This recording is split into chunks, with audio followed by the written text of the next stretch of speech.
So could the TC members please, could you take your seats so we can ensure that we have a quorum? Because we'd like to start.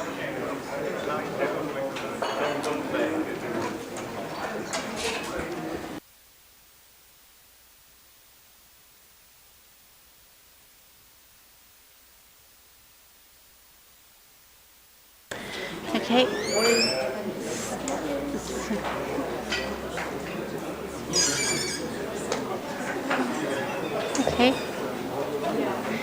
Good morning, colleagues. Welcome to the fourth and final day of our Transitional Committee meetings. Good to see everyone around the table. We're going to start with the privileges and immunities. This morning you will have received that paper, I believe that was day before yesterday. Anyway, you have it. But before asking Raj to give a brief presentation on it, I do want to thank our host government. I want to thank the Dominican Republic and especially Milagros for a fantastic reception last night. And I believe we had about a quorum of TC members on the dance floor. So also, also thank you for that. But it was really fantastic music, great entertainment. I think we all had a really fabulous time.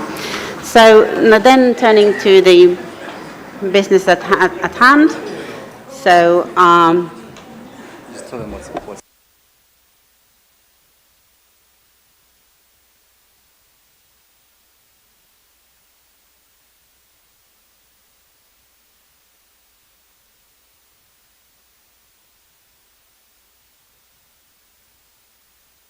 okay, just to also to give you a bit of an overview of how we see the day unraveling.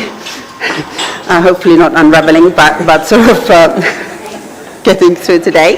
So we start with the privileges and immunities. We would then turn briefly on the operating entity issue. And again, at this point, we are not trying to get consensus or anything, but just sort of trying to make sure that Richard and I have a good understanding of the views around the table. Then we would turn to the to issues related to the Secretariat, especially regarding the location. We are still waiting for a submission from TC colleagues. So we don't want to revert to funding arrangements until we've actually had that submission. So it's possible that we'll do that then after lunch. So now, giving the floor to Raj to present the paper on the peace and ice. You have the floor. The various options in the two location options that I believe the TC is discussing. So on the one hand, a standalone fund, a secretariat hosted in a standalone new institution relative to a dedicated secretariat being housed within an existing financial institution. Some of the options that are presented under the standalone option draw from certain lessons learned from the experience of the GCF. And as most of you will be aware, in Decision 3 CP17 and the annex, i.e. the governing instrument of the Green Climate Fund, the COP decided that the Green Climate Fund would be conferred with juridical personality and legal capacity to discharge its functions, and that it should be provided with the necessary privileges and immunities to discharge its functions, both in respect of the fund and in respect of its staff. Those decisions in themselves did not actually confer those privileges and immunities, and so the GCF has had to obtain those through bilateral negotiations with individual countries. In the nearly 9 years since that process has started, in addition to the host country agreement, the headquarters agreement with the Republic of Korea, the GCF has signed 30 privileges and immunities agreements. So as you can see, the progress is quite slow. It's 2 to 4 each year, depending on the various stages of the agreements, and it's time consuming, it's resource intensive. And so one of what's presented here are potential ways that we could possibly make that process more efficient were the Secretariat to be housed in a new institution. And before we sort of step through the options, it may be useful just to step back and clarify why privileges and immunities are important for international organizations. And the fundamental purpose of privileges and immunities is to enable the institution to discharge its function and achieve its objective in an independent manner, so that it's not affected by the national laws of all of the member countries, which makes it very difficult for international organizations to operate and to safeguard its assets, its resources that are entrusted to it by contributors, and to safeguard the activities of the organization and the staff who are charged with delivering on the guidance from the board.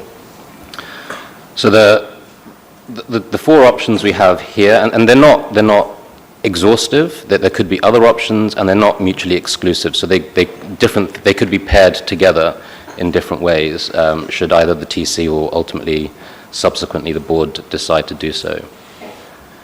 The first option is to try and seek an institutional linkage with the United Nations, and this is something that the GCF explored very early on in its existence in 2014, and there were a series of engagements with the UN Office of Legal Affairs around the ability for the GCF to benefit from a linkage similar to that which is between the UNFCCC Secretariat and the United Nations, whereby the staff of the United Nations Climate Change Secretariat are UN officials and therefore protected by the General Convention, the 1946 Convention on the Privileges and Immunities of the United Nations. It also obviously allows them to benefit from the laissez-passer for the purposes of travel, and that was something I think came up yesterday in one of the discussions about in a post-disaster scenario, if you need to send your staff to an affected area, the ability to get there quickly and respond quickly will be dependent in part on the ability of the fund to mobilize and get to those affected areas and communities. Putting in place an institutional linkage does have certain other consequences if you were to get a UN linkage, and part of that is because your administrative framework for the fund would have to be very closely aligned to that of the United Nations staff rules, staff regulations, the procurement rules, the financial rules. And so a degree of authority would no longer sit with the board, it would have to sit with the broader UN rules framework.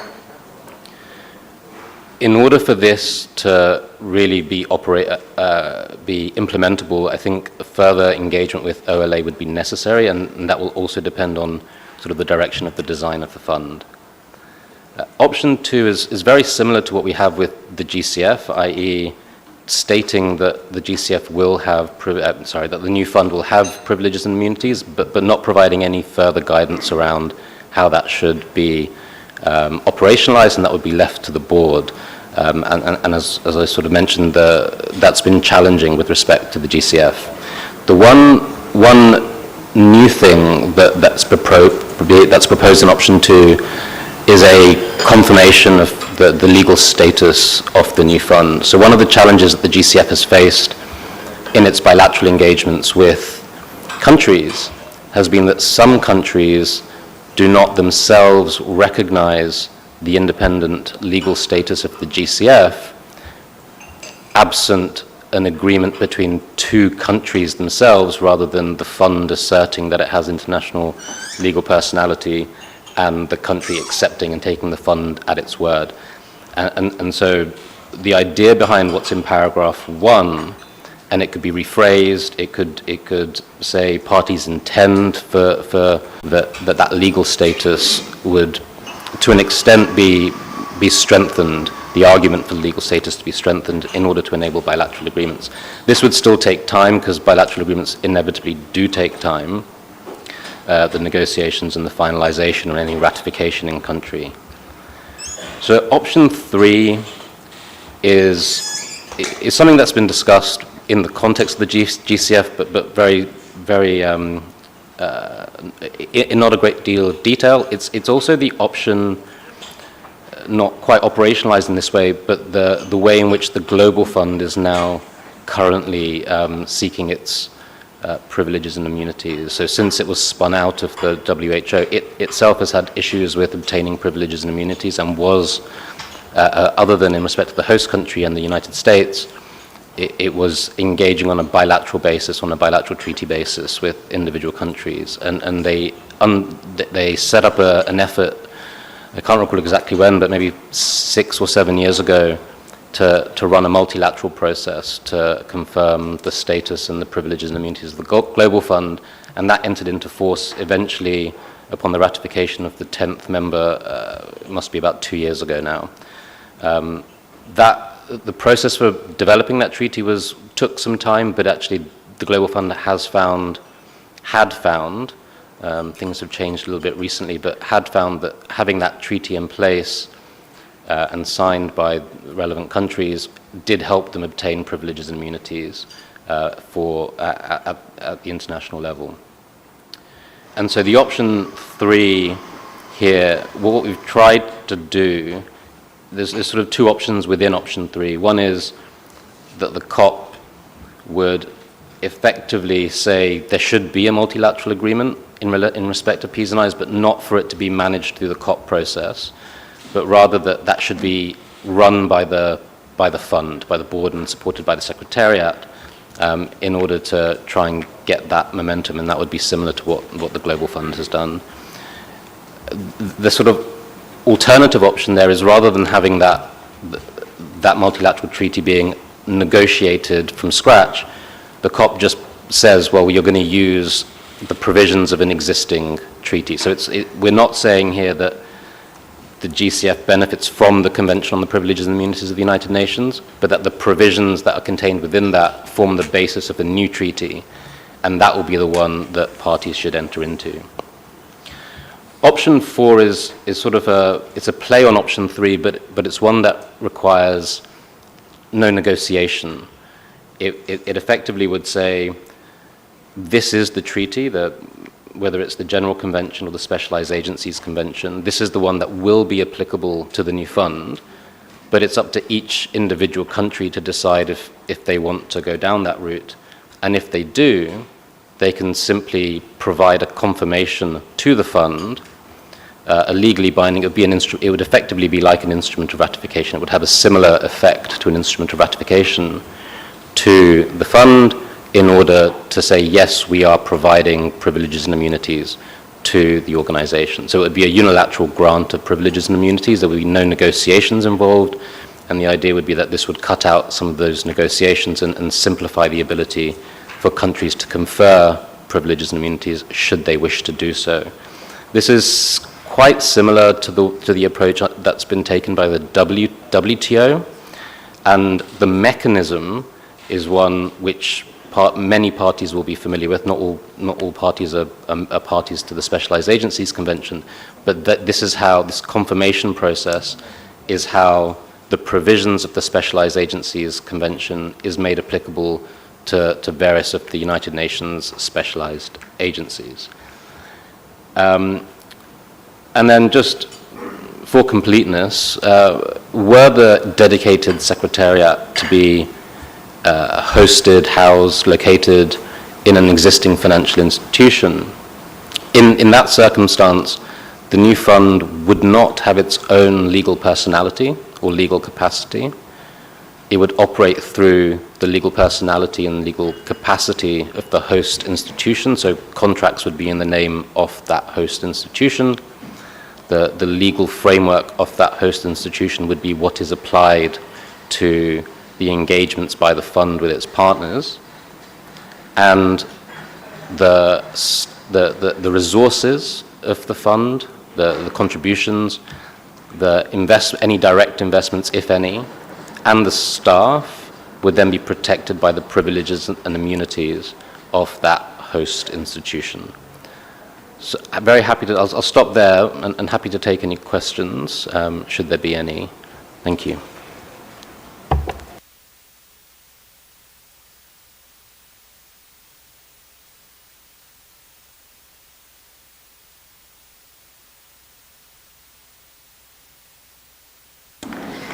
Thank you, Raj. That was very clear and elaborate description of what's possible and what are the different options. So thank you for that. I'd like to open the floor for comments from TC members, if any.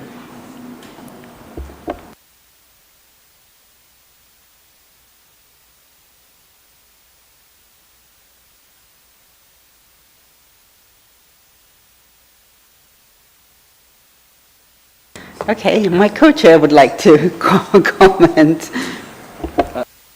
So Raj, thank you very much. So one, very reluctant for this committee to endorse the bilateral model.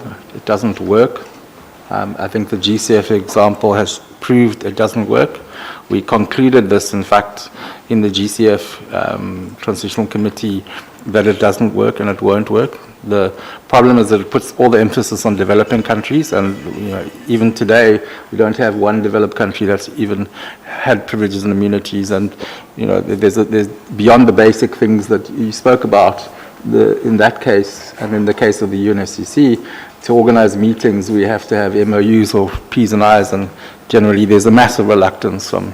I don't think any GCF board meeting in developed countries has had P's and I's, again, because of the complexity of the process. So there's a difference between willingness versus complexity, right? And it's the complexity that the willingness is a political issue, and we should just leave it as that. But it's the complexity issue that's very difficult. So, like in our case in South Africa, we get asked by our state legal officials before it goes to Parliament, is it a UN agency? No, it's not. Is it MDB? No, it's not. And they're like, go away. But why are you bringing this to us, right? So that's not going to change.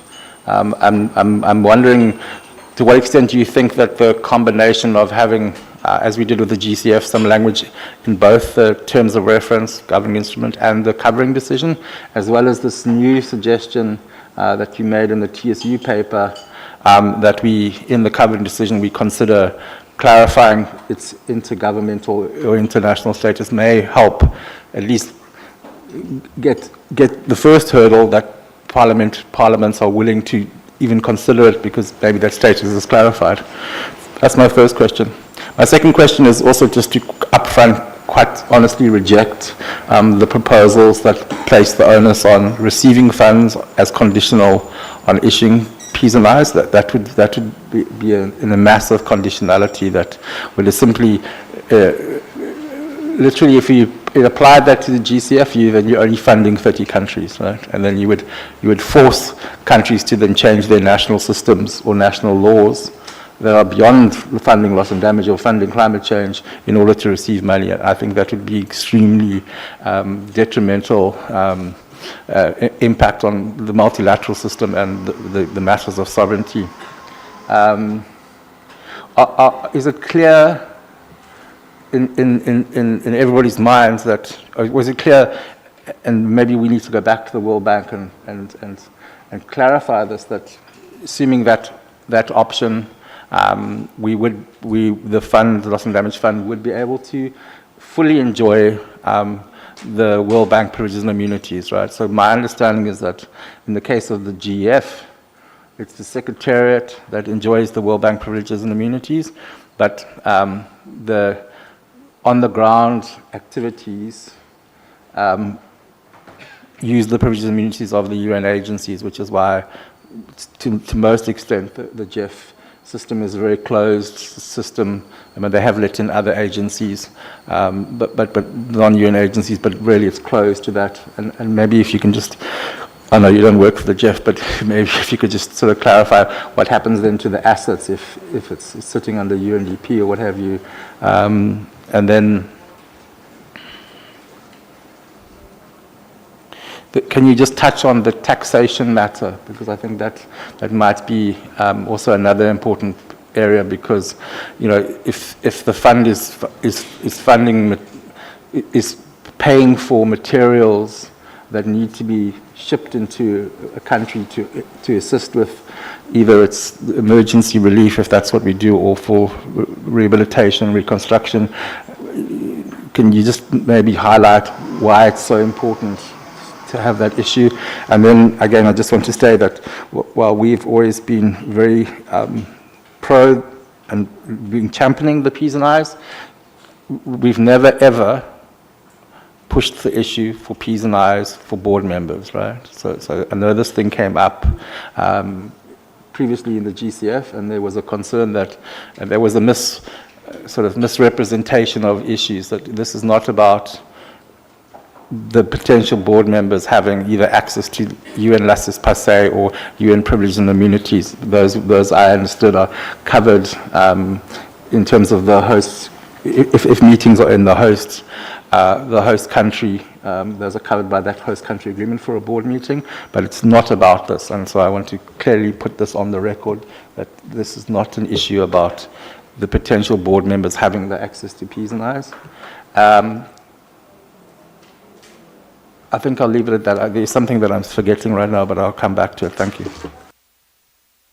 Thanks, Richard. We'll also take the comments from Mikhail before turning to Raj, but just to at least sort of, you know, share my understanding based on the discussions we had with Jürgen, who was here, was that precisely that the World Bank P's and I's are, you know, that the GEF is covered by the World Bank's P's and I's are extended to the GEF, but perhaps I should just give the floor to Mikhail now, and Raj will respond. No, thanks, Uti, and thanks a lot, Raj, for the paper as well, for the presentation. It's quite helpful, and I think that I've been making mention of the fact that, you know, the international regime is progressing, and so too does our need to think of making sure that we have a fit-for-purpose regime that has, you know, all the legal and institutional arrangements to deal with a problem that we didn't think was going to be as big as it is today. It's just one simple question, and I think it's on the option 2, and I guess the choice of language of intergovernmental organization as opposed to international organization, as referenced in the Vienna Convention on the Law of Treaties between states and international organizations, noting that the definition of international organization is intergovernmental organization, just to understand, I guess, why that choice versus the other, and if there's any significance, or if it's just, so just a quick question to you on that. Thanks a lot, Rash. Thanks, Mikhail. I don't see anyone else asking for the floor, so turning to Raj for responses. Thank you, T. Richard, to quickly run through the questions that you posed, on the first one about would it help to, in the covered decision, try and clarify the international legal status of the new fund, were it to be standalone? In my view, it would. I would say that there's likely to be disagreement between international lawyers as to the legal effect of that statement. In my view, we're building a 21st century institution. We should not be bound by the broader, the traditional view of international law, which in itself has evolved over time. And therefore, if nothing else, that statement from the COP, which is composed of now 199 parties, is very persuasive evidence as to the intent of parties, even if in itself it does not have strict international legal force. And so for that reason, I think it is helpful, but it's no silver bullet. It's not, it wouldn't necessarily convince, for example, in your home country that they can take this matter up, but I think it's a piece of evidence that is helpful in that regard. And just to touch on one of the other reasons that this was put into that paper is, and this is not private information, it's in public GCF released documents. The GCF, despite being one of the largest funders in the water and oceans space, cannot itself be accredited to attend UN conferences. So the UN Water Conference and the UN Oceans Conference, GCF was not able to attend in its own name and in its own right, because there is concern amongst the teams that run the accreditation for those conferences that GCF is not an international organization, which practice demonstrates is clearly not the case, but these are some of the challenges that the GCF has faced, and I think if the TC would like to learn from the lessons from the GCF, this is one of those things that perhaps could be used again as evidence to try and move that discussion forward for the new fund. On the question relating to sort of the application of World Bank privileges and immunities to, for example, the GEF, linked also, Uti, to your question. So the GEF, albeit is a independent organization established through the restructured GEF instrument, it is ultimately, and in the strictest legal terms, a bank-hosted FIF. And so it operates through the bank's legal personality.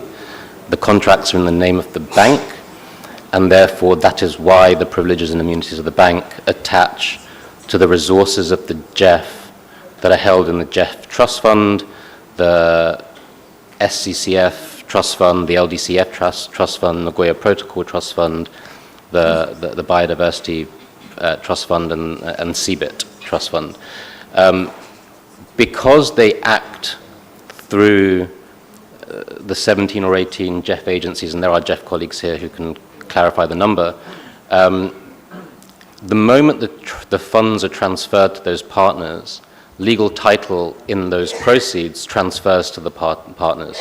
And so the World Bank privileges and immunities cease to attach to the assets and the resources of the trust fund, and they then become covered by the privileges and immunities of the relevant partner to the extent that they themselves have them. So the protection may vary from the moment that those assets go from the bank trust fund to the implementing agency. This is, I think, in part, and something to be clarified with the World Bank, why under the fifth reforms from 2019, the bucket of implementing partners is limited. If you look at that bucket, all of the partners that in the default scenario can be implementing entities for a bank-hosted FIF are entities which do themselves have privileges and immunities.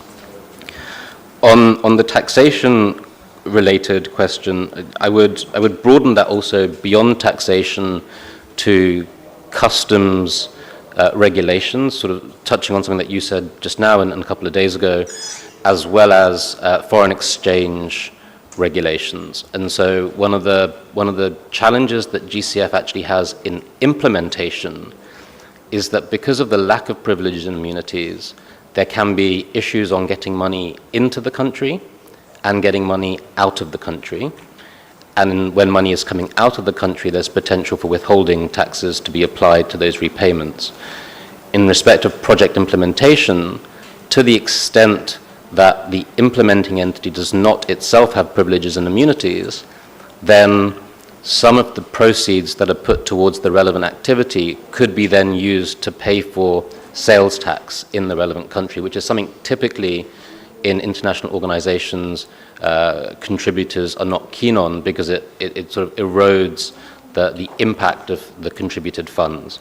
And similarly with customs, without the privileges and immunities, you can run into delayed customs processes. Now, I think it is important maybe though to separate out the privileges and immunities of the fund and then the privileges and immunities, if any, of the implementing partners, because even if the fund were to have universal privileges and immunities, if it were to act through, for example, a CSO or a local community which has legal personality, if they themselves did not have legal privileges and immunities in the country, they would themselves still face those customs issues. So privileges and immunities do not necessarily form the silver bullet for some of those issues, But what I think I'm trying to convey is that the absence of privileges and immunities can slow down implementation, disbursement of funds, and getting activities started when they really need to be started, something that's going to be really important for this new fund in the post-disaster time period. I think you mentioned something about, Richard, on privileges and immunities of board members and this not being sought for those. I would just flag, of course, that in the GEF, that is the case, that the council members do not benefit from privileges and immunities. In the GCF, the board members do benefit from privileges and immunities in the countries in which the GCF has privileges and immunities. But of course, privileges and immunities are functional. They're not diplomatic privileges and immunities. And I think that's a really important distinction to draw, that for international organizations, all privileges and immunities are functional. So they only attach to activities undertaken by the individuals that are within their official duties. Then, Mikhail, on your question on the choice of terminology, international intergovernmental organization, it was a deliberate choice, partly because of, to put it diplomatically, differing views on whether international organizations strictly means one that is composed of countries as opposed to others. You'll also see reference to the language and the differences and some commentary in the draft articles of responsibility of international organizations, which is a working piece through the International Law Commission, which is not officially adopted, and so I don't want to assert that that has proper force, but there is a lot of commentary about the use of that term. If you look at, for example, the UN Charter, that they use the terms international intergovernmental organization in Articles 57 and 63, if I'm not mistaken.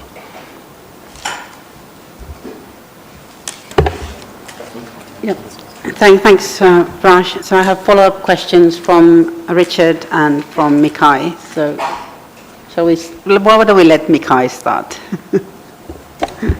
Thanks, Udi. It's actually related to what Richard was highlighting about the innovative ways in which the fund can raise sources. I think issuance of bonds, etc., being engaged in those sort of activities in capital markets, etc. So I thought it might be a good opportunity, potentially, Raj, to get your views on,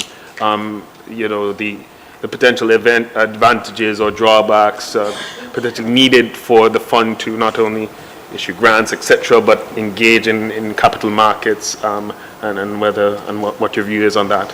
So that's all on my end, Uti. Thanks. And thanks again for the answer, Raj. Okay, Richard. Thanks, Uti. So, Raj, my final question is,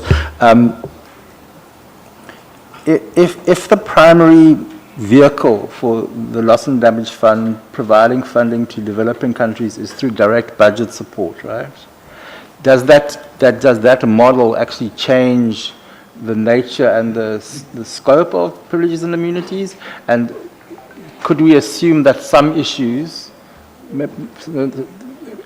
could be dealt with in whatever formal agreement is signed between the fund and the country for the direct budget support? So, for example, if it was in an agreement on a DPL, could we deal with some of the minor issues without making, such as the taxation issues, and the FX issues? Could they be covered in that kind of DPL that's signed between the fund and the government itself, without necessarily needing to issue bilateral P's and O's? So that's my question. Thank you. Okay, thank you for the questions. Raj, please. I don't see anyone else having questions, so over to you. Thanks. On the issuance of bonds, I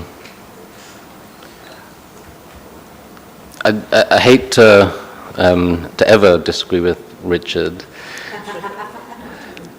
But actually, for an institution which issues bonds, privileges and immunities are actually a hindrance rather than an enabler.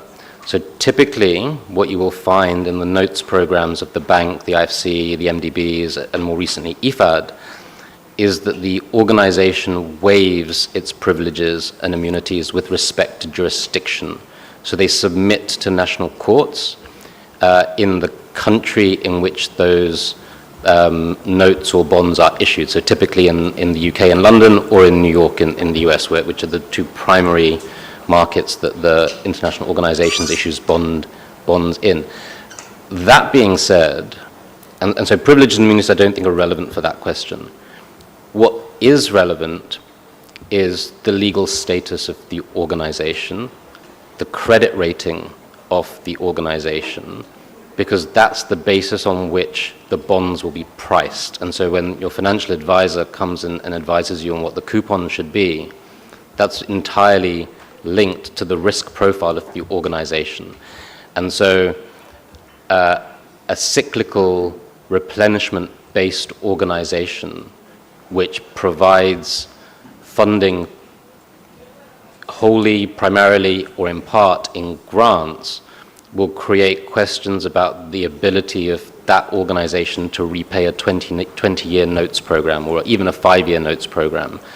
And so what has been done in the past, and there was reference to it both in the synthesis paper presented at TC2, as well as in the TSU paper under 5A on institutional arrangements, is the model that was adopted and has been adopted very effectively by the Gavi, the Vaccine Alliance, and more recently the International Financing Facility for Education.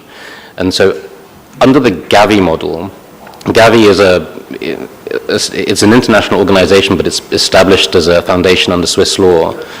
And what it has done, and it's contributions based, and what it has done is it's established an SPV, the International Financing Facility for Immunization, IFIM, which uses the legally binding pledges given to Gavi. They are effectively, and I haven't got the full details of the entire mechanism, but effectively, IFIM issues bonds on the market on the back of the sovereign guarantee established under those grant agreements from the contribution agreements from contributors to Gavi. That money is raised and then channeled back into Gavi for programming, and they do this so that they can have certainty around commitment authority and how much they're going to have over successive programming periods. My understanding is that IFED is intending to do the same thing. It's much earlier on in its journey in doing that. So too long don't read. Privileges and immunities not really relevant. Legal status very relevant. Credit rating very relevant for the purpose of issuing bonds.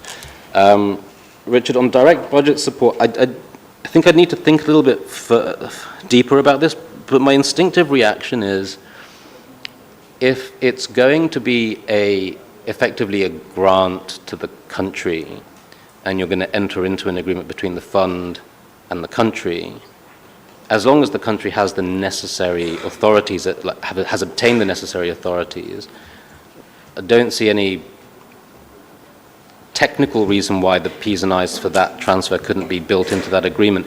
It may slow down the negotiation of that agreement and therefore slow down the delivery of the financing, but I think I'd need to think a bit further about direct budget support mechanisms. Okay, thank you. Any further follow-up questions, views? David, please, you have the floor. I don't have any specific questions, but I just wanted to take the opportunity to express my gratitude to Raj for the excellent paper, but more importantly, the really helpful expose with respect to the questions put by Richard and Mikhail, and in particular, the description with respect to some of the things that we need to think about if we're going to contemplate innovative approaches to raising funds, I think is really, really helpful. While I've got the floor, just to Just to flag from my perspective, and my history with the Green Climate Fund goes back a long way, and just to echo, like Raj, I generally don't like to disagree with Richard, although on some things I'm actually quite an enthusiast for disagreeing with Richard. But the complexities with respect to P's and I's at the GCF were underestimated at inception, and we're I think we've paid the price for underestimating that complexity over the intervening 10 years, and I am really appreciative that you co-chairs and the Secretariat team and Raj in particular through the TSU are putting these issues in front of us, because I do think it's really important that we grip this up and think about it deeply as we make the decisions that we will seek to make over the course of the next couple of months. So my thanks. Okay, thanks, David. Okay. Thank you very much. Thank you, Raj, for a very good paper. Thank you, colleagues, for the good follow-up questions, and to Raj again for the very clear explanations. So I think we can. I think we're more sort of enlightened on the P&I's issues now, and we can move to the next item, which is on the operating entities, and I'll hand over to Richard for that. Great, thank you, Uti and David and Raj. It's fine to disagree with me for now. The TC4, you will agree with us. Okay, so we're going to come back to the discussion we had on day one on this issue of the designation status of this fund. We did circulate a note where we recorded that what we have in our assessment reached agreement that the kinds of accountability functions that would normally come with a designation would still apply, irrespective of the designation or the non-designation or the inability to designate. So I think we've covered that matter. So we wanted to just go through another round to really explore why do we want the designation and why do we not want the designation. Our assumption is that we're not going to resolve this matter now, but we have to prepare for our deliberations at TC4, because this is a really important issue for developing countries, and I'm assuming that for those who don't want to designate, it's an equally important issue. So I don't want to diminish either the pros or the cons, but we do need to have another round of open reflections on the why and the why not. So I'm going to open the floor for comments again on this matter. So the floor is open.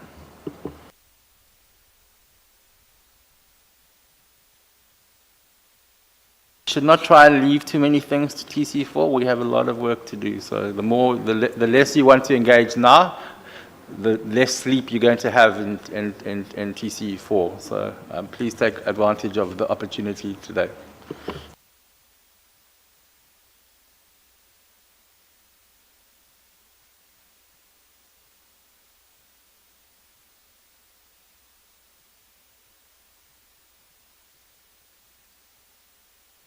Alex, you don't want to discuss this matter?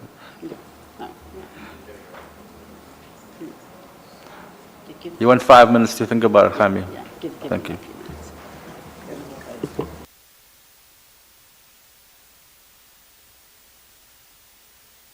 Mackay, please go ahead.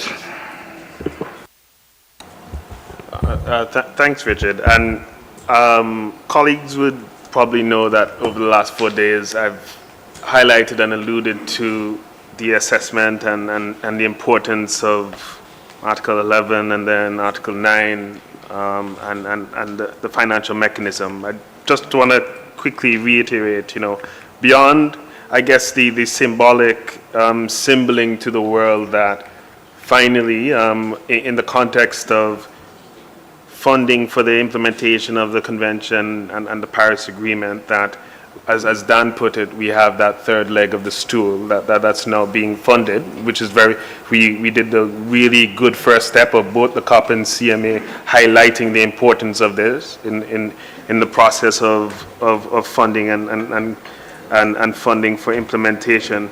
It just it just sends the clear and right signal to all that we're not only appendaging this to one agreement, right? We're appendaging this to the foundation of this entire regime. And there are key and clear elements that are quite helpful for us to understand. And I know that we were talking about, why don't we do everything else in Article 11? That, for example, making sure that there's guidance, accountability, transparent system of governance, eligibility matters, dealing with matters of redress in the context of funding decisions, even reporting, and things like predictability and understanding and determination of needs. All of these different things, just putting it in without the designation. But I think by virtue of just doing all of that and not designating, creates this othering of this fund that I don't think is helpful to the process. And it really does put it down and diminishes it on a level that is not the same as the other responses established in Sham. We can continue to have further discussions on it, but I do think that it seems like a no-brainer, especially because we're doing everything but the designation. And I heard the other arguments about the perception of it, but I do think that the other perception of it is that we're othering loss and damage response, which I don't think is the intent of any person around this table. And so if we're doing everything but the designation, my question is, why not designate, right? And then we move together on the basis of consensus as a group. So that's my submission there, but thanks a lot, Richard. Thank you, Makai. Next I have Mohammed, followed by Dan. Mohammed? Thank you so much, Richard. I think I, at least myself, I have explained the reason why I was waiting for other colleagues who would have a reason why not to listen to them and start engaging. And I haven't heard, as Makai have mentioned, the why not part of it. The why is simple. We already have the GEF and the GCF, and they are operating entities, and they are working fine. And I think everybody is happy with the GEF and the GCF, or one of them. And two, the financial mechanism, as per Article 11, is very clear. It provides clarity and sustainability on the issues that we have been raising, which is the conformity with the policies, the eligibility, and the program priorities. Currently, what we have, as I said before, and I don't like repeating myself, what we have is either a fund under the authority, which is the adaptation fund. I'm willing, if you want to go along this route, to have this fund under the authority of the COP and the CMA. Or you have the GCF with a governing instrument, which is locked-in governing instrument. The board cannot change. It has to come back to the COP and CMA because, again, this is an operating entity. Or you have, which is like the GCF as standalone, or you have a GEF, like which is hosted by or working through the World Bank. Many concerns were raised when we were talking about the model of having a FIF with the World Bank engagement or the World Bank hosting, that there might be an impact of the host institution on the policies of this fund, or on the eligibility of this fund, or on the programming of this fund. I think having it as an operating entity of the financial mechanism provide this kind of assurance or safeguard for many of us to start working towards this direction. So I'll stop there, and I would really like to hear from others. If they have a reason why not, then they can bring it forward, and then we can discuss that. But for the time being, as Mikai have mentioned, we have all the reasons that why, and it is not very clear the why not part of it. Thank you. Okay, thank you, Mohammed. Dan, please go ahead. Good morning, colleagues. I think over the last few days we've spoken a lot about delineation between, preemptive measures, resilience building. We've also spoken about more responsive measures, and we've had to make some of these delineations precisely because we're trying to confirm the scope of this fund.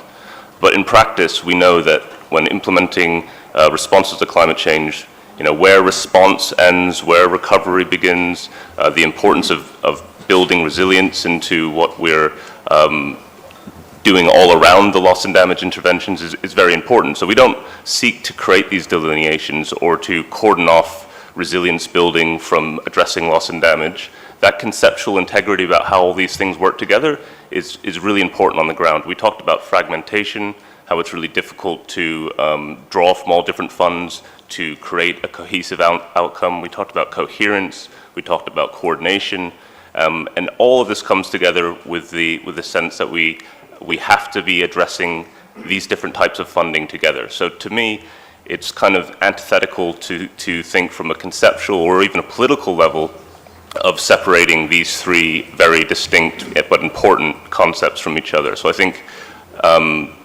while the rationale might be about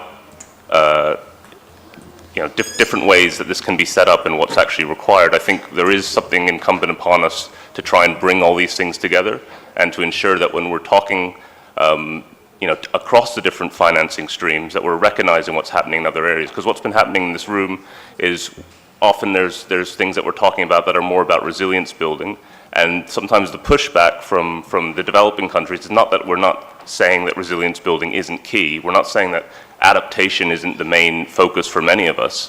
What we're saying is that we're specifically here to discuss this gap around loss and damage financing. But it's not to preclude the efforts in other rooms to secure financing for other things that are just as important and just as deeply linked. So I think just to clarify that some of the delineations that we're making between loss and damage, resilience building, there is of course a very strong understanding that these things need to work together and that anything that we bring forward with the fund has to be linked to preparedness, has to be linked to all the other things that help to reduce loss and damage. Loss and damage is not something that anyone wants to be focused on addressing or to do so instead of building resilience. And I think I just wanted to be clear on that. And I think it does really speak to the reason why we need to have those concepts together, those funding arrangements together. And it would just be very difficult to explain, I think, to ministers or to others why there would be a reason not to designate loss and damage if we've had the decision that this is an important area of intervention, and also a Paris Agreement that ultimately is there to help us to avert and minimize loss and damage. But if it can't shy away from the issue that it seeks to address or prevent, and loss and damage is inherently part of what we need to take into account while averting and minimizing loss and damage. So I think that those would be the kind of conceptual and also the political optics side of why I think that's very important. Thank you. Thank you, Dan. Next I have Samaya followed by Haja. So Samaya, please. Good morning and thank you, Co-Chair. I would like to agree with with those who spoke before me on issues related to the importance of the fund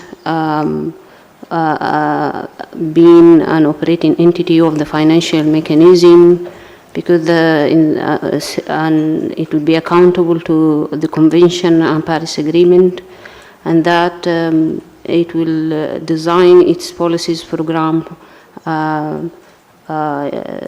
operating eligibility criteria and priorities.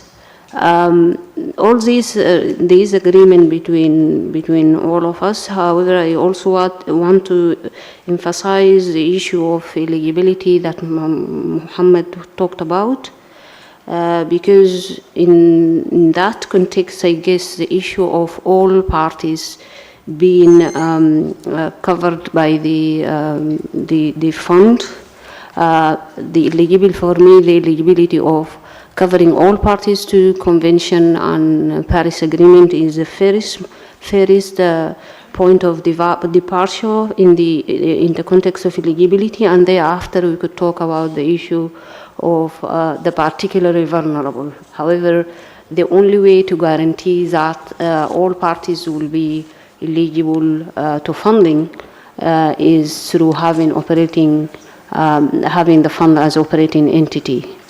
And the issue of multilateralism, insurance of all its guidance and that the fund operating modalities will work in accordance with the principles that we have agreed on under Paris Agreement, under the Convention and Paris Agreement.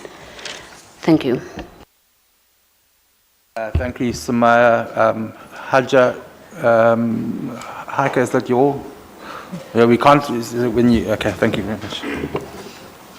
Thank you, Richard, and good morning, colleagues. So, as we mentioned yesterday too, we want the principles of the funds that it needs to be inclusive, accessible, and innovative, and responsive to evolving loss and damage needs of developing countries. And Ambassador Mo has also mentioned of the different options that's on the table, and there's pros and cons to both. But I would just like to ask the UNFCCC lawyers to clarify if the World Bank hosted FIF, if this can be an operating entity of the financial mechanism, if it's why or why not. Because I think we also need to be clear on these in order to go forward with the discussions. So, Richard, maybe you have the answer. Thanks, Haja. No, I don't have the answer, but I'm very reluctant to ask the UNFCCC lawyers. I think Raj made the point that the way we can do this is we can just convene a tailor group of all our different lawyers, and we're not going to get anywhere.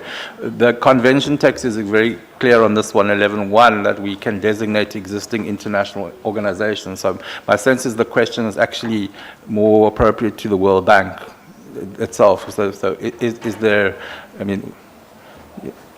essentially there was a consensus, again, I wasn't there in 92, maybe Landa, you can help us, but I'm assuming there was a consensus that the JEF could be designated, and it was what have you, so that's why they did that, right? So we'll, if you don't mind, we'll take that up.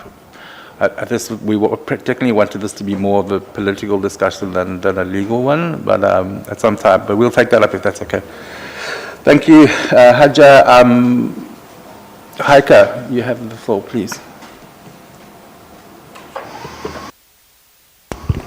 Thank you, Co-Chair. Good morning, colleagues. From our perspective, the starting point is really what we want to achieve with the fund, that we want it operationalized quickly, fit for purpose, up to doing, responding to loss and damage for the particular vulnerable countries.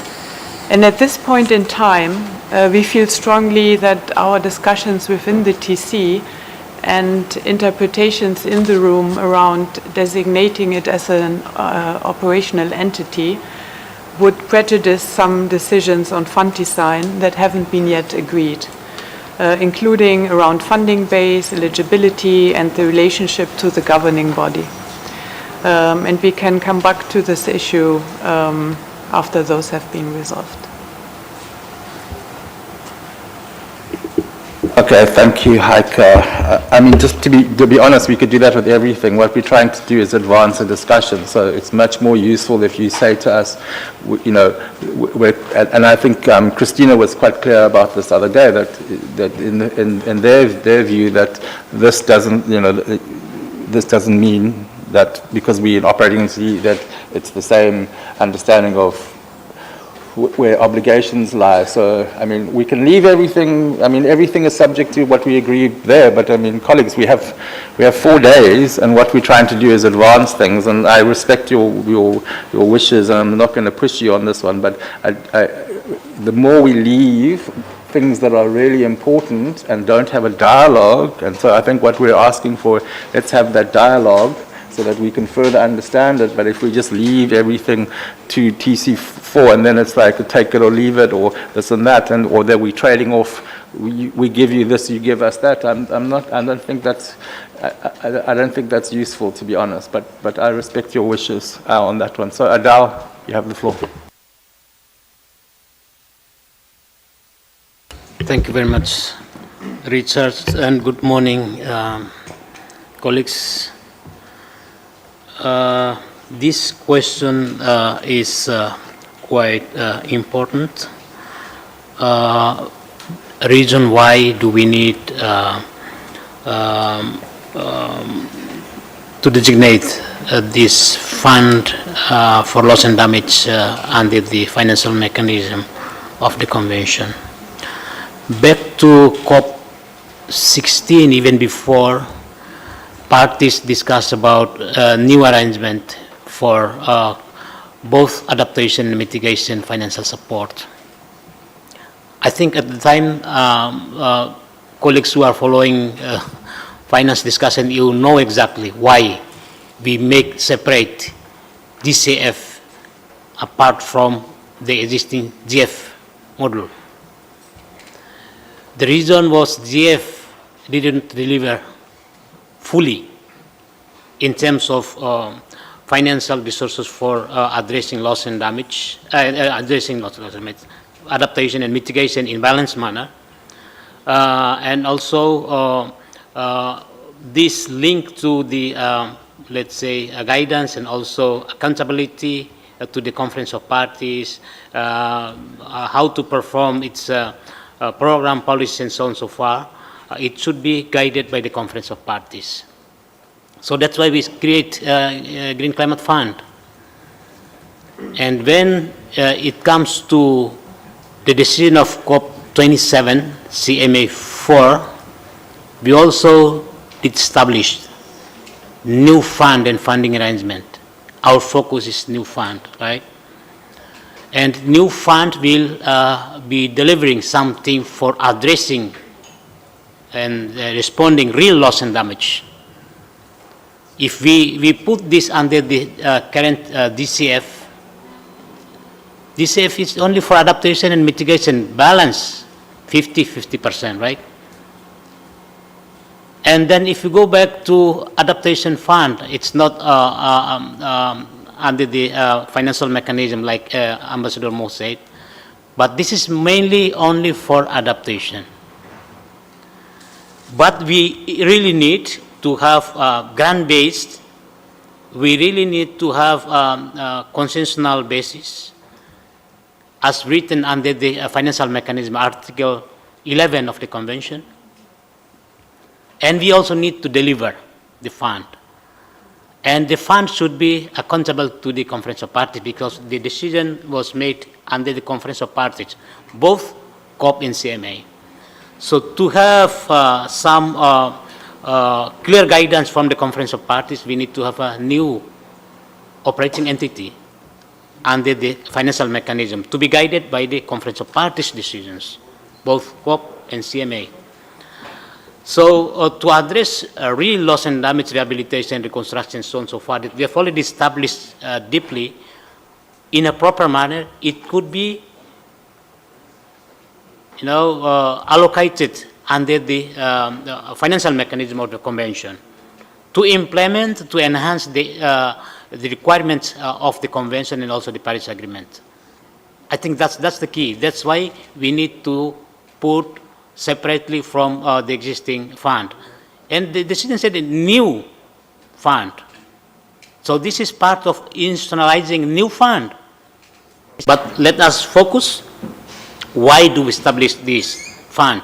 And why do we need to integrate this into the financial mechanism of the convention? Because of the enhancement of implementation of the convention and the Paris Agreement. So I think there is no doubt, but we make some things more different from our function that we need to perform, colleagues. I think we have limited time to discuss about this, but this is my view that we need to integrate this into the mechanism that is capable and accountability to the Conference of Parties. I think Article 11 is very, very clear for us in terms of provisions of financial resources. Provisions of financial resources to be allocated to addressing loss and damage. It could be regulated by the Conference of Parties decisions under the financial mechanism of the Convention and also the Paris Agreement. Probably I'm not directly addressing some right language, but under the Convention's financial mechanism. Paris Agreement is also another thing, but this is the financial mechanism of the convention based on Article 11. So may I also mention about the policies, programs in dealing with, let's say, loss and damage. So we are discussing about policies and programs and also addressing the needs of developing countries. So I think in that perspective, we could put this as separate operating entity under the financial mechanism accountable to the Conference of Parties, both COP and CMA. I need to stop here. Thank you very much. Okay, thank you, Adao. Jean-Christophe, you have the floor. Yes, thank you, Richard. Since you ask for clarity on our side, let me try to give you some rationale behind my reluctancy to designate this fund as an operating entity. At least at this stage, actually, and I would echo Heike's point, but I'm quite uncomfortable at this stage, to be frank, and I fully understand the point made by colleagues, actually. There is no question that you need answers why we wouldn't do that at this stage. Well, first, I think the reference to GCF and GEF actually are not appropriate. What we are talking here is not even close to GCF or GEF mandates. We are looking for something with a broader mandate, with even more requirements in terms of flexibility, and actually spins with GCF. And just elaborate on where do you see this problem or challenge? It would be much helpful for us to understand.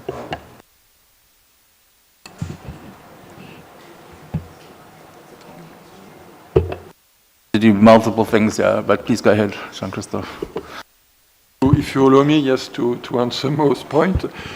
Well, again, and you are part of the GCF community, and you have been part for a long time. As you know, I've been co-chairing this thing for 2 years, and honestly, flexibility is not the main thing which comes to mind when we talk about GCF. And honestly, also, I have been working to create more movement, more flexibility in the GCF. And I've been able to test the relationship between the GCF and the COP CMA, which is not as efficient as it should be, actually. And the operational modalities and governing instruments would clarify the situation and reassure me about the possible flexibility that will be given to the board in order to adjust its business model to the reality of how to better address loss and damage. But as long as I have not this clarity, I would be uncomfortable. Okay, thank you, Jean-Christophe. So I also don't agree with you that the lack of flexibility is an operating entity status. I think the lack of flexibility is the notion of the structure of the decision, and this is something that we need to face. So I have not once used the phrase governing instrument. I've always used terms of reference, right? The problem is that we have a governing instrument that we agreed in totality, and it's a closed document, right? So in order to now express flexibility 10 years later, we would have to go back to the COP and reopen the document. And I want to cite a specific example of our submission. So Christina, your submission said and this is maybe a minor issue, but it is important. You said the board will invite 2 active observers, 1 from civil society, or something along those lines. So that would be in the governing instrument. Our submission said, let the board decide, right? Because this is the problem that we have now in the GCF. We have 1 civil society and 1 private sector with alternates, right? So now, if the indigenous peoples came to us and said they want a dedicated active observer seat, we would be forced to say no. Not because we don't want to, but because the process to accommodate that seat, which I think most board members would accommodate, requires us to go back to the COP and to the CMA, because it serves both, to have an agenda item. So first we would have to agree on agenda item, which you probably won't agree upon.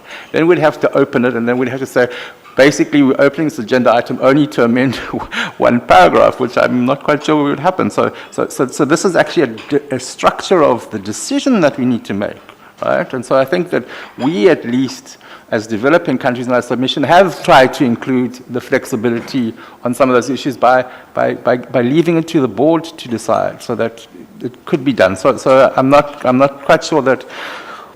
And a lot of the inflexibility and the slowness is decisions made by the board. I won't blame, I think we take a collective responsibility for some of those decisions, but the reason why the accreditation system can take between 1 year and 5 years is not because of the status of the entity designation, but because of the board decision. So I just want to say that. I'm sorry, I'm talking too much as co-chair. Yes. David Higgins, please go ahead. Yes. Yes, I just wanted to agree with that last sentiment, Richard. You are definitely talking too much as co-chair. But having said that, I do in fact agree with much of what you just said, which I find intensely uncomfortable, but it is a statement of fact. And I don't think, I would like to think that there would be no disagreement around this table in terms of wanting to ensure that we achieve that flexibility. I think some of what you're describing, Richard, is exactly right, and we tied our hands with respect to the GCF in ways that have made things really difficult. But I also agree with JC's point. We need to think really hard about all of the aspects of the decisions that we are seeking to recommend to the COP, because they all have implications, or certainly have potential implications. On this particular issue, Mo has said, why not? And my starting point was why, because we shouldn't be in the business of taking any decisions, loading this up with elements that we don't need. And I've listened closely to colleagues over the last few days with respect to the case for why, and I genuinely do not find it compelling, because all of what I've heard is achieved through guidance, and we, well, certainly from the Australian seat's perspective, we absolutely want to see clear guidance provided by the COP and CMA with respect to this fund. But the designation of it as an operating entity of the financial mechanism, I just simply have not heard reasons why that is necessary. Mo pointed out the experience of the adaptation fund, which from our vantage point works well. It is not constrained, limited or underperforms as a function of its relationship with the process, far from it. So I recognise that there may be some symbolic value, but the only point I've heard today and previously that I hadn't contemplated as a potential reason is the point that Mo just made earlier with respect to a concern that if this was ultimately anchored in the World Bank as a fifth, that might give rise to concerns in the minds of some developing countries with respect to the distance it would have then from the process. And that's something I hadn't thought about, something that I will take away and think about. But beyond that, I haven't heard anything that's compelling. And for that reason, I would caution against taking on things that we haven't thought through the implications of. Thank you. Thank you, David. I'm glad that you agree with me, but I think that if we take that attitude, then we must apply that equally to everything, not just to the operating entity status. But Angela had a question for you, so please go ahead, Angela. Thank you so much, Co-Chair, and good morning, colleagues. Just another quick question, according to your comments. How is predictability of funding achieved through guidance? Because you mentioned that guidance is important, so how is the predictability according to your comments made? Thank you. Go ahead. Thanks, Angela, and thanks for the question. And I recognise that predictability of funding is absolutely a concern. I dispute that the only way in which we get to predictability is for it to be anchored in the financial mechanism as an operating entity. I see no reason why predictability can't be addressed through other means. One of the concerns we have with respect to the financial mechanism is it constrains the way we conceive of contributions into this thing, and for us, we want to find ways to maximise the potential flow of contributions into what we want to see as a really fundamental vehicle through which support is provided to developing countries that are particularly vulnerable to the consequences of loss and damage, and I think there are certainly potential consequences to that designation that would impact conceivably on the way in which contributions are able to be maximised, and that's something I want us to make sure we've thought about. Thank you, David. So you're provoked, Mohammed. Mohammed, you have 1 minute for your question, and then I'm going to stop questions to David after this one. So, Mohammed. Thank you, Richard. But we enjoy asking David questions, but anyway. So, similarly to David, I mean, I don't see anything in being an operating entity deals with the issue of contributions at all. I mean, we haven't seen it. And we have two operating entities, JEF and the GCF, and the GCF is open for contributions from everybody. Whoever is willing, please go ahead. So I haven't seen or heard anything in the policies that are put forward because it is an operating entity that would restrict or have any barrier for contributions, be it from innovative sources or for whoever is willing to contribute in addition to those who would be contributing. So this is one. The second point, it was not only the predictability, it was also the eligibility, and this is a very important element for us. And as we said before, if you have a fly-alone fund like a GCF-like operating entity, but fly-alone with its own board, then it would have to have like a governing instrument that is closed, that then it has to come back to the... If you have a fund that is sitting with another institution, I don't think only guidance will provide the assurances or the safeguards from our point of view, that some of the policies, especially on the eligibility and who will be benefiting from this fund will not be impacted by the host institution. So this is a very important and crucial red line from our side. And I think from what we see it, either you have it under the authority, or you have it as standalone fund, or you have it as an operating entity. We haven't seen any other option. Thank you. Thanks very much, Mo. And as I said in my earlier intervention, it's a point that I hadn't thought about in advance of this meeting. I think it's an important point and one that I will take away and think about more because I do appreciate that where it's located may give rise to these implications, and I think it's really useful that you have framed it in that way. Thank you, David, and thank you for the ping-pong discussion on that one. That was very useful. So next on my list I have Christina, Georg, Avinash. You put your flag down? Okay, Avinash, and then Makai. So Christina, please go ahead. Thank you, Richard. And it's really helpful to have this further exchange. I still don't see, though, from this exchange the practical need to designate the fund as an operating entity of the financial mechanism. The proposal that we've put forward is in line with the key elements that everyone's already pointed out to be important, such as on eligibility, having such as eligibility and equitable, transparent system of governance, as well as modalities to ensure that funded projects are in conformity with the policies, programs, programmatic priorities, and criteria established by the COP-CMA. On the issue about references to CBDR that we've heard here at this TC meeting, also the views on sources of finance, I would agree with the legal view Makai expressed earlier this week.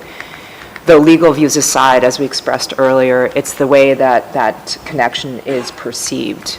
So we still haven't worked through these issues as a committee. And Angela's point earlier about predictability being ensured through an operating entity of the financial mechanism signals to me that we may still be far apart on this issue and implications. So I think there's just more to continue to be discussed on the various kind of the issues that we unpacked earlier this week.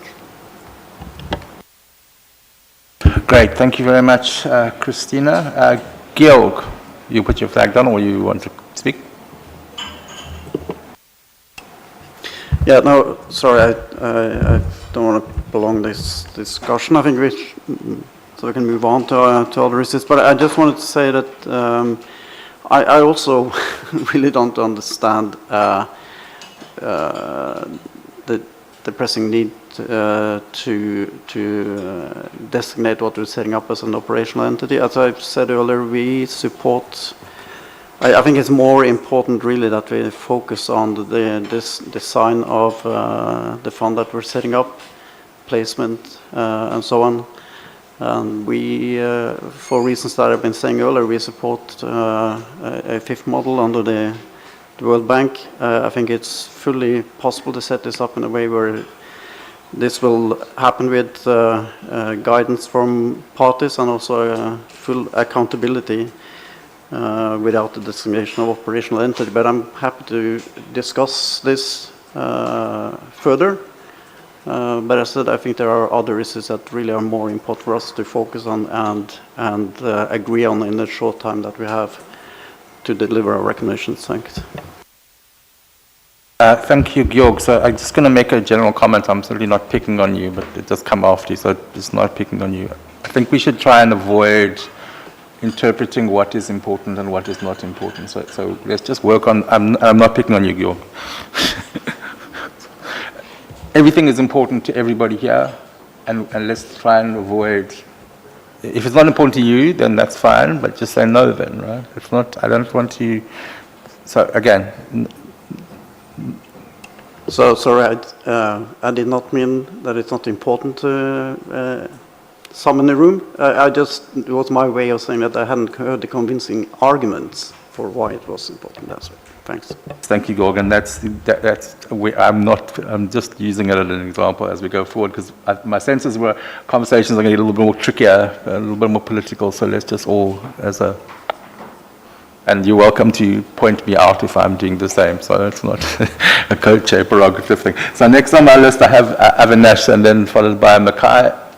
Mackay, you want to put your hand down, or you, sorry. Thank you, Richard. I think this has been an interesting discussion as we explore around the issues, some of which are subtle. I was struck a bit by my friend JC's comment on the why not, his sense of discomfort that the mandate is broader than GCF or GEF.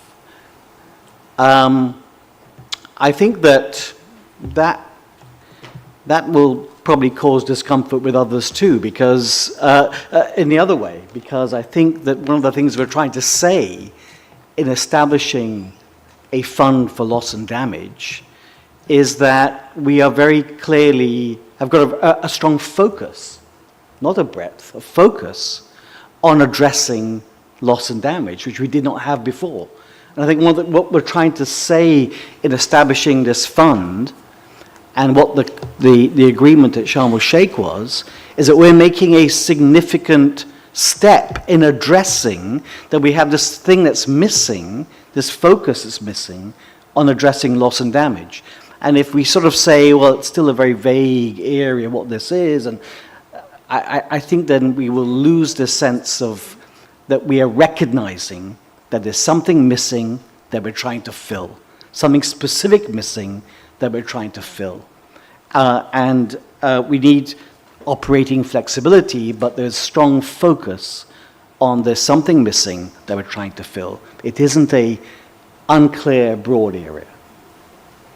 Thank you, Avinash, Mackay, and then we're going to go break for tea, coffee. Yeah, thanks, Richard, and thanks to colleagues for the different points and arguments. And yeah, I do see it's sometimes getting a bit circular. And I guess I want to kind of highlight some things. And symbolism is, while it may not be maybe important to all, it is important to quite a few. And you know, we do a lot of recognizing in the context of this regime. A lot of the operative powers that we have is recognition of multiple things, whether they be existing initiatives, reports from science, etc. And I think that involving and recognizing, and no one has really disputed that, but I want to overemphasize that we have moved so much in the last 2 years in the context of this regime, and having its ability to understand that responding to the global climate emergency that we have doesn't only focus on mitigation, it doesn't only focus on adaptation, but there are limits to those things, and that we're now in a space where the entire regime, as we continue to fight this together, we need to figure out a way to make sure that there is funding for that, also that key response. And to just highlight that, it's so interesting, like when you draft things, and the way that they drafted Article 11, if you look at it, it actually doesn't mention adaptation, and it doesn't mention mitigation. And the reason, at least from me reading it, it's that there might have been some wisdom from those who drafted this, that the way that we respond to this emergency will change over time, and that what we're using and how we go about funding it, and this is why it gave the latitude to us as countries around the table to decide on things like program priorities, things like eligibility, and things like policies, because again, it's a framework convention, and that's what I highlighted for the last 2 days. And I think another thing that it highlighted as well is that it called it a mechanism because it understood that there would be constituent parts in it. So gears, right? Gears into the mechanism. And that's the operating entity. Sometimes people mix it up, but it's very important to understand that operating entities are a part of this puzzle. And what it stated is that when you entrust this operation, it wasn't that one got, it said one or more existing international entities. And so it's quite important to understand and appreciate again that there was this level of foresight in 1992 that maybe the way that we have currently responded to it might change over time, and that we need to have that level of flexibility to recognize that this mechanism that talks about the implementation of the entire regime, because everything is connected to one another, it needs to make sure and have the ability to recognize new entities into its corpus, into its body. And the last thing, and I hear David on the potentially the constraints to capitalization contributions. But however, this regime has a really bad example of, if it's not an operating entity, actually you don't get that much money. It's 1.5 billion for the adaptation fund since 2010. So the fact that it wasn't an operating entity, it didn't have what, and Christina highlighted, there's this perceived, sometimes linked to things like sources. However, the adaptation fund that didn't have a designation as an operating entity, been in operation for the last 13 years, hasn't been able to attract the level of potentially contributions that are even close to one replenishment of the Green Climate Fund. And so I'm just saying, on an evidential basis, it's actually in the opposite direction. It's actually operating entities that are contributed and capitalized more. So I think we need to maybe think about, and that's why I tried my best over the last 2 days to separate the designation issue from other issues. And I just want to highlight one of the other issues, which I don't know if the World Bank clarified, was in the context of eligibility. and eligibility, and Mo alluded to it, but I have, under my constituency, the Cook Islands, Niue, and Cuba, as not being members of the World Bank, right? I know there's ways, and I know Richard at the end of our other meeting highlighted something that the World Bank representative said at the end of it, but how does that affect the PSAIDs and the broader proposal of direct budgetary support through a programmatic approach, etc.? We don't have those clear implications of if we do try to do a fifth versus a independent, like how do all of these things relate to the eligibility of a lot of the key constituents for small and developing states? And is the designation as well a potential solution that we can ensure and make sure that our constituents are basically covered, right? And I think being able to have that double assurance, even if it's not the case, even if they say that it is possible, having that double assurance by saying that it's a part of this corpus with all of these parties, and that as constituents, they can get access and eligibility. Why not have that double safety net is the question, if it isn't going to cause any other issues. And the last thing I'll say is that if we potentially run the risk of, if we don't designate this as an operating entity, as potentially rendering the financial mechanism somewhat irrelevant. It is not updating with the times. And mind you, that might be the will of the parties to do that. But I think that we do need to appreciate and acknowledge and really solidify that the choice that we made to make this a framework convention and allowing for other international legal instruments to become a part of it, and to have this dynamic aspect to it, we need to really put this to test. And so I'll stop there. Thanks a lot, Richard. Thank you, Makai. Uti is going to join me at the front talking too much. So Uti, you had your hands up. You have a question for Makai. Yeah, no, it's more like sort of just to clarify a few things. And so I'm going to do a Richard on you all. So just the first point, the Adaptation Fund indeed is an operating entity, but it's an operating entity of the CMP, not the COP. The financial mechanism is under COP, serves, with two operating entities serving both the Convention and the Paris Agreement. But to draw the conclusion, basically, that by being an operating entity of whatever sort you get more money, I would just like you to that wasn't planned. That was the Adaptation Fund. I would like all of you to look at the biennial assessments and overviews of climate finance flows that the Standing Committee on Finance has been doing for about 10 years now. It comes out every 2 years. It actually shows the flows that go through the operating entities, through the financial mechanism, and also all the other finance flows. And I had the honor with Saini Nafo to do the first three of these biennial assessments. And at that point, it was about 1.6% of overall climate finance flows that went through the financial mechanism.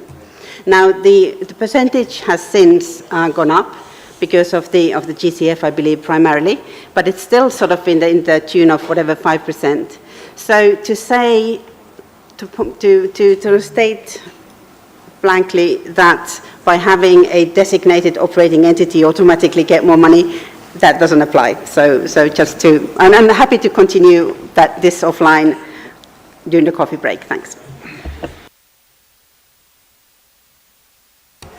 It's just to say that I never insinuated that. It was actually to counter the point that David made, that if you aren't an operating entity, that you get, I guess, the flexibilities of potentially more contributions. And I was just saying that the evidence has shown the only other time where we designated as, and it's an adaptation fund board that's designated as the operating entity, that it hasn't proven to be the case in potentially restricting, because my understanding was that operating entity may potentially restrict us and restrict contributions. And I'm just saying that the example we have It's the exact opposite. Not to say that being an operating entity will give us more funding. I completely agree with you. Yeah, thanks. Okay, great. Thank you very much, colleagues, for that enriching discussion. And next time we'll take this up will be on the 17th of October. So you have some time to talk to each other, resolve your issues, come to an understanding, or not come to an understanding. But so thank you very much for that frank discussion.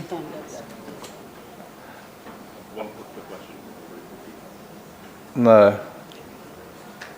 You can take it up with Uti bilaterally. Thank you. Okay, colleagues, we're going to break for tea. It's 11 o'clock. Can we be back here at, say, 20 past, please, no later? Thank you very much.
David, 28 minutes.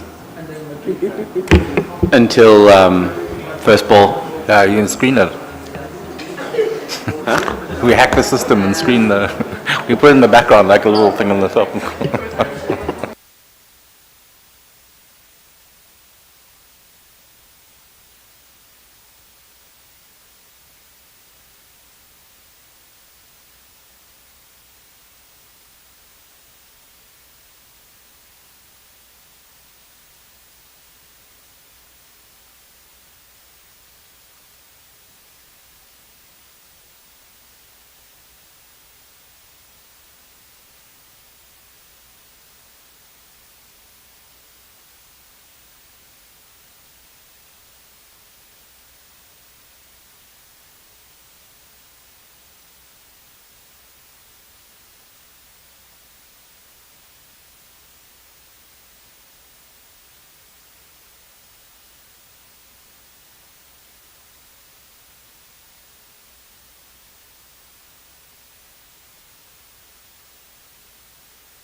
Okay, colleagues, I believe we have at least a quorum number of.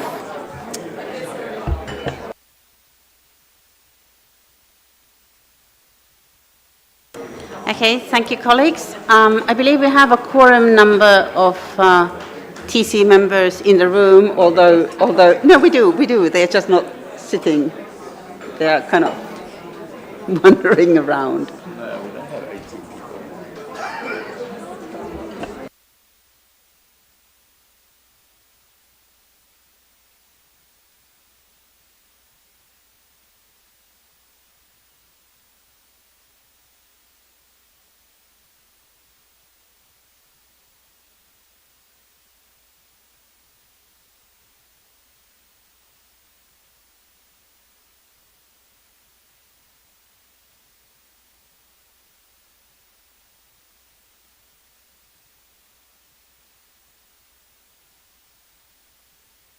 Okay, colleagues, so just to again give you an overview of what we're going to do now and then later after lunch.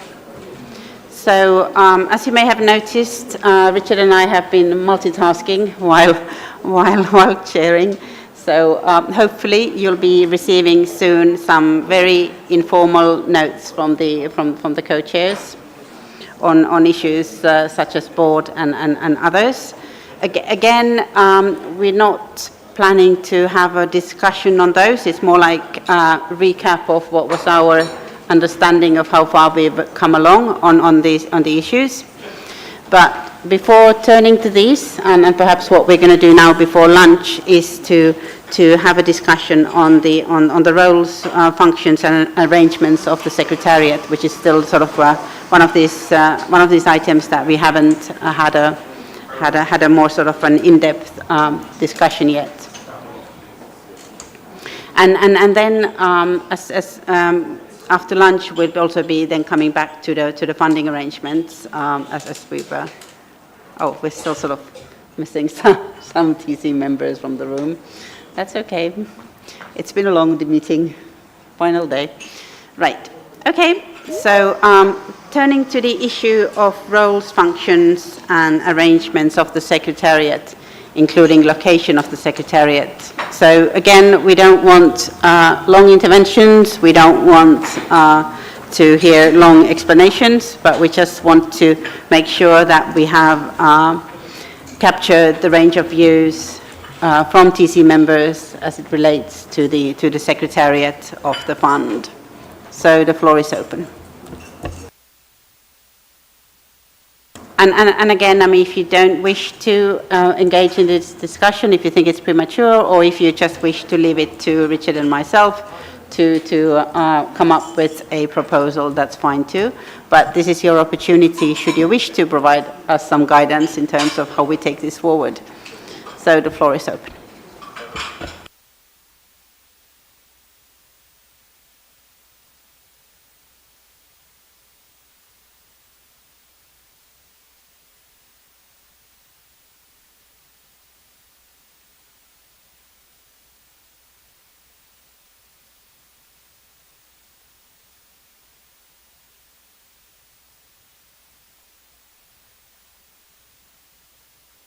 Mohammed, it's a recommendation from this co-chair to, as the host of TC4, please no parties, no trips. People seem tired today. Okay, so no, it is the timing of the party, not no party, so this is the thing. Okay. Parties to the convention and the Paris Agreement.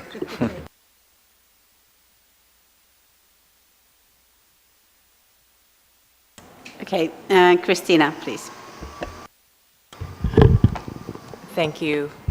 Uti, nothing new to add on the location of the Secretariat conversation that we had earlier, but in terms of the roles and functions of the Secretariat, we had put forward, I think, a list of, I don't know, more than a dozen, and I'm curious if these are fairly straightforward standard functions of a Secretariat that could be the way forward.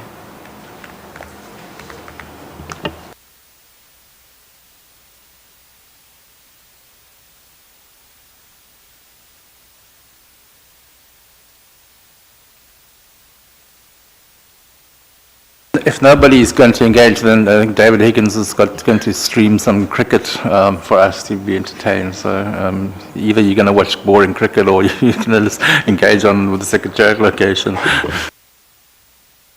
I reject the use of the word boring in the context of cricket, Richard.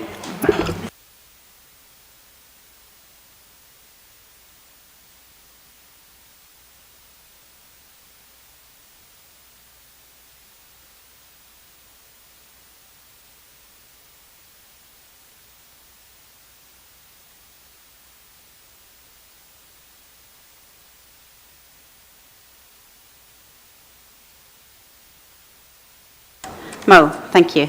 You have the floor.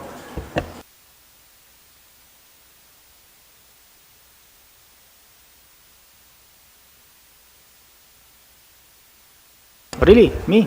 Okay. I thought JC was coming first. So, there are two things here. It depends on what kind of fund are we creating, and again, this brings us to the discussion on standalone or hosted by. First thing, but in any case, from our point of view, it has to be an independent secretariat. So even if it's hosted in an organization or an institution, it should not be using this institution to provide the secretariat services, including all what would entail under secretariat services. Again, in doing so, we heard from colleagues, especially from developed countries, that they wanted to give extended or expanded powers and mandates for the secretariat, which we, for now, we do not support.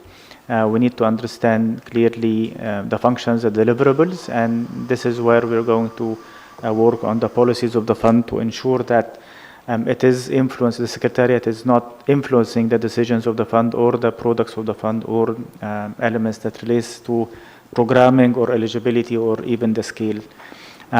So independent secretariat means that it should be independent from any host that it is going, that who is going to host, or it will be acting under the guidance and the authority of the board. So the board is the highest decision making, and the board is the one who is giving the direction, be it the political direction or decisions in relation to funding or in relation to policies, and it is not left to the secretariat. Host country, again, it relates to the model that we are taking. I mean, like, I don't have specific position on that, but I think it can come later once we have the discussions. We already have had experience of looking at the different institutions hosted in different countries and how and what challenges and opportunities did this provide. I'll stop there, and I would be more than happy to hear other colleagues having views on that. But there is an important element also to consider, which is the size of the secretariat, and this will be very relevant to the scale of the fund and the deliverables expected to come out, or what would the board decide on. And if we are considering 3 main products or 3 main engagements by this fund, then we need also to consider the relevant personnel or secretariat to provide the right support for the 3 products. They are different in nature, and they would need specific capacities and experiences. Of course, if we will be able to operationalize this fund in the UAE, we will not have the secretariat on the spot, so we will need to look also at the interim arrangements, but with a clear agreement that was written that those interim arrangements will be time-bound, most probably 1 year or 2 years, and then we are into independent secretariat or secretariat only working for this for the fund. Last point, and again we propose that the funding of the secretariat could come from contributions from member states, all countries contributing on like a percentage of what we have under the UNFCCC, which is assessed contributions, UN assessed contribution scale, but a percentage, and we can discuss that. But this is only for the secretariat funding. So I'll stop there. Okay, thank you, Mo.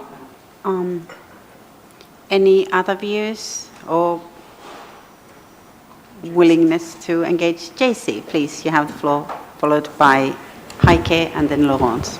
I will refrain from repeating what has been said about the dedicated, autonomous, independent, and ready to start very quickly Secretariat. Just to focus on one point, which is potentially the local presence of the Secretariat. If one of the recommendations is to precisely recommend the Secretariat to deploy a local presence, which I think could be wise, considering the experience from the GCF. I think we should recommend also to the fund to work with other organizations, and specifically other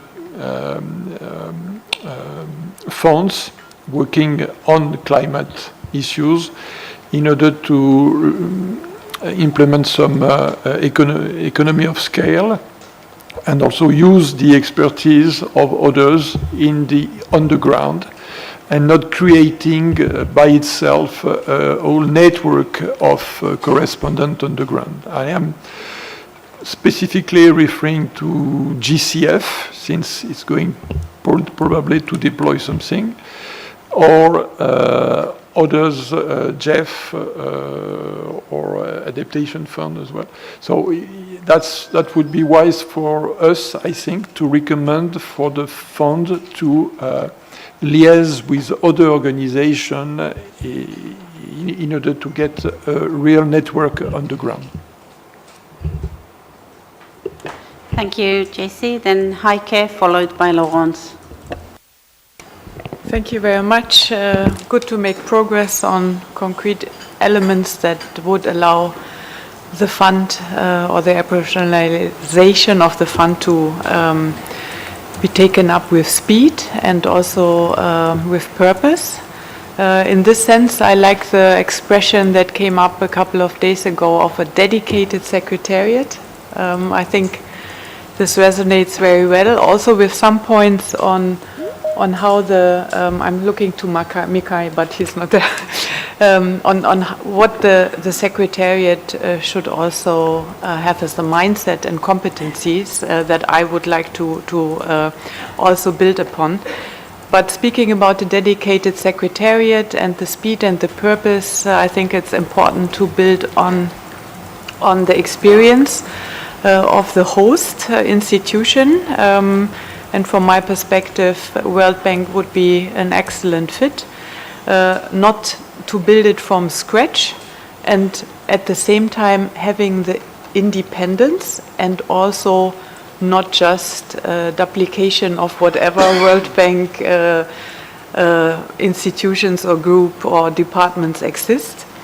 It has definitely to be tailored for the purpose of the fund. Sorry, I have difficulties turning my head, so it's not to be impolite.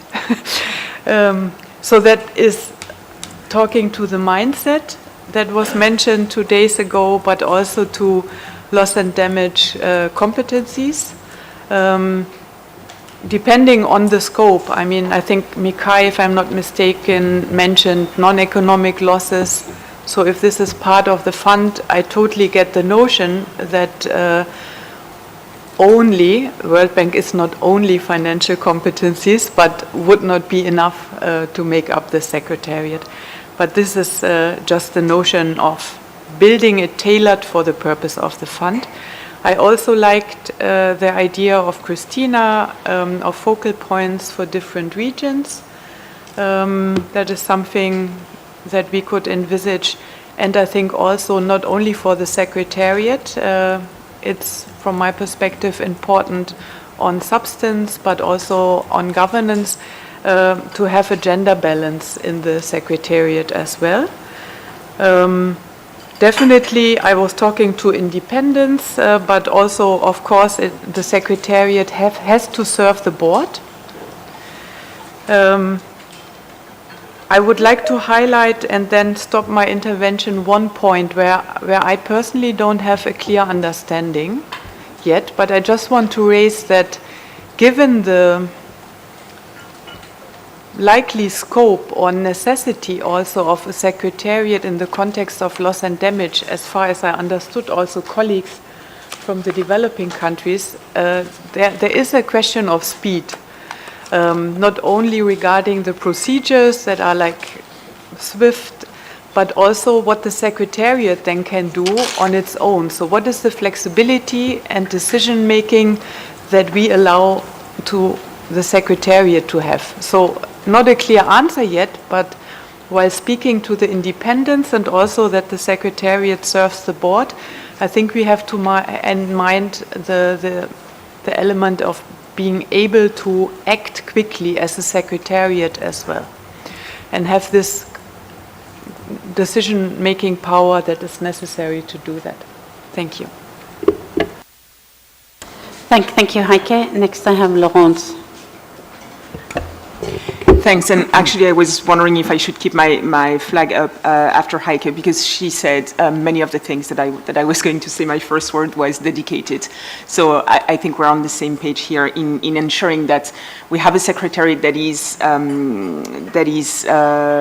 focused on serving the purpose of the fund and serving the countries that are going to be benefiting from the work of the fund, ensuring that it is adequately resourced, and some other colleagues have mentioned the need to reflect certain competencies, certain skills, certain deep understanding of realities on the ground. So we fully agree with that. The idea that the Secretariat is serving the board and implementing the guidance that is provided by the board, who itself responds to parties, I think is also very important, and something that we all have an interest in ensuring that no matter where the Secretariat is located, but that there is a clear understanding of where they are. I would say their priorities and where they take their mandate from. And finally, same questions around the point on the speed. For us, there is a need to ensure that a secretariat that is, again, composed of people who are knowledgeable, competent, and have an understanding of realities on the ground is then adequately empowered to take action in a speedy way when needs arise and when countries ask for assistance. So the question of how we ensure that they can implement the guidance and the mandate that they get from the board, but not leaving too many time gaps between a decision and implementation is going to be important. And finally, on the point on local presence or ensuring a network around the globe, I think there are some good ideas put on the table, which we hope we have more time to discuss as well. That idea of being able to engage more locally, I think, is important. Thank you. Thank you, Laurence. Next, I have Mateusz, please. Thank you very much, Uti, and good morning, colleagues. On this topic specifically, I would like to, first of all, throw my support behind what Ambassador Mohammed has mentioned. This is the G77 position, the developing countries constituency position on the Secretariat. And the clear thing that we have to keep in our minds here when it comes to the Secretariat is that this is going to be a function of what the purpose and the very design of the fund will look like. So answering Christina's question on if her proposal, the US proposal, is or not feasible, or if you agree or not, again, it's a function of what you envisage as a fund. And our constituency, actually, just reiterating, we want a standalone fund that is fit for purpose for the overall goal, which we envisage, which is addressing loss and damage, and being that function established, we do understand that we need a new independent and also dedicated secretariat, because I think that this rationale applies to both alternatives, right? In both models, the secretariat needs to be dedicated to the overall operations of the fund. Otherwise, again, as I mentioned during the closed session, I do not envisage, for example, in the second alternative, which is the World Bank, for example, a secretariat that has the portfolio of the World Bank and then the portfolio of the new fund. It's not going to be feasible in terms of expedite processes, reaching out to relevant stakeholders and so on. But also, we should bear in mind that there are elements related to the secretariat functions that does not necessarily depend on the model. So basically, the idea that I hear from around the table on support of operation of the fund. This is what secretary is meant to do. I think this should be captured in the outcome of the DTC recommendations. But again, the idea of independence is relevant to us, basically because we do not want a secretariat that is relying on policies, on cultural, institutional culture that was not established by this TC or established by the international climate regime. And this is really important because it deals with the very fact, the very underlying assumptions of how the Secretariat will engage not only with developing countries, but also with implementing agencies, with other funds and key stakeholders. So the idea of independence is really important for us to guarantee that this fund will be feasible to the very purpose that we're going to establish and to put forward when it comes to the mandate that we have from Sharm el-Sheikh. Another and final element I would like to highlight is the idea that is also present in our constituency submission on the background of this new independent dedicated fund staff. They need to be, when selected, representative of geographically representative and gender balanced as well, because this is really important. This is something that is a lesson learned from the GCF and other vertical funds. For example, in our region, in the GRULIC region, we struggle many times with the GCF because of the lack of linguistical skills, basically to speak Spanish, right? So this is a barrier that is within the Secretariat capacity that could be improved and should be improved with the new fund, right? So the reaching out function of the Secretariat is jeopardized because of the lack of diversity of the Secretariat in terms of geographical representation, linguistical representation, and so on. So this is an element that is really relevant, and I would like to also emphasize, but I'll leave it to that. Thank you. Thank you very much, Mateus. Christina, please. Thank you. I wanted to come back on a couple things, just because Mateus had referred to what I had said earlier, and I was putting the location or the issue of is there a host, an existing institution to host the Secretariat, with the issue of its roles and functions.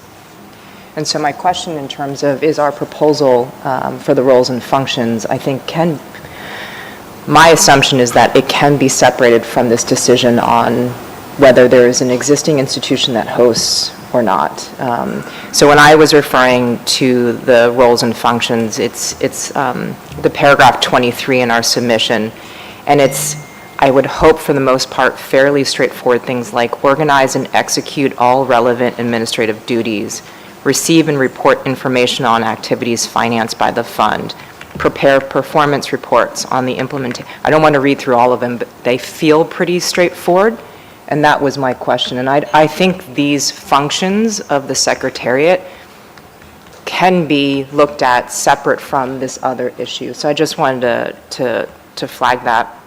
Mateus, to your point about language, we had also put in a paragraph right before the general functions of the Secretariat and the gender piece, which I also want to support, that it would be staffed with professional staff, relevant experience, and selection would be managed in an open, transparent manner and taking into account geographical, gender balance, and linguistic diversity. So we're hoping that you saw, like when I described this bridging proposal, we were trying to unbracket things that we thought was straightforward. So my question my question during the first intervention was to test, are these pretty much straightforward pieces of language?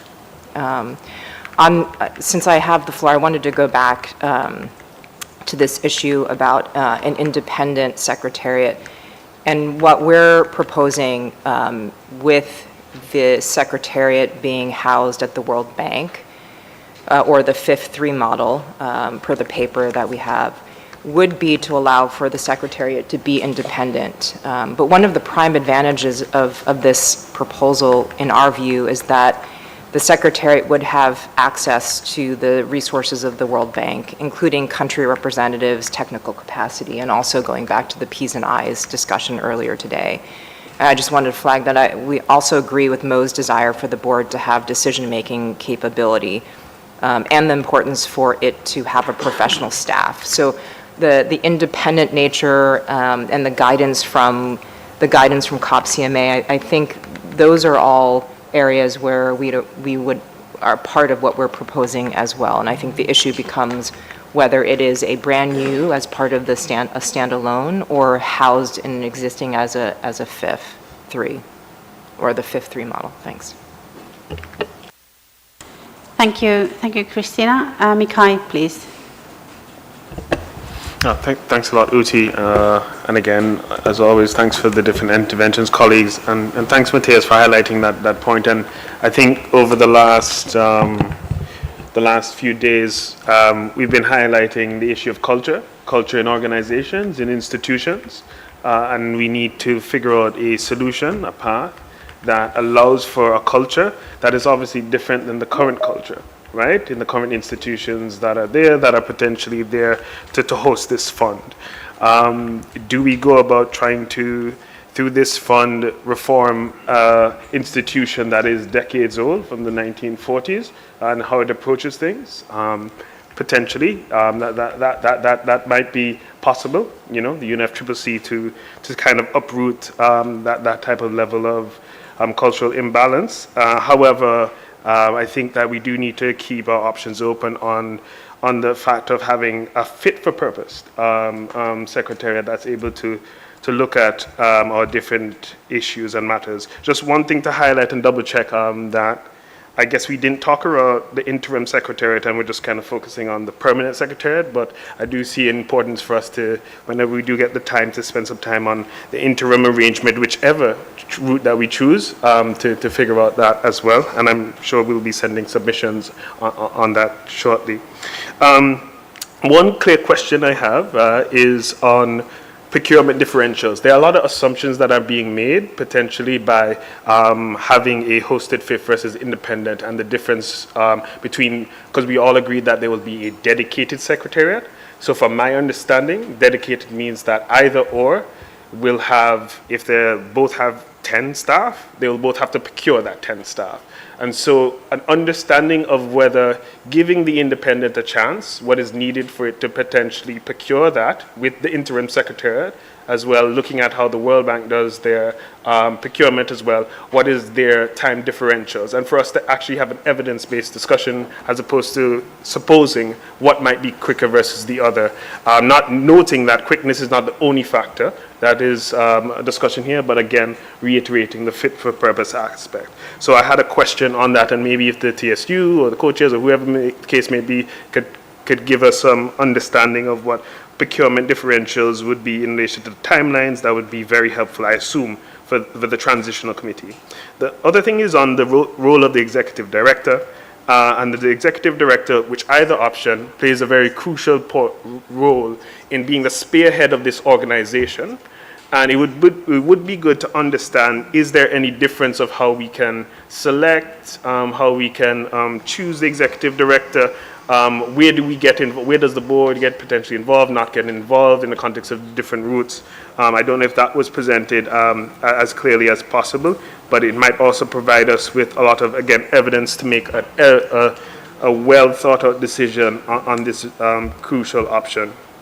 And the last thing is understanding the hosted fifths that are there in the World Bank, clearly understanding their geographical breakdown, understanding their gender balance that they currently have, maybe compared to the Green Climate Fund, and again, evidence, right? We're looking at making decisions on, going an independent route. How well has the GCF been able to do that versus how well has the fifth been able to do that? How well has the World Bank proper has been able to do that? Might be a clear indication of whether or not having a hosted versus an independent will get us to that cultural aspect. Because I can tell you that, and the last point I'll make is that I've interacted with financial institutions where if they do not understand your context, they're going to impose their context on you. And if they do not have colleagues that can better speak to your context within their group and their circle, they're going to make assumptions and decisions on behalf of you. And I've been on the end of implementing where that has caused huge delays in relation to ambitious climate action. And whatever route that we choose, we need to choose a route that is able to have a clear understanding and a culture that fits, again, as I've been saying, loss and damage response and the development of the regime to look at this novel area that we did not anticipate as big as it would have been in 1992. So we need to have a secretariat that reflects that ambition, and we need to have the different bells and whistles and ensure that how it looks and how it functions is able to deliver on that mission. Thanks a lot, Uti. Thank you, Mikhail. Next I have Sumaya, please. Thank you so much. I agree on the issues related to the role of the Secretariat as stated by my colleagues, and on different issues of convergence stated in the room. However, I disagree on the issue of empowering the Secretariat to take decisions. And I would appreciate from Lawrence example of the type of decision the Secretariat could be taken, because all of us, we agree on the need for urgency and speedy delivery of things. However, I see the Secretariat working under the guidance of the board and responding to the whatever tasks they are in task to take. However, when it comes to the issues related to urgency and quick delivery, I guess that should really be considered in how the board would function in relation to the number of meetings, virtual meetings, things like that, that would help in taking decisions. But I don't see a Secretariat being empowered to take decisions. Thank you, Sumaya. Laurence, please. Yes, I'm happy to come back to some of the questions from Sumaya. Thank you. So from our perspective, we are in favor of a board that is large but not too large, that is representative. But what comes with representativity is maybe some challenges of making sure that all those people can meet on a very regular basis to make decisions. So in our view, what the board does is setting out the parameters, how support is provided, how does the Secretariat engage with countries, recipient countries, how the Secretariat works with the implementers that would have been decided by the national authority in the recipient countries. So setting up those parameters so that when something happens or when a project is decided, you don't always have to go back to the board to say, do we do it this way or do we do it that way? So that I think if I spoke of the Secretariat making decision, it's more about speed in delivering action and not having constantly to go seek direction from the board when approval has been granted in principle for certain activities, but also when some clear parameters of how the Secretariat should operate have been laid out, so that then the Secretariat can, because we're talking about a dedicated Secretariat of people working to implement the activities of the fund on a daily basis, right? They're not doing that and something else. But in our view, the members of the board, including representatives from, you know, the different constituencies, but also representatives from other groups, other actors that we value, we don't see those people as working on the fund 24 hours 7. That's not their job. They would have jobs, you know, at home. They would have other roles, other hats. So the idea is, if we have a dedicated Secretariat, their whole job is just taking action on behalf of the fund and being able to do that in a timely manner because they've been given the right direction by the board. I hope that's helpful. So Maya, did you want to respond, and then Richard? I see the response quite helpful, because still I see what you have just described in the context of responding to the guidance of the board, rather than taking absolutely decision on issues. So I see the independent and dedicated. I don't see, by the way, dedicated and independent mutually exclusive, because we dedicate a Secretariat, however, to do the work. However, for us, we see it independent from where it is being located. But thank you for your response. Thanks. I have Sonam, Dan, and then Richard.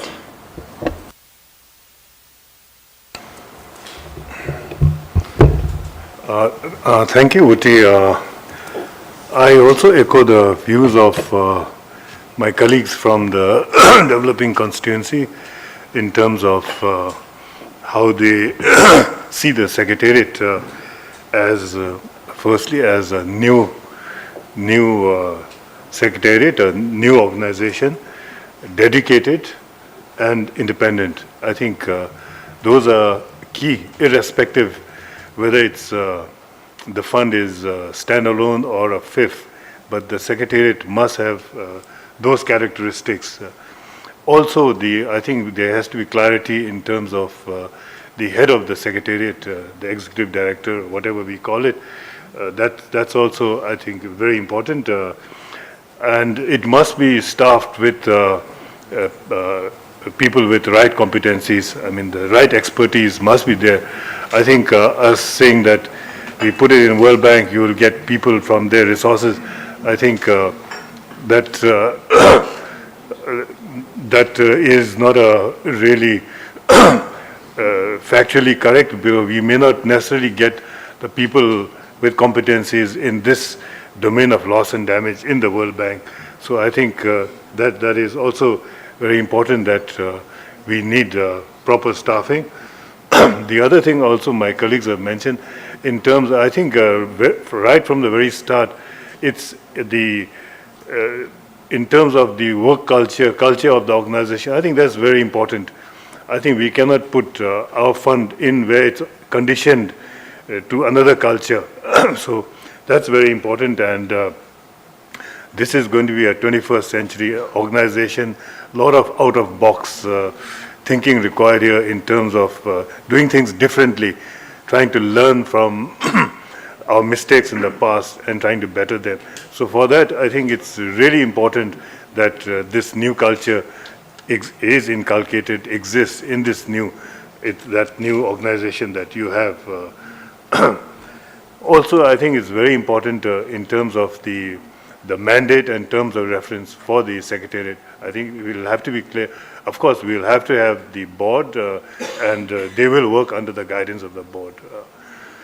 So these are a few views that I had. Thank you. Thank you very much, Sonam. Next, Dan, please. Thank you, colleagues. I'll be brief. I think obviously it's clear that the independent and dedicated Secretariat is really important to the core delivery of the vision for what this fund would be. And I think there are some points obviously around what we mean by regionally informed approach in the US proposal, but I think that approach is really, it's welcome that that's recognized, but noting some of the comments from Matthias about that kind of more direct localization or what that looks like, but I think potentially regionally informed approach may be enough at this stage, given that we would expect the board to determine that further. But I do agree that understanding how the regional and localized information sharing with the Secretariat is something that should be preempted and put into it. On the Mackay's points on culture, I think one of the things that will be important to the culture, which by no means accounts for the whole question of culture, would be just making sure that there is a multidisciplinary background to some of the expertise. Looking at ensuring that you're not creating a kind of homogeneous kind of technical background. There's a lot of different ways to be working in this space, but there's also a lot of different disciplines which should inform the ability to do so. So it'd be good to see something that really speaks to that technical expertise, but from a sort of multidisciplinary, I think is a term that could be used. Just in terms of the flexibility of the Secretariat, I think many Secretariats have had to evolve with the issues they've been set up for over time, and we know that this is an evolving fund, so I think maybe some sort of recognition that the Secretariat should, the structure should have ability to be reviewed or add elements to it in a responsive way. One of my questions, I guess, is around safeguards. So I know that the Secretariat will be required to, as if this is a fifth, will be required to bring the World Bank safeguards into application. Many fifth funds, if we look at their mandate, we might suggest that those funds might not be engaging in as great a range of activities as this fund could be. That means that they'd be applying safeguards for a greater diversity of activities, which are more difficult to preempt. So I think we should take into account what that would look like in terms of staffing and resources, given that some other fifth funds have, maybe more specific or targeted interventions where they're kind of working through a specific way of applying those safeguards given the project. So that diversity of potential activities, does that mean that we need additional staffing to take on board those application of safeguards? So that was just one other consideration I wanted to raise. Thanks. Thanks, Dan. Richard, did you want to come in at this point, or you want to come in later? Okay, so we get JC and then Mikhail. Thank you, Uti, for giving me the floor again. I was very brief, but I realized I forgot a couple of points. So just the opportunity to support Matthew's point about the language issue. It clearly appeared at GCF that the lack of use of other language than English was a problem for some countries.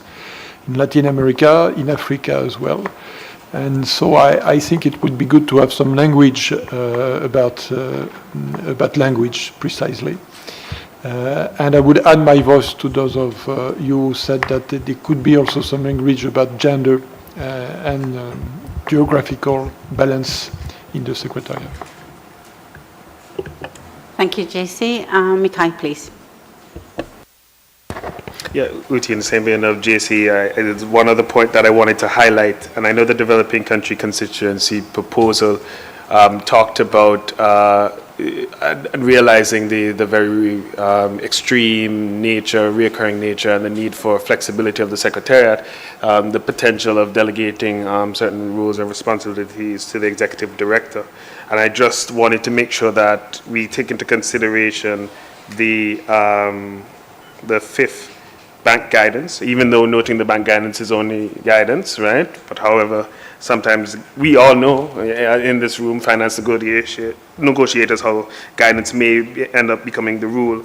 But in that specific bank guidance on bank hosting of fifth Secretariat, this is from February 2022, it says under the section that deals with fifth Secretariat staff and accountabilities, and that is paragraph 2C.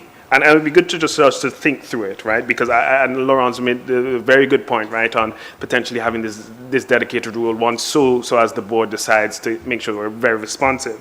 But it says here that since the fifth secretariat is a part of the bank, Secretariat staff do not decide on funding allocations and maintain a neutral position with regards to the funding decisions to avoid any perceived conflict of interest where the bank is one among multiple implementing entities.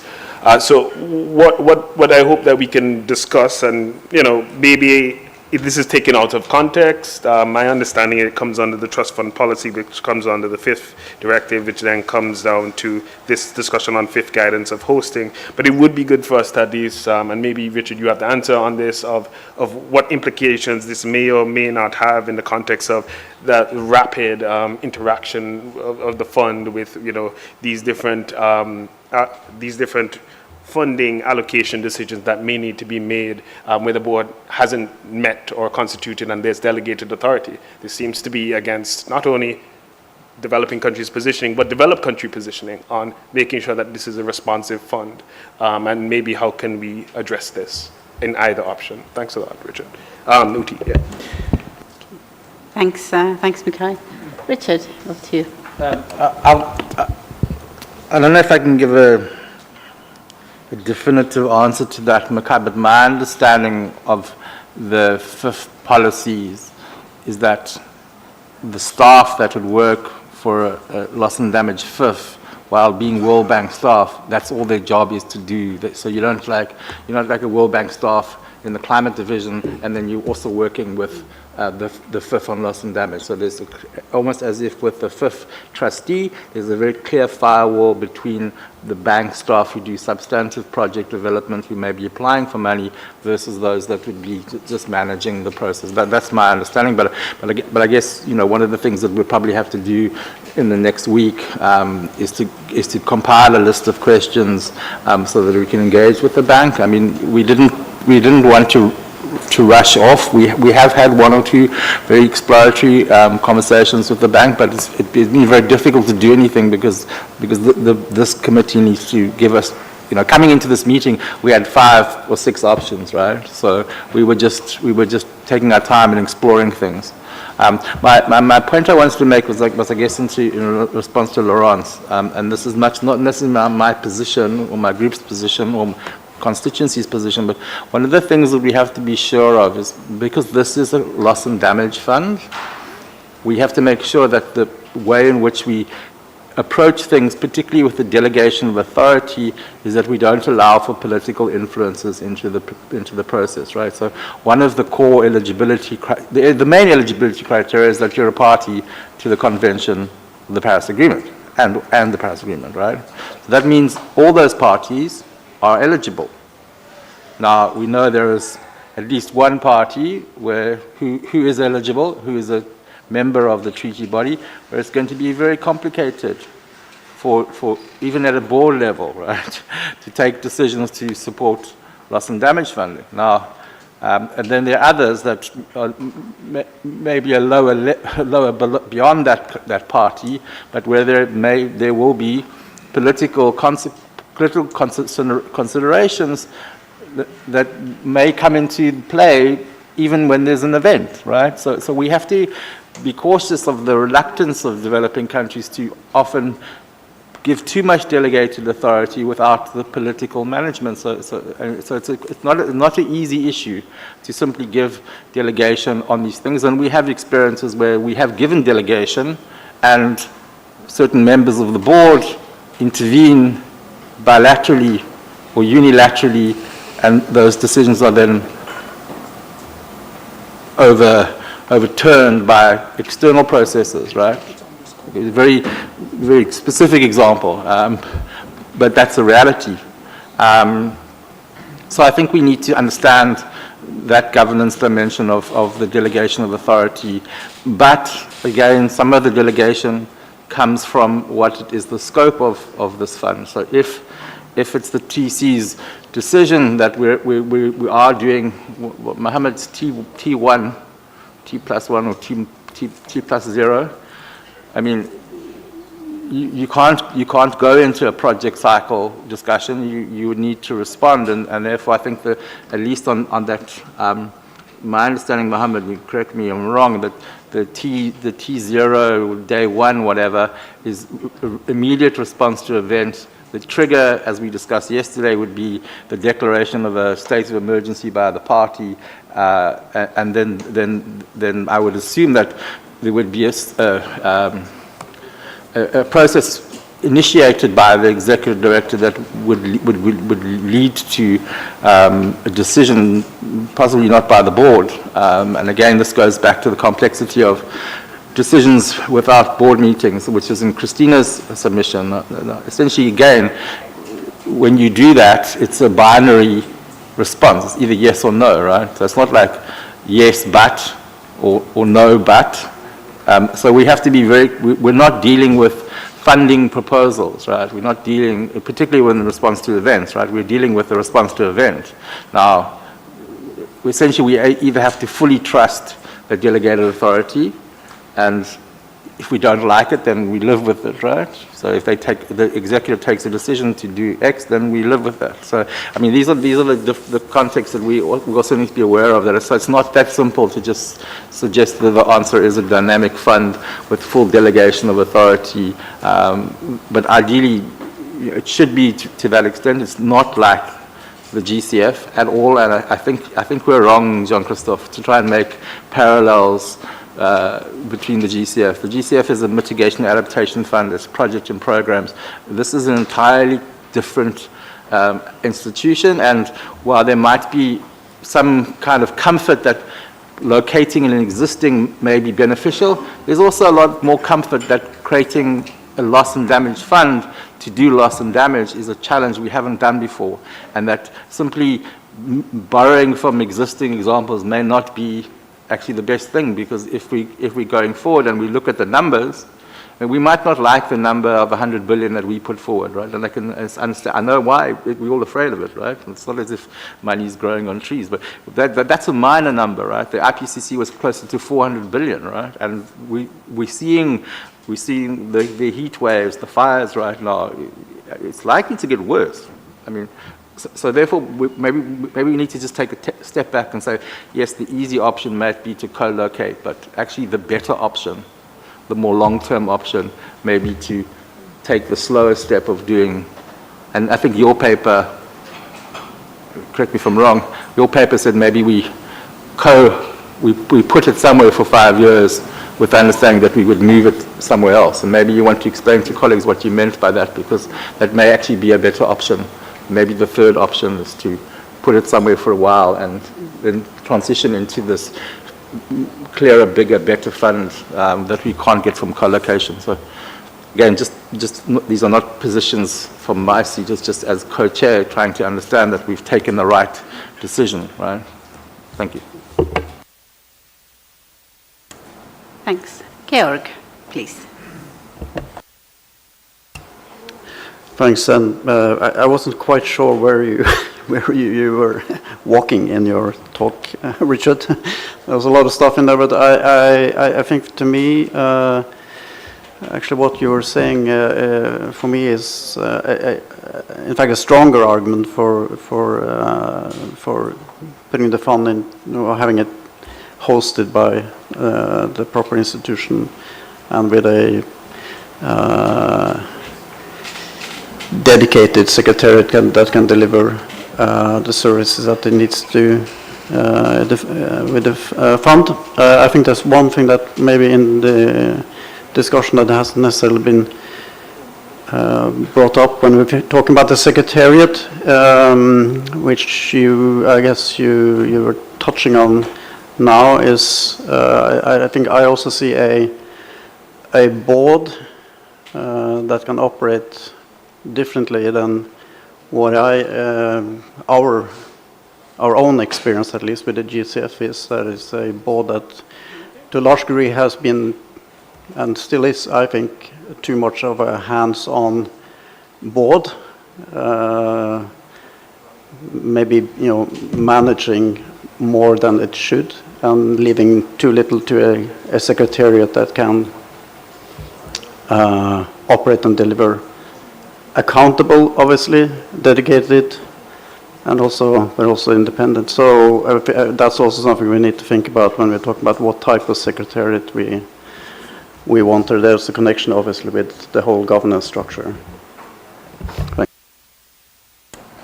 Thanks, Georg. Mo, followed by JC. Thank you so much. And quick elements. I think this discussion will benefit more when we have clarity on the products of this fund, because currently we are talking in the absolute. I mean, each of us is bringing like experience from one institution. I can always refer to the JEF, and there are a lot of concerns from developing countries on the role of the director or whatever, the head of the JEF in taking decisions in relation to projects. And I can say this is a very bad experience for many developing countries because the JEF is not delivering for some countries. It's the same thing.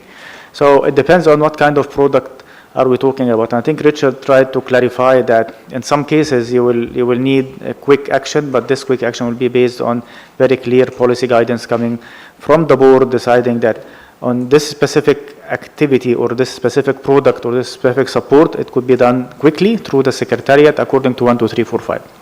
But others might need different approach whereby the board has to be fully engaged on the issue, which comes through programmatic or comes through the bigger the longer term engagement. Second point, bringing again the GCF now and like every time. Well, the GCF secretariat is the one who brings the projects to the board, so they are taking a lot of decisions all the way, bringing stuff to the board. So it is not the board policies that is hindering things from coming forward. It is the secretariat, and we have seen that, and many of us have had issues with the independent evaluations and with the process, with the ITAP process and the secretariat process coming with projects with the GCF. So secretariats are not angels.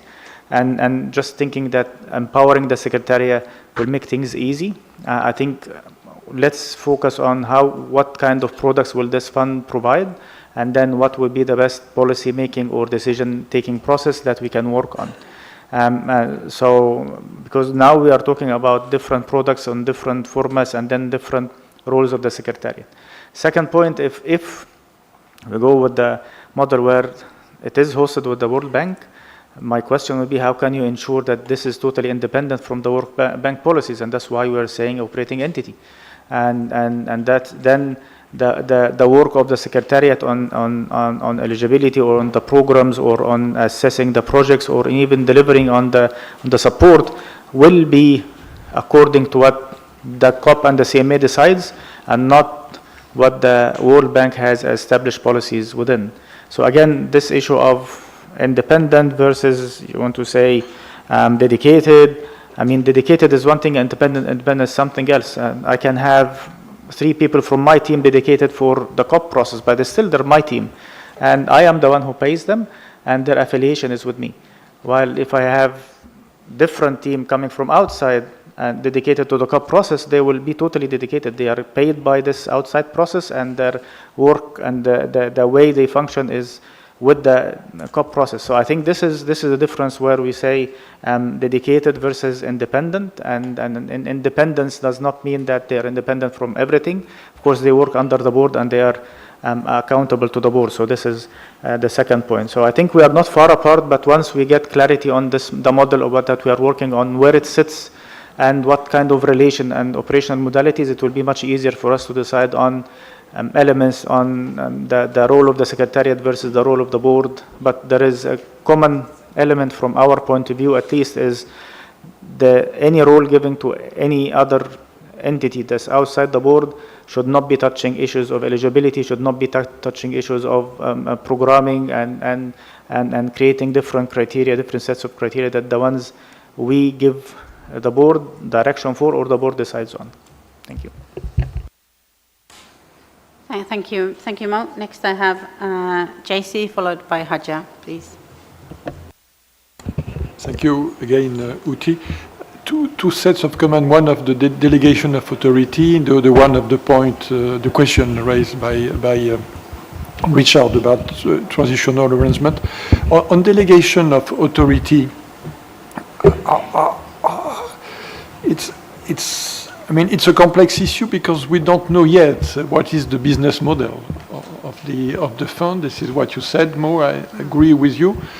It seems to me that as long as the fund will be delivering through programmatic approach, we have to delegate authority to the ED. But we know that all the activities of the fund won't be based on programmatic approach. You mentioned, some rapid onset event. Obviously, some of the actions to be delivered will be programmed, but some of them won't be programmed. And I heard Avinash said that there will be a post-event program to be developed with the fund, and this is obviously something that couldn't be delegated to the ED and that the board would have to take on. And that's really a challenge. I would completely agree with you, Richard. It's really a challenge for a non-sitting board, actually. And we have had many challenges with the BBM process, what we call the GCF, so the decision between meeting to be taken. It's really not an easy way to go. So, and that has to be clearly stated from here. And if we could take some time to reflect on that, it would be good. But starting from what we will recommend as the business model of the fund, meaning both the scope and the operational modalities. But I suspect that as far as we are all on for some programmatic approach, that would request some delegation of authority to the ED. On the question you asked me to elaborate a little bit the transitional arrangement I have been suggesting in my submission. Well, I mean, I suppose we have to acknowledge that there will be progressive capacity for the fund to deliver. We have to admit that, and we have probably to reflect on how we want to help the fund and the Secretariat to deal with this transitional period, where they are not being able to deliver on all the business model, and maybe at first with only a little of that. So it's only a reflection about that, actually, and the fact that past experiences clearly demonstrate that we shouldn't overload the fund and the Secretariat on very logistical issues. I was referring the other day about human resources policies. Why would we ask the fund to develop its own policies, since they are very relevant policies that could be used? And this is the case with many other policies that shouldn't be developed from scratch, but maybe used for some time, and then we should let the board decide after 4 or 5 years whether or not they could adopt new policies, new location, new institutional arrangement to deal with to best deal with the business model that we would have recommended the CUP to mandate it to be. So this is only a reflection of that. It's no more than that, but I certainly think that we should take some time to try to help the board and the Secretariat to deal with this 3, 4, 5 years of starting this new business.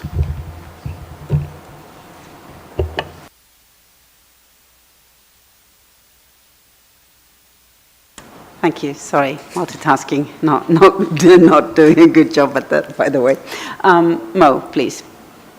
Thank you. Just because I also mentioned that there will be like an interim arrangement or interim secretariat. This does not mean that this arrangement means that the fund will be stationed somewhere and then be moved from there somewhere else.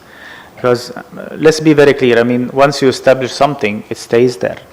whatever we put as safeguards, and we agree that in 5 years' time, I don't know how many of us will be there in 5 years. I wish I will not be there.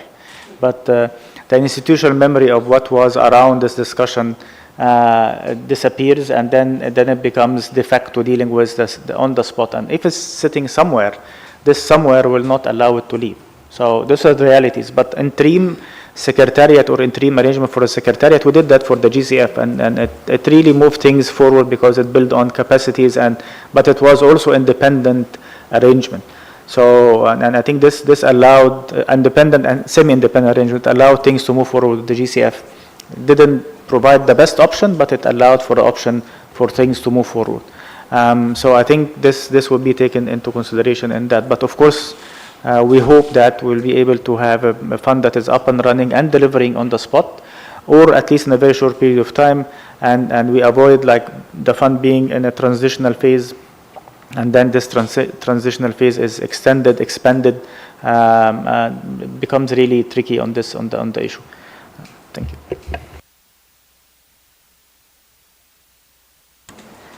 Thank you. Okay, I think we've now sort of exhausted the list of speakers, not trying to summarize the discussion. That will be then reflected in the intersessional work that Richard and I will take forward. Maybe just to provide a couple of housekeeping issues. So first of all, you've now all received the developing countries submission on the funding arrangements. You've also received sort of the co-chairs, again, an indicative, non-exhaustive list of things that we believe we have heard during this meeting on the sources, on the scope, on country ownership, access, delivery modalities and triggers. And there's one on the board, I think, which hasn't been shared yet, but that's coming soon. Do you want to?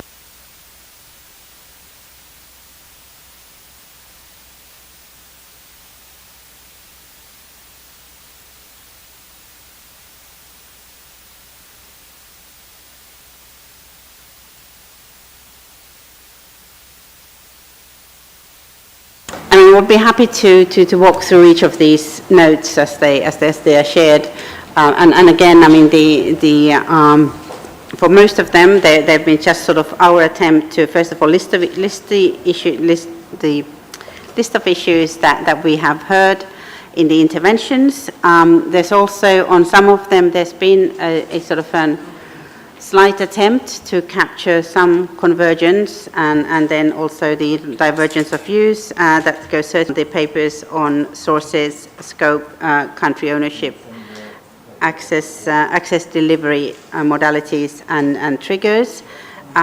We'll explain in a minute what we are trying to do with the piece regarding the board, where we have at least sort of began to identify options based on almost uniquely based on the submissions received. So again, they don't necessarily reflect the richness of the discussion, but we would like to at least sort of I mean, we want to work in a very transparent manner, so I think it's very important that that we share with you what we are taking away from this meeting. Richard, did you want to be a bit more detailed on the board one? So it's being sent to you right now. It's like a zero at 50 degrees zero status document, right? It doesn't have a document number. It's just to help colleagues reflect where potentially there are different positions on the same topic, right? And it's just based on the submitted text, right? We have to find a way next week to then try and reflect the comments, the oral comments on those issues here. But it's not possible to have done that now at this point in time. So what we've done is we've essentially captured what is in the two main submissions that we've been talking about. the US proposal, and the developing country proposal, and we've tried to group things. It's an options text, so we're not negotiating this text, it's just to help you reflect. The reality is we have 4.5 days before our report is concluded. We're going to have to work extremely diligently in the next 10 days.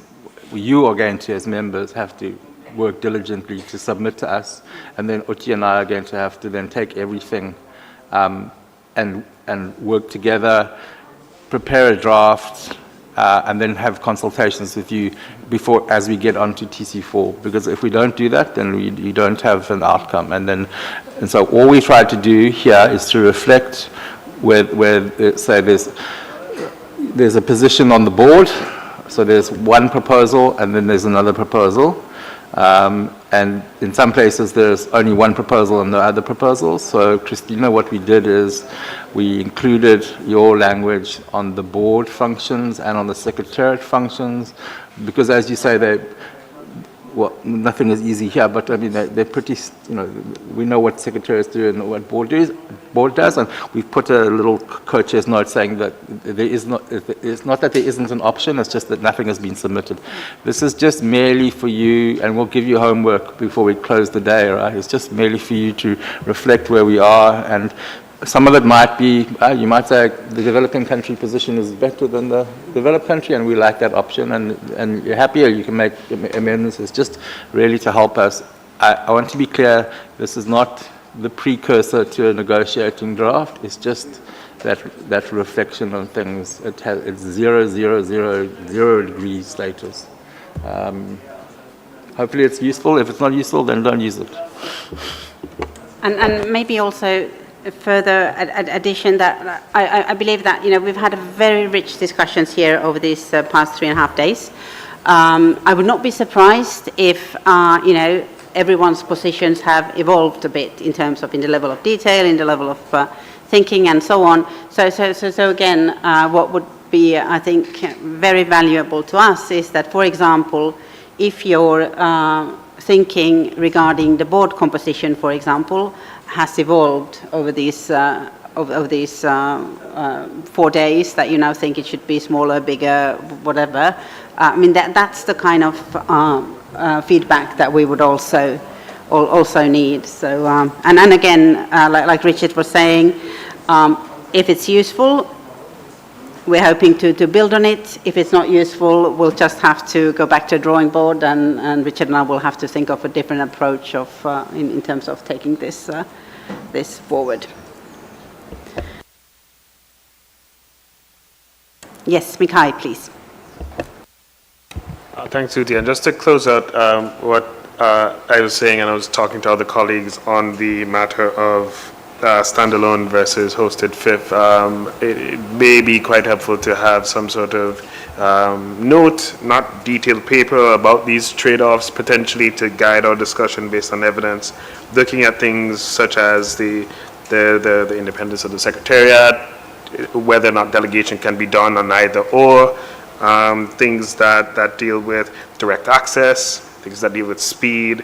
So all of the and privileges and immunity, all those things that we highlighted to better inform our decision, as opposed to the perceptions that we have potentially of either or. So just a thought. Yeah.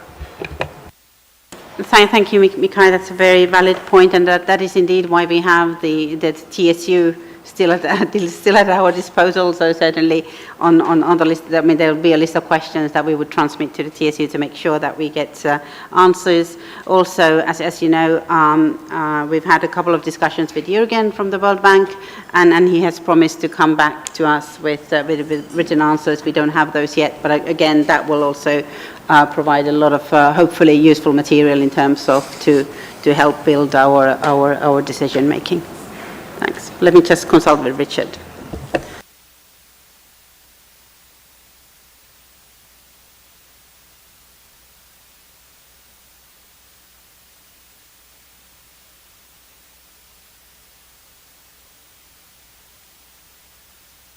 So what we're proposing now is that we would break for lunch now. We'd be back at 2 o'clock. And then we would have another discussion on the scope, and also a discussion on the funding arrangements now that we have also the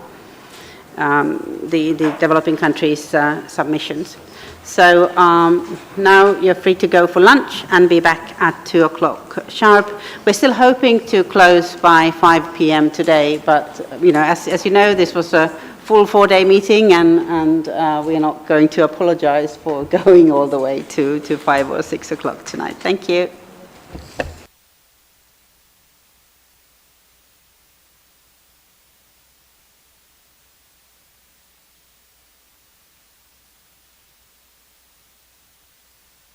And just right after, if Jyoti and I don't come back from lunch, it's because our constituencies have killed us for that paper. So be nice to us.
Okay, colleagues, please take your seats.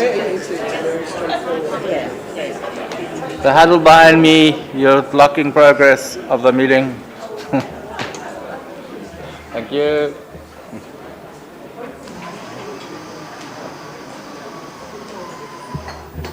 Do you want me to take this over?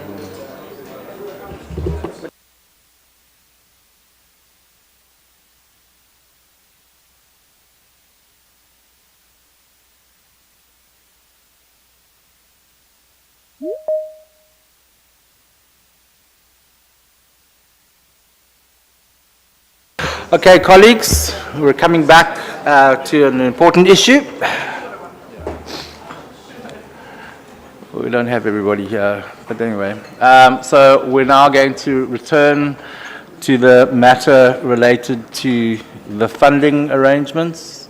We had a rich discussion yesterday afternoon. I thought that discussion, we had made some progress on the understandings of certain elements. But as always, when I think I understand something, it's not always a shared understanding, but that's okay. We also said yesterday that we were waiting for a submission from the developing country constituency, which you have now received. It was made a couple of hours ago. You should have received it, and so we wanted to come back to this issue to give the developing country TC members an opportunity to reflect or provide views on that submission and maybe to help us understand it better, and then also to provide an opportunity for the developed country members who wish to have some interaction, ping pong with developing countries. So that's the intention of this session. We'll probably give you, depending on how rich the discussion is, an hour or so, and then we'll go into sort of wrapping up with the next steps. We have to take an important decision on, or confirm a decision on the location of TC4, just procedurally, and then we may have some closing remarks from the host country, and I think that's all that's all that's planned for the day. Okay, so on that note, I open the floor to colleagues. Mateus, Angela, Mackay. Would you like to speak briefly to the submission, or anybody else actually?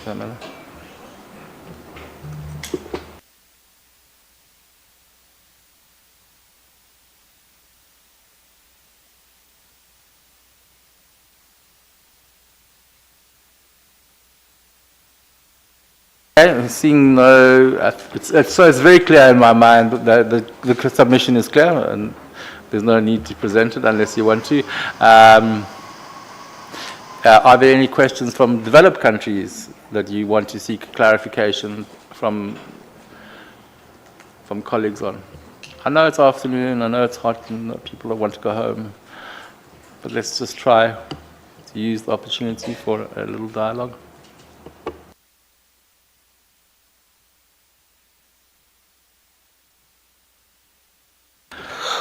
Jaime, please go ahead, help us. Yeah, I know I'm not the developed country, but a developing country, but could pretend you were once one, probably, right? Yeah, no, you're once and will be. You don't know what history will bring us, and that's why we like flexibility in any form of definition.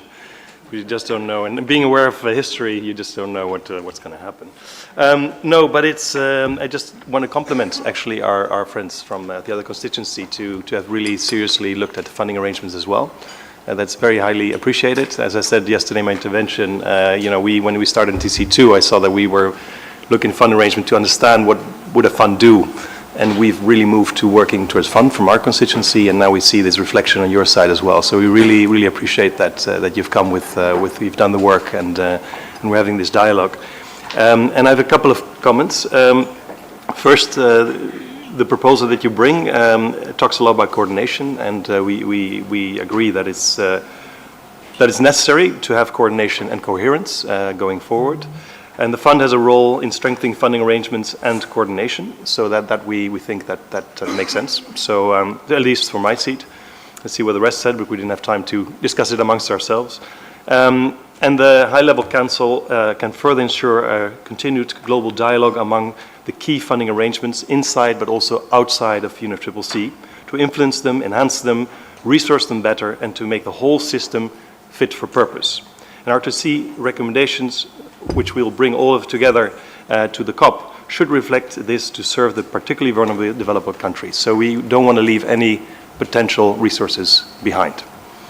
And second, while you focus on coordination, we lack actual recommendations to strengthen existing funding arrangements. And you are the ones who know what is missing and what needs to be fixed, what is already out there.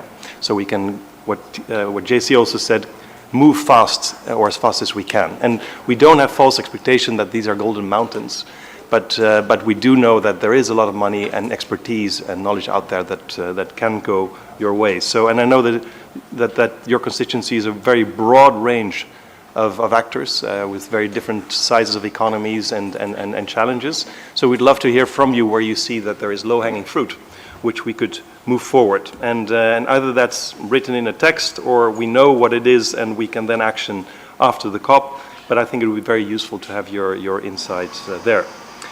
And lastly, I just want to make a comment that already started to do with funding arrangements to say, you know, it's not golden mountains immediately and easy, etc. But it's things we can work on, and you know, in years we can move tankers ahead or add elements to that can be actioned faster. But the same for the fund. I mean, there's just not the idea of one fund of trillions that will resolve everything because of its power is a nice idea, but I don't know where the money is going to come from. So let's see how, you know, we said yesterday, you know, 20% will be funding arrangement, 80% will be the fund. I want to caution for huge challenges there, and keep pushing us to make it as big as possible. But let's focus on a whole architecture and make sure that we don't set us up for more difficulties or unrealistic recommendations from the TC to the COP. I'll leave it up there. Thank you. Thank you very much, Jaime.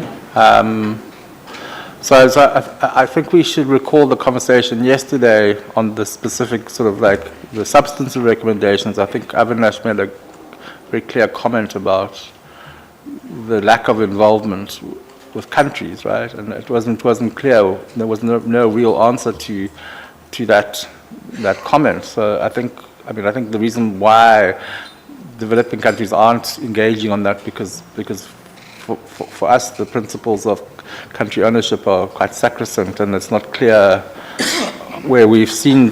I mean, maybe Christina, you want to comment, because at the moment we've only really seen substantive recommendations from your decision. I think John Christoph's were a little bit broader, and so were the submissions from Heike and Sinead. But what I'm being asked by my constituency is, where do these things come from and what happens to them, and what is their status? Is it simply, and this is just not a substantive clarification, it's a procedural one, is are we going to recommend things when maybe there hasn't been process even involving the actors, right? Not just the countries and the needs. So I wouldn't at this point read into that lack of engagement on recommendations anything, but it would be useful it would be helpful to developing countries for the clarification of, you know, are these things that you're discussing with those institutions and those actors, and what is the status of them? So while my colleagues are thinking about responding, please go ahead. No, thank you. And I think what can be very useful is, you know, you might not want to say that institution needs to do that, but what you can indicate are elements of the funding arrangement that need to be fixed, and then we can figure out which institutions link to that. And we can make a whole list of issues. And it can be regionally focused, like, you know, I know from the Latin American countries that can't access climate finance as easily, or others, you know, but it can be these kind of recommendations that we want to put on the table to see what we can do to adhere to it. Thank you. Thank you. Heike, I know you got your hand up first. Makai, did you want to just give a more indicative sense of that, and then Heike could respond, or is that okay with you, Heike? So I'll give the floor to Makai first, and then Heike, you can follow. If that's okay. Thank you. Thanks a lot, Richard, and thanks a lot, Jaime, for starting the discussion. I think one thing, the spirit of the proposal was to obviously acknowledge and act in good faith on fulfilling the mandate that we clearly have an understanding that there is a broader architecture out there. However, making sure that we know that we have to work within our mandate and within the constraints that we have in the context of the COP and the CMA and what they can do and can push forward for in the context of funding arrangements, especially those that are outside of our process. And that's clearly articulated in the purpose.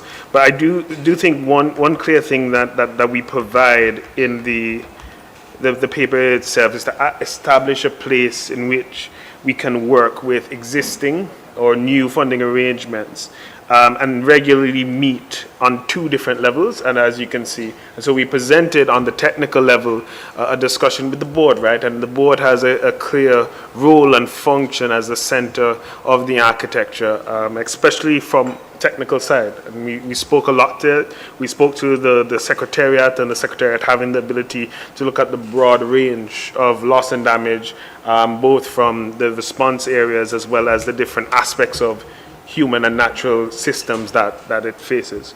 And so while having that technical understanding under the fund, there is also a clear understanding of this political dimension that is needed. And I think Jaime made mention to this, and pushing for more ambition, more funding, more broadly beyond the fund as well. And I think that having that council, as we highlighted, / dialogue to raise this ambition at a high level is also quite key with the architecture. And so, as stated before, it's us really engaging in good faith in this concept, as well as incorporating huge, important technical pieces of the puzzle that have a lot of rich history and information that are needed for this. That includes the Warsaw International Mechanism, its XCOM, as well as the Santiago network, and trying to button everything up together and tasking the board with taking on the mandate of figuring out these arrangements to ensure that they're fulfilling country needs and country obligations, and that countries are actually consulted on these funding arrangements, and they're just not done without our consent and approval. So that's it, Richard. Thanks a lot. Okay, thank you, Mikhail. Haka, please go ahead. Thank you very much, Richard and Mikhail, of course. Very glad that you had the chance to come in before. And I will be brief, as we also didn't have fully the time to digest the new submission. But I highly appreciate that you took the time in this busy meeting also, after 2 rounds of discussion, to engage with this. This is part of our mandate, and I think the submission now gives us a good opportunity to engage even more and have a better understanding. I think Jaime mentioned already parts in the submission. For example, what is in there on WIM and Santiago network. I think that came also from different colleagues. I think this is something important. Jaime mentioned coordination and coherence, something that is also important. We have to look at the criteria there. We had a discussion, all my head turning, sorry. We had a discussion yesterday.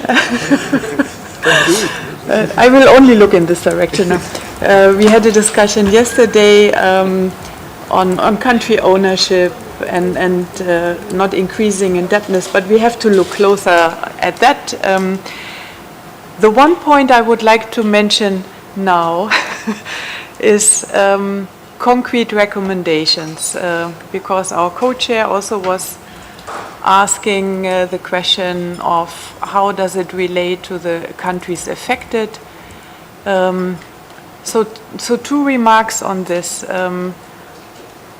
Overarching, I would say, although we had the discussion, the questions, and rightly so, what can we do to really do something on these concrete recommendations, to work with? I think Mo is making this point also often on this is not within UNFCCC, so what is our role in influencing these actors? I would say there are challenges, but we are all good place to make progress on this and be transparent and work towards accountability. But my main point here is if we don't have concrete recommendations, we don't have a chance at all to influence the actors. We just don't have a chance. I mean, 1 year later, for COP29, we could look each other in the eye and say, okay, all this talk on funding arrangement recommendations, and where are we now? Or the new council can have a look. But if we just don't engage and really have actionable, clear recommendations to increase the fiscal space within IMF, so some of the things we have been thinking about, to increase premium subsidies or in the humanitarian anticipatory action was one of the, I don't have the list of the recommendations in front of me, but if we don't have this concrete asks, so will they then come into action? No, I don't think so.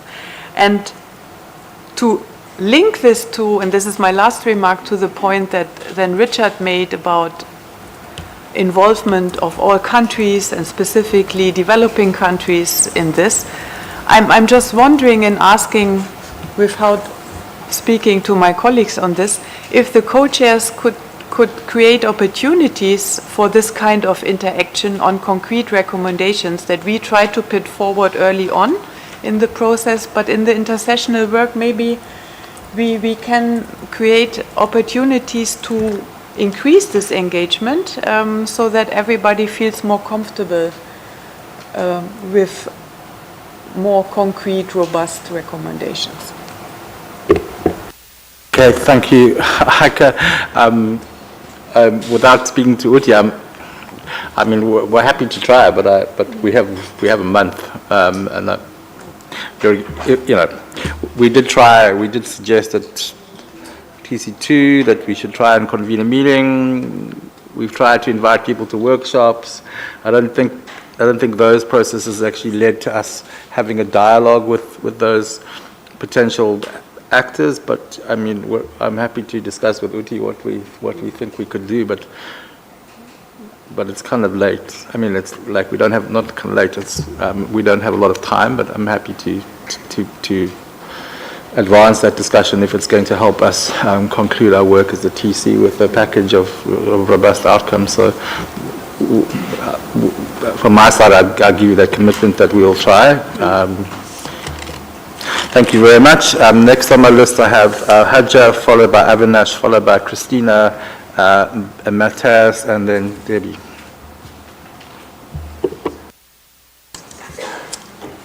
Thank you, Richard. And I just want to come in building up from what Mikai has said as well, that we are really trying to understand how we can coordinate with what's existing within the UNFCCC that's already dealing with loss and damage, but there's lots of things that has happened outside of the UNFCCC, which speaks to things like the creating more fiscal space, things of non-economic losses and damages, which is very important for us, and a range of other things. And so in the issues of migration or health, all of these which are going to be really important for the most vulnerable countries in addressing loss and damage.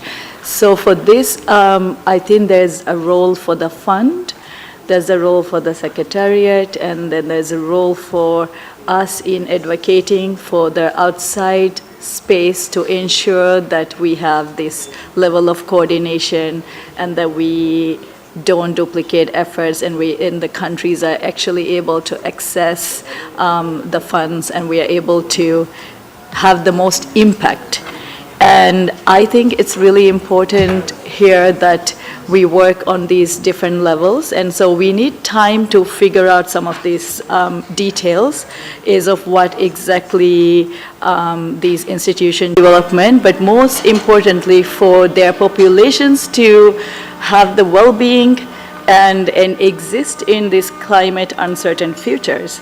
So for this, of course, we need to ensure that we do things that are within our control in the UNFCCC space, but we also need to influence the outside to answer the question of what could possibly the WHO, IOM, or the OCHA would be doing differently to address loss and damage, or what will they change in their protocol, what will they change in their financial mechanisms, what is they going to do differently to help countries address loss and damage better. And loss and damage is, as you know, there's been mitigation, adaptation, and this is a new fund that's going to exist. So we have to figure out how this new fund will interact with the outside to actually have the maximum impact. And for that, you need a very high-level lobbying efforts and changes. And this could, I mean, we can invite or recommend, and of course, we can't tell others exactly what to do, but I think this is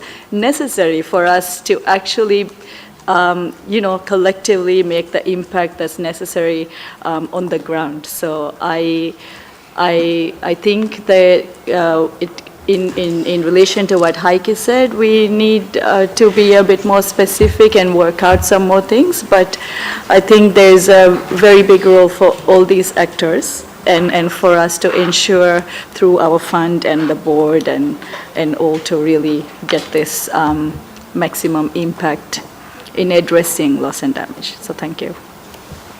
Thank you. Haja, Avinash, please. Good afternoon, everyone. So I think our submission is an attempt to find a path forward. It recognizes the importance of funding arrangements, the importance of coordinating them, of trying to support their greater coherency. We could emphasize that we should be also supporting their expansion. I think that's in there, but we can make that further, that we can engage with them. But I think that the problem about going through concrete actions is that some of these concrete actions will, so part of the submission also talks about a criteria for funding arrangements that would be appropriate. For example, that they are promoting non-debt, that they are focused on loss and damage, that their eligibility fits in with the fund. But when we start looking at some of the concrete proposals, not all of them are non-debt. Not all of them have the same eligibility. Not all of them are focused on loss and damage. Almost all of them are not in our control. It's some other institution. And so it's hard then, between now and COP, for us to be talking about these and not getting full country endorsement around all of these things which we don't control and which also sitting in between all of these things. So it seems to me the best way forward is to recognize the importance of them, to recognize the importance of coherency and coordination, to recognize the role the fund may have in expanding them in a useful way, to support them and engage with them, and to set out a criteria of those funding arrangements that we wish to be helping to encourage and support. And that criteria would be about non-debt, would be about focus on loss and damage, would be about the eligibility that fits in neatly, and not raising issues for which not all of our members and countries would endorse today. Thank you, Avinash. Next on my list is Christina. Christina,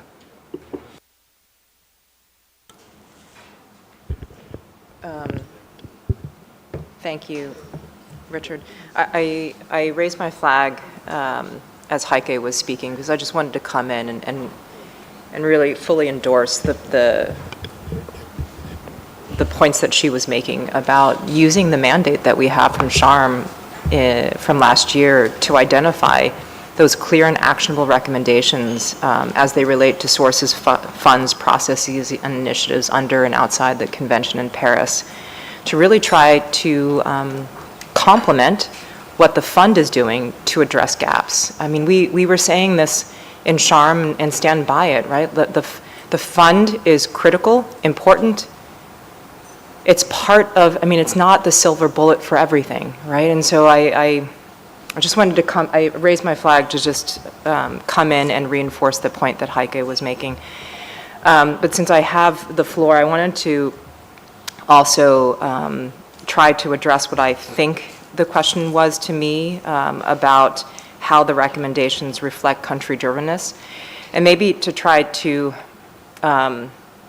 explain a little bit about the recommendations that we had in the bridging proposal Annex 2, and many of the recommendations are about policy changes. Policy changes with respect to humanitarian assistance, policy changes with respect to human mobility, recovery and reconstruction. The idea being that if we can get these policy changes, they will help countries deal with the challenges they're facing with respect to access or eligibility, speed, et cetera, that we highlighted in terms of challenges in the Sharm decision.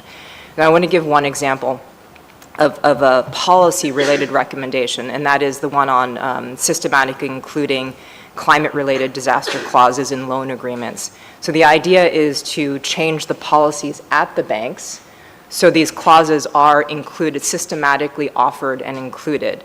Now, and then it's trigger-based, right? Once it's in the agreement, as far as I understand, it's trigger-based, so going back to triggers, this is one form of trigger. If a country chooses not to take up this offer, by all means, don't take up the offer. But the idea is these recommendations are meant to be, meant to make changes at a policy level that allow countries who choose to pick up on this offer to take it. So in that way, and that's just one example, I can go through some others, but the idea here is not to be inconsistent with policy, with country-drivenness, but to make those policy changes at a macro level, at a wider systemic level, to address some of these gaps at that level for countries to then choose or not choose. I hope that at least answers the question about the country-drivenness. Thanks. Thank you, Christina. So, I mean, that's one way of describing things. The example that you used, while it might be a simple one, is not simple because debt issues are bigger. For most developing countries, see debt as a much broader sense of systemic reform of the entire system, and there may be problems that our colleagues in our treasuries have with picking one little thing, right? Because and you know the developing country position, G77 chairs, the broader position on debt is system-wide reform, right? So not that I disagree with you. I think what colleagues are saying is we're nervous about the capacity of this body to make such broad-ranging recommendations to bodies that are outside. And I think the question was from Avinash yesterday, which I repeated, was to what extent, yes, countries can opt in or opt out is what you're saying, right? But there's a broader context that may just get us into a lot of trouble, like maybe us as developing countries, but I'll let other colleagues respond to that. So Matthias, you're next on my list. Please go ahead. Thank you very much, Richard. And also thanks to Christina, Heike, and other colleagues who have been presenting their reactions to the developing countries constituency paper on the new funding arrangement. So if I could try to answer somehow their concerns, I think that one key aspect of the discussion on recommendations is not only on the what question, meaning are we talking about mobility, are we talking about debt sustainability, or are we talking about rehabilitation and so on, but to whom are these recommendations coming from? And this was one of our main concerns, questions and struggles to understand the other side's proposal when it comes to the very reach and impact of these recommendations, basically parting from the common assumption that I understand that we all have, which is these recommendations do not necessarily will have impact in other forum, in other mandates that are outside of the convention, right? I think that recommendations and to actually held the institutions accountable for the implementation or even consideration of those recommendations. I think that our proposal, as it stands, actually tries to capture the idea of recommendation in another lens that is actually, from our perspective, related to the idea of a country-led process based on developing countries' assessment and participation in the formulation of those recommendations. And this two-tier approach when it comes to coordination is key to that understanding. So if I understand that you didn't have much time to go through the entirety of the document, but if you pay attention to the role of the board and the role of the high-level dialogue, you are going to see that both the board and the dialogue are going to identify criteria for the establishment of the new funding arrangements. Basically, who are the institutions, that the sources and the initiatives we're talking about, and most importantly, establish a process for engagement on best practices, engagement on what they are doing, engagements on identifying the gaps. And where do recommendations come in this process? On the report back to the COP. So both the board and the high-level dialogue are going to report back to us on these best practices, on the gaps, and on the elements that they have assessed, not only with the new funding arrangements, but also with developing countries' perspective. And then, annually, we can, as parties to the UNFCCC, parties to the Paris Agreement, come up with targeted recommendations. Not only recommendations on the what, but on recommendations on to whom. And this is how we're trying to frame this idea on recommendations. It is more procedural. I think that I understand that the concerns that we are not delivering perhaps on the expectations that some parties had when it comes to this process, specifically setting recommendations up front.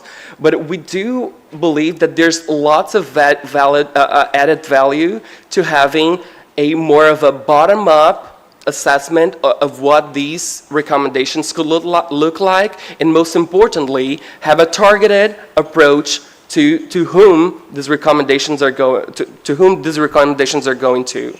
And again, my final comment on that, it's to highlight the very evolving nature of this process, because we're not saying that either the board or the high-level dialogue will define 5, 10, or in a specific number of funding arrangements, and then we're only going to target these specific institutions. We're saying that this is going to be an iterative process, and a process that is based on dialogue, based on the assessment of the very nature of losses and damage, which is evolving, right?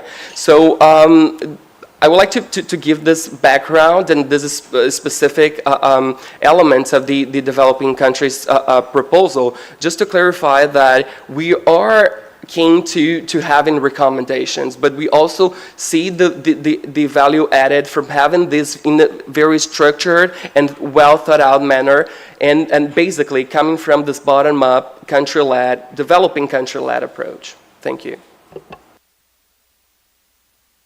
Thank you, Mateus. It looks like, you guys are, we should take pictures of people putting their two hands up. It's very funny.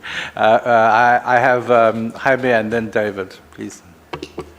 No, just to say that we call upon recommendations outside of the UNFCCC all the time, including MDBs, IFIs. So I don't see it as an absolute impossibility. And just trying to be functional about it. You know, we want to make an impact, and I don't think that is limited here. Back to you. Thanks, Jaime, but just to be clear that we didn't call on the MDBs, we called on the shareholders, which are ourselves, right? So we called on, and I think it was a deliberate decision, because, and then when we did call on the MDBs and others, they didn't do anything, just to be clear, in response to us, but it's okay. It's not totally true, yeah. David? Thanks, Richard. And I really do appreciate Matthias's explanation of the thinking behind the submission and Avinash and others as well. And we greatly value the submission. And as colleagues have pointed out, we haven't, and you pointed this out too, Matthias, we haven't had an opportunity to really digest it properly. But I guess my basic question is, accepting what you're proposing, can't we still do both? Couldn't we do exactly what you're describing and what Christina's describing? Can't we come up with a set of specific recommendations and do what you're talking about, which is a longer tenor, more bottom-up process? Like I don't see why we would try and constrain ourselves and miss the opportunity that we see in the decision that we all took in Sharm last year to really point to some tangible things that we would see being enormously beneficial for developing countries. Thanks. Matthias, please, if you want to respond. Sure, very quickly. I mean, again, I think that if we are able... Parece que você não tem nenhum app chamado... That's what Siri. But if we are able to adequately answer these two fundamental questions, what and to whom, I think that we are not necessarily against having both approaches, right? But I'm just concerned that we have limited time, and the proposals that are in front of us don't actually respond to those questions, right?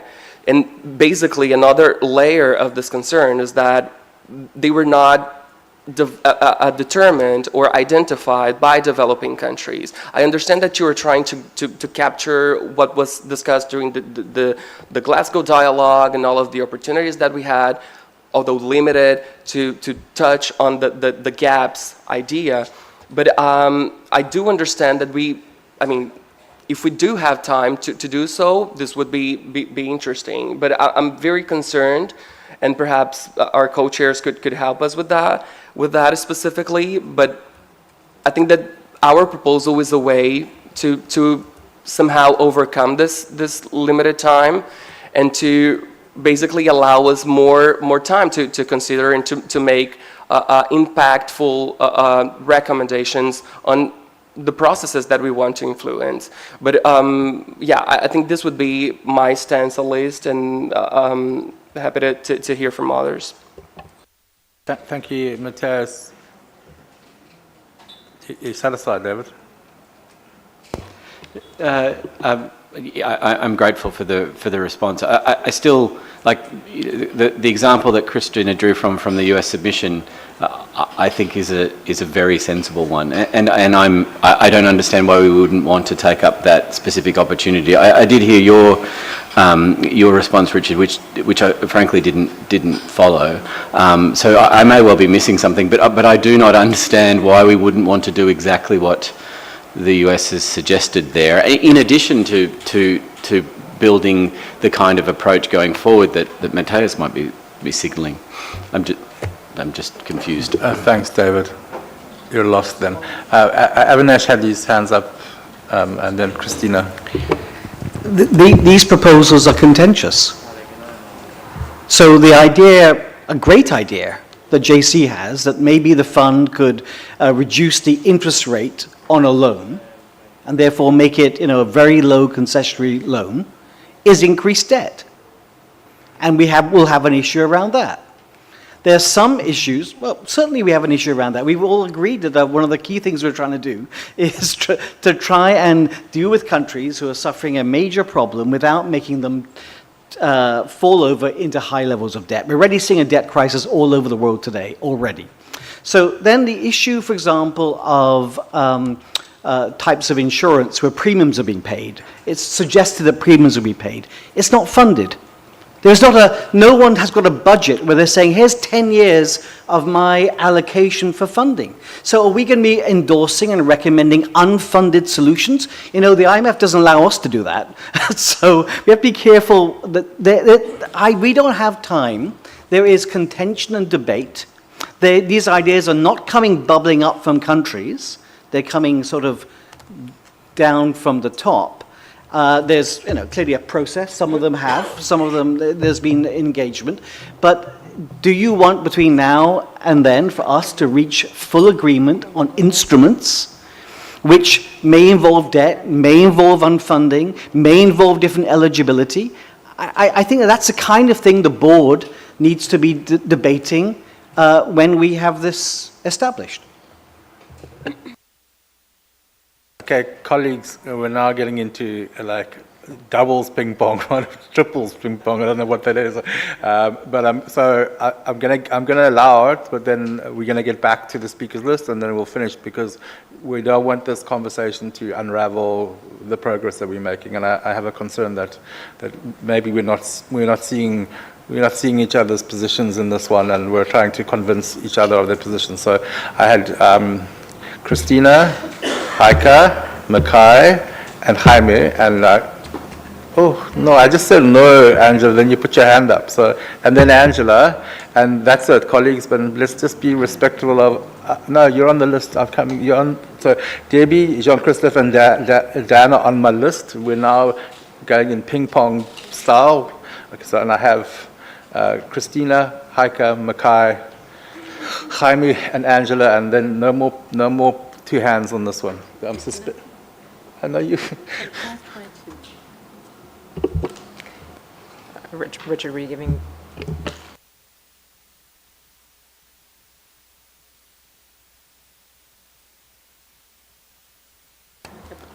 Christina, off you go. I mean, TC3 was the time to get specific ideas on the table. Wholesale rejection based on some pretty high, let me just finish. I am happy to stay. I'm happy to stay and take the time. That's all I wanted to add to the response about time. Christina, but I thought that we had opened up this option of ping pong to respond to people, not to make general statements. So you should have actually, gave you the floor because I expected you to respond to the discussion, not to make a statement. If you wished to make a general statement, you could have put your flag up and gone to the list. So let's have discipline that this function of two hands is for a discussion on the substance of what other people are saying. We can come back to you on this issue differently. Otherwise, this thing won't work, right? We'll just go back to going round and round and round. So please discipline everybody. Heike. No, I'm afraid, but I will try.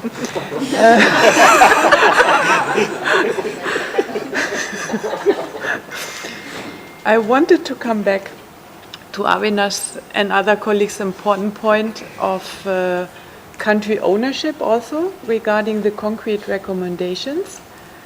And I would not go into all the details, but generally speaking, I can say that in the area of fiscal space, of prearranged finance and beyond, we have been working, for example, extensively with what the V20, for example, have put forward as their proposals for action to increase their fiscal space to enable them to deal with climate impact. So it's not that it's like the German-Irish agenda. Don't do that anymore. Agenda, it's my way of interaction, sorry. So just to highlight this point, it's really in interaction with countries, and we can show more of this if you are interested. Thank you, Heike. Next I have Makai, followed by Jaime, followed by Angela. And Mohammed, if you wish to speak, raise your flag and I'll put you on the list. No, I'm not doing this anymore. It's not working. So if you want to speak on these matters, you have to raise your flag and I'll put you on the list. But this is not working. So Makai, please go ahead. So I hope I'm in line with the co-chair's procedures on this. It's actually in response to David and to understand a bit the proposal for a hybrid option between the developing country position, which from my understanding it tasks the board to create a criteria, to recommend the criteria. And so then if one is to merge and I'll quickly just talk about the list after it merged that list of funding arrangements. Let's say Christina's funding arrangement that she highlighted there. Would it be then an invitation to those entities to fulfill that recommendation and then submit that proposed funding arrangement to the board to then, after they've created that criteria, to then bring them a part of the funding arrangement? So it's trying to, and I know, and I think it might be because everyone may not have been able to digest the developing country proposal, but I think Matthias articulated that the board is going to engage in kind of a discussion and like a criteria to flesh out the selection of the funding arrangement. So I just wanted to highlight, if that is the modality. And then the last thing is, and again, Matthias highlighted, we're not opposed to engaging with it. It's quite important, but I think as well, the potential to be unbalanced in a list right now, if we haven't as well looked at all of the other areas, there could be a potential there. And I highlight because a lot of the funding arrangements that, at least that I've seen, for example, mention non-economic losses writ large, as opposed to maybe looking at different institutions that, like, for example, the WHO, how they approach it, UNESCO, et cetera,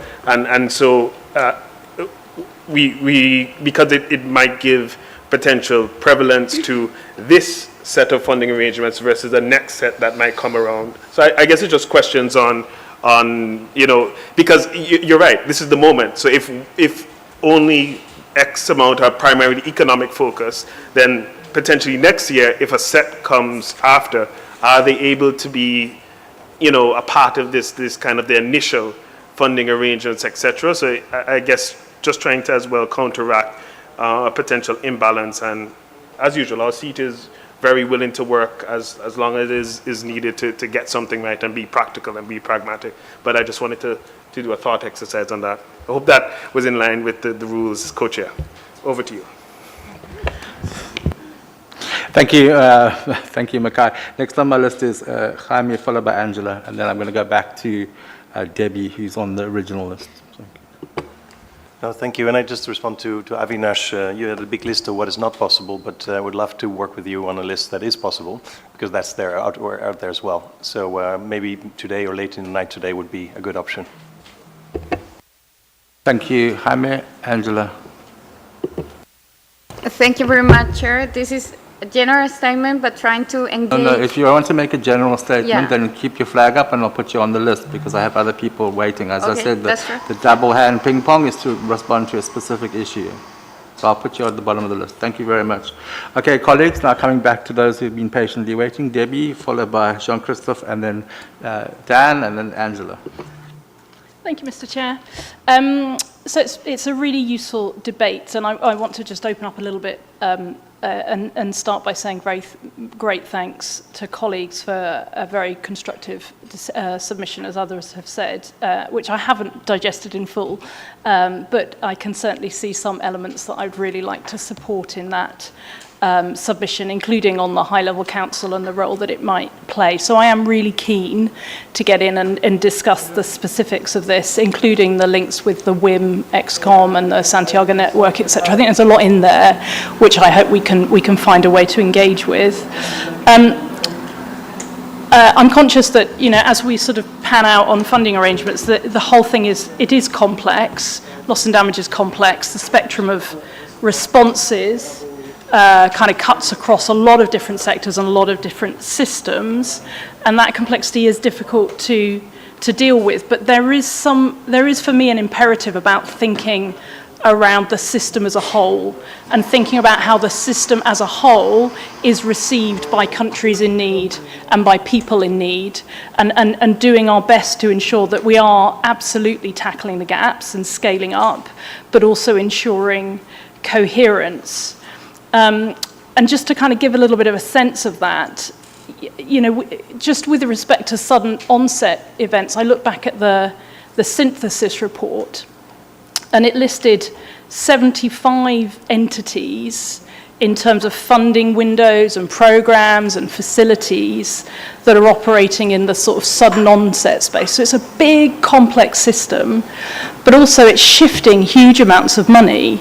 So Avinash, you talked yesterday about only 2% of the solution for Barbados being in the funding arrangements. But if we look at what we've got in those documents that we began in Luxor, then the synthesis report tells us that even just the international humanitarian system was 111 billion between 2019 and 2023. The multilateral system is well over $100 billion a year.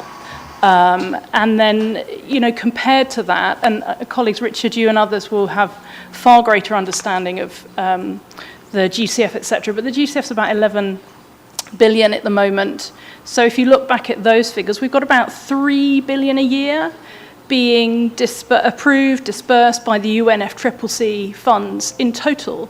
So the orders of magnitude available through the broader system are absolutely worth focusing on. And I do think it behoves us to think about how we can find some sort of actionable recommendations that shove this system in the right direction for the benefit of climate vulnerable people who are going to be bearing the brunt of the crisis. There's a big opportunity if we can find something actionable to focus on the scale, to focus on the coherence, and to find those actionable recommendations so that we're complementing what the fund is doing.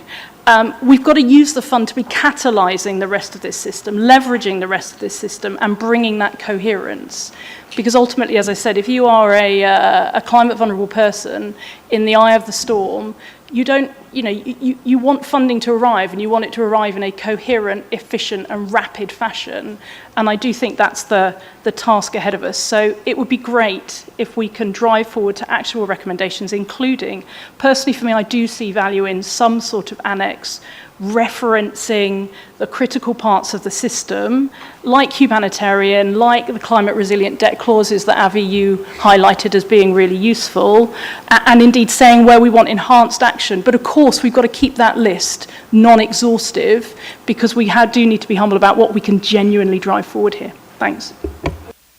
Thank you, Debbie. So my understanding was that Matthias did say that. He said we can do something hybrid, and we can, and the thing is to find that, right? So, but again, finding things, so David and I really disagreed, we always disagree, but I mean, so it's not that easy to always find each other, particularly on things that sometimes may be well beyond our comfort areas or our mandates where we are. So, but we'll try.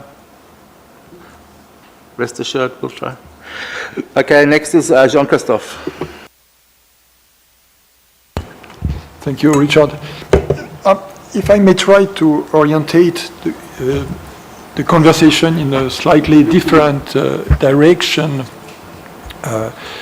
because I think there are a lot on this proposal on which we could build, actually on my side.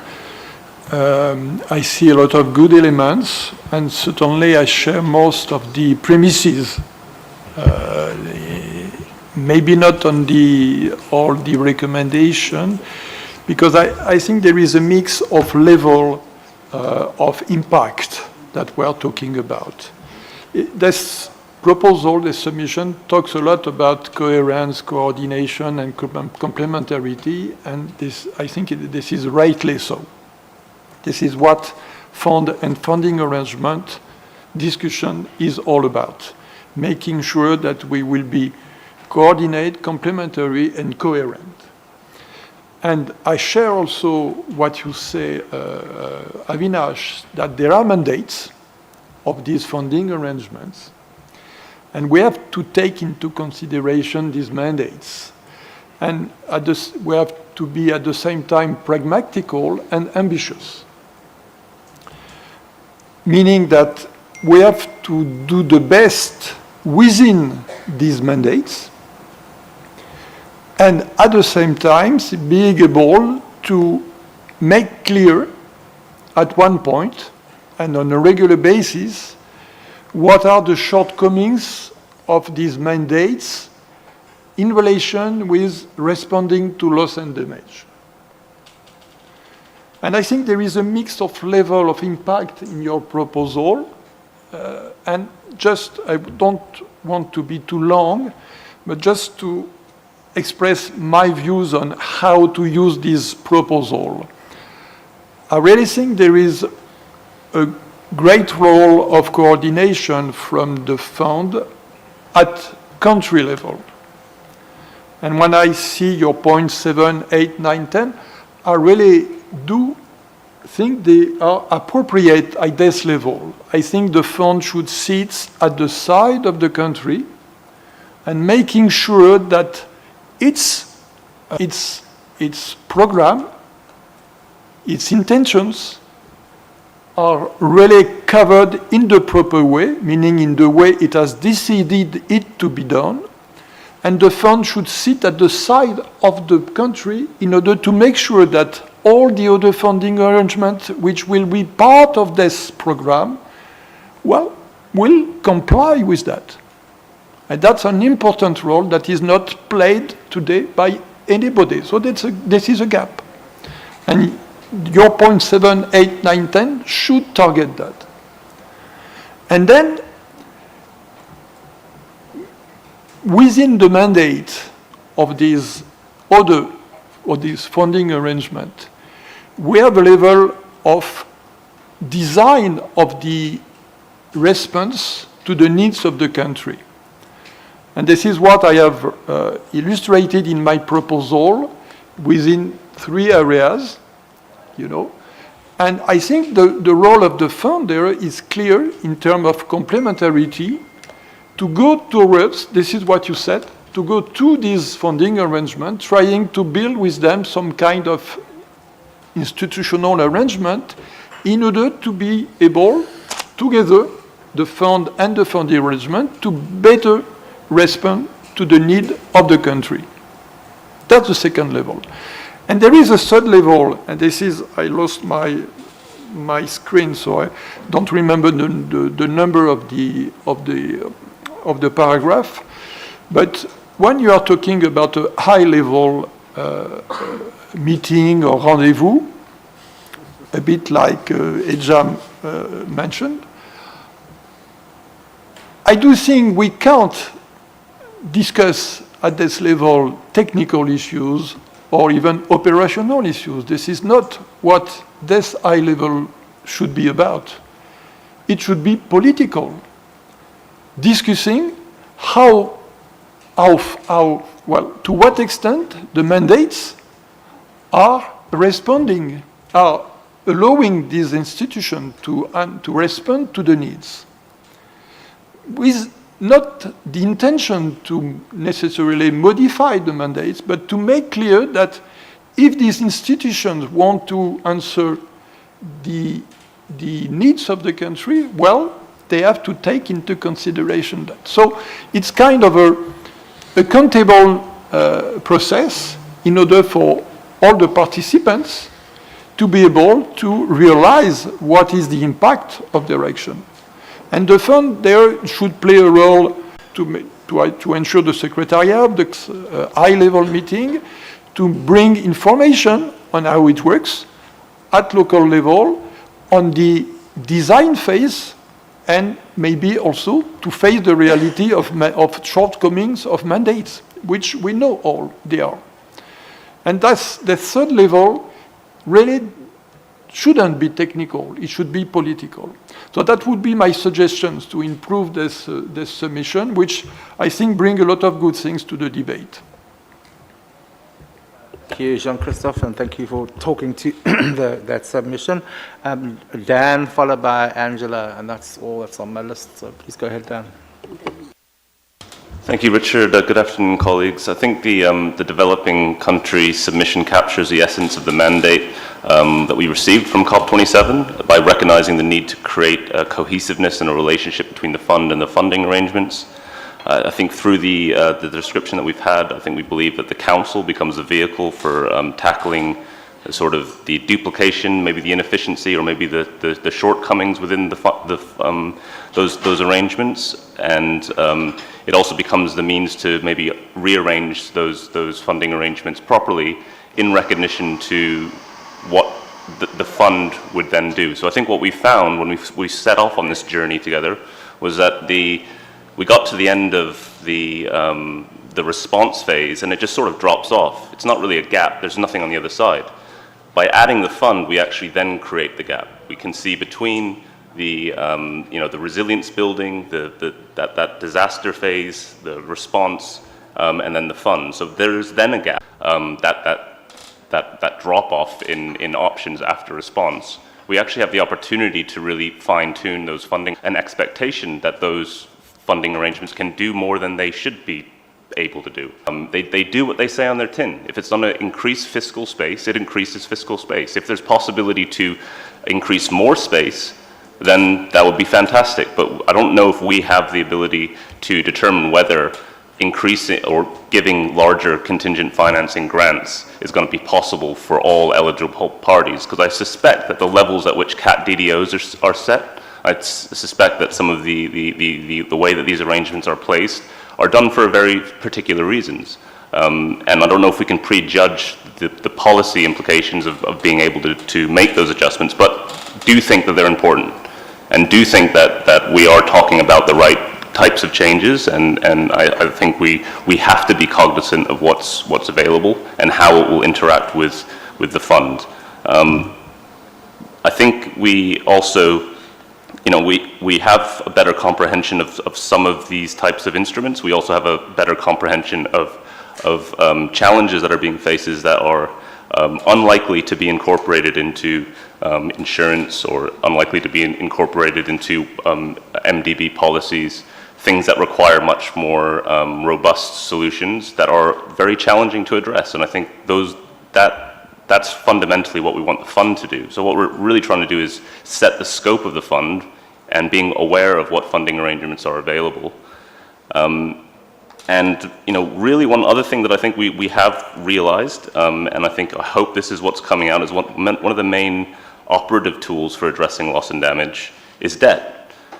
We've concluded that debt is loaded when a major disaster occurs, especially in large countries, and that debt essentially becomes a proxy for loss and damage. Debt masks loss and damage in a lot of cases. In smaller countries, we might not necessarily load debt from every disaster. In some cases, we just absorb the loss and damage. It's just essentially livelihoods that are lost and people that are affected. There's no real direct instrument. What we have is whatever governments cobble together to help people in those situations. So I think we just need to be a bit clearer about the mandate of some of those arrangements and the way in which they can work in better coordination with the understanding of the fund. Once the fund is there, then the mandate becomes clearer for the funding arrangements. And I think part of our challenge has been, being taken towards these arrangements to say, look, insurance, that's how you're going to be able to address loss of damage. But we know that that's not going to work.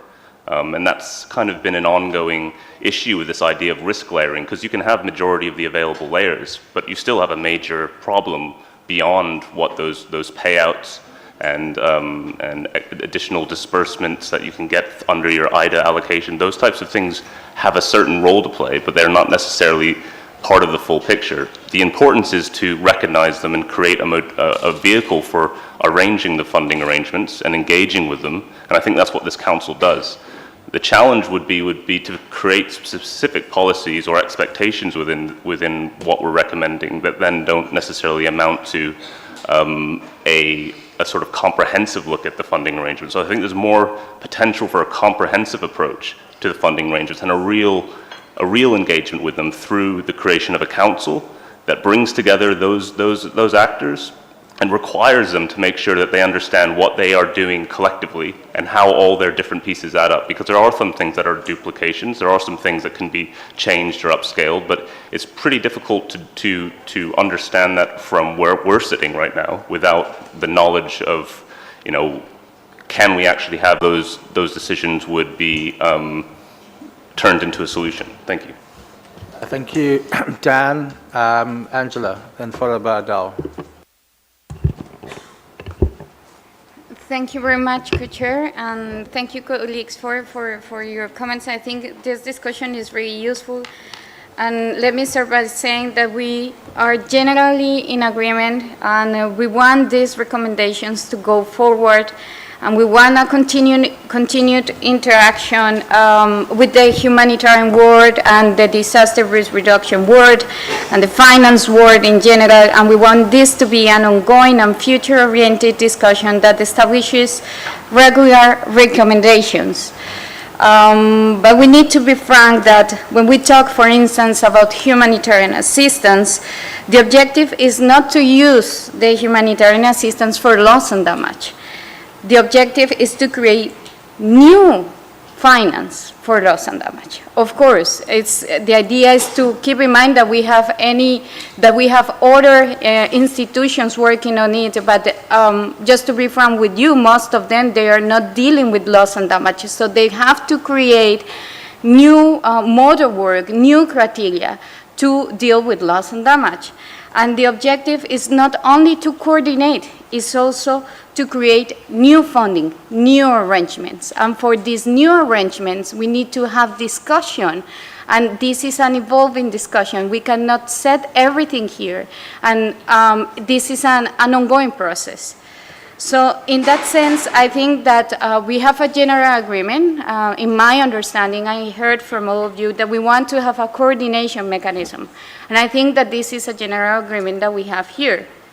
And this coordination dialogue that we are proposing aims to promote and strengthening synergies and cooperation and coordination in terms of the existing things that we have outside and under the convention, but also to allow us to deal in terms of to deal with the new funding arrangements.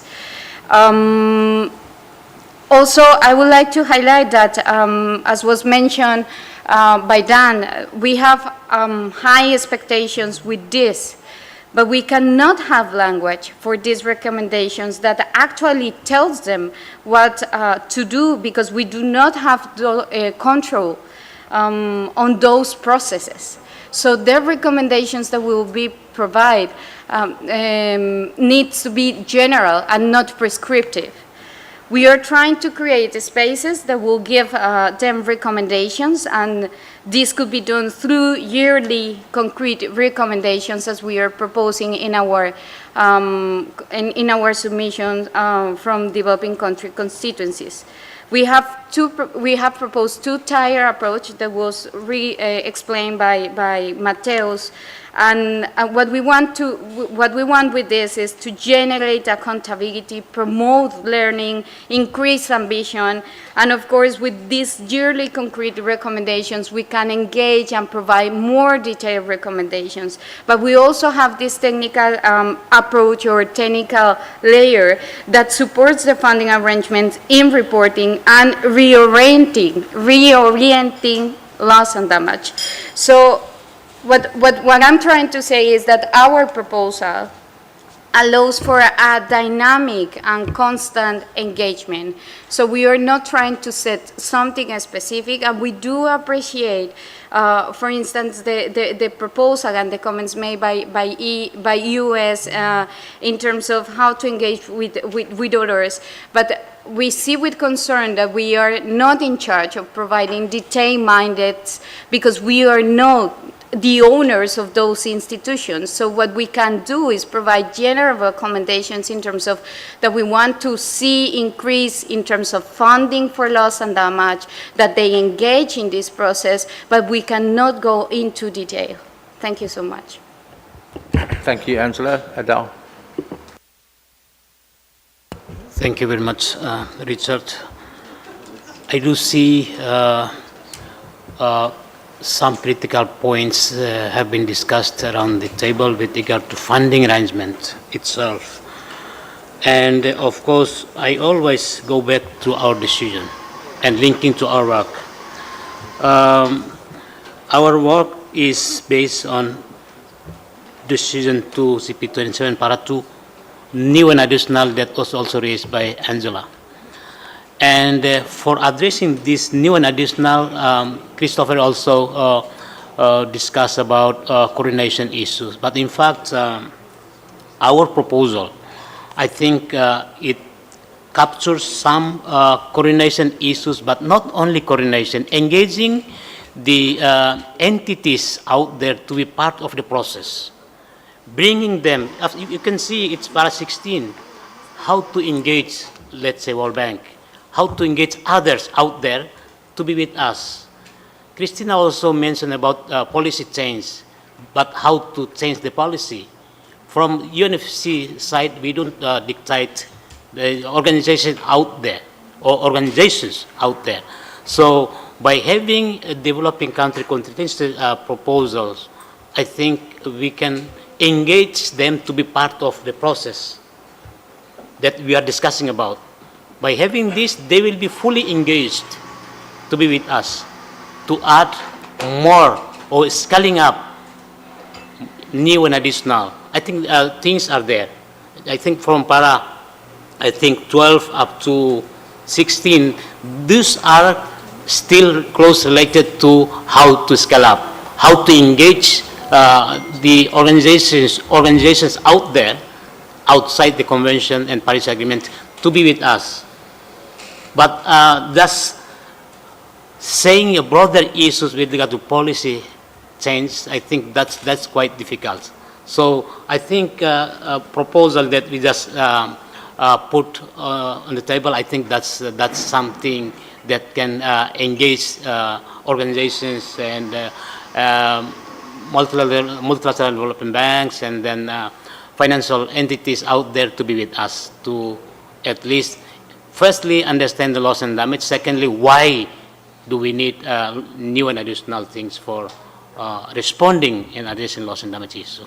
I think this is just to react and to respond some concerns raised by different colleagues around the table. Thank you very much, Richard.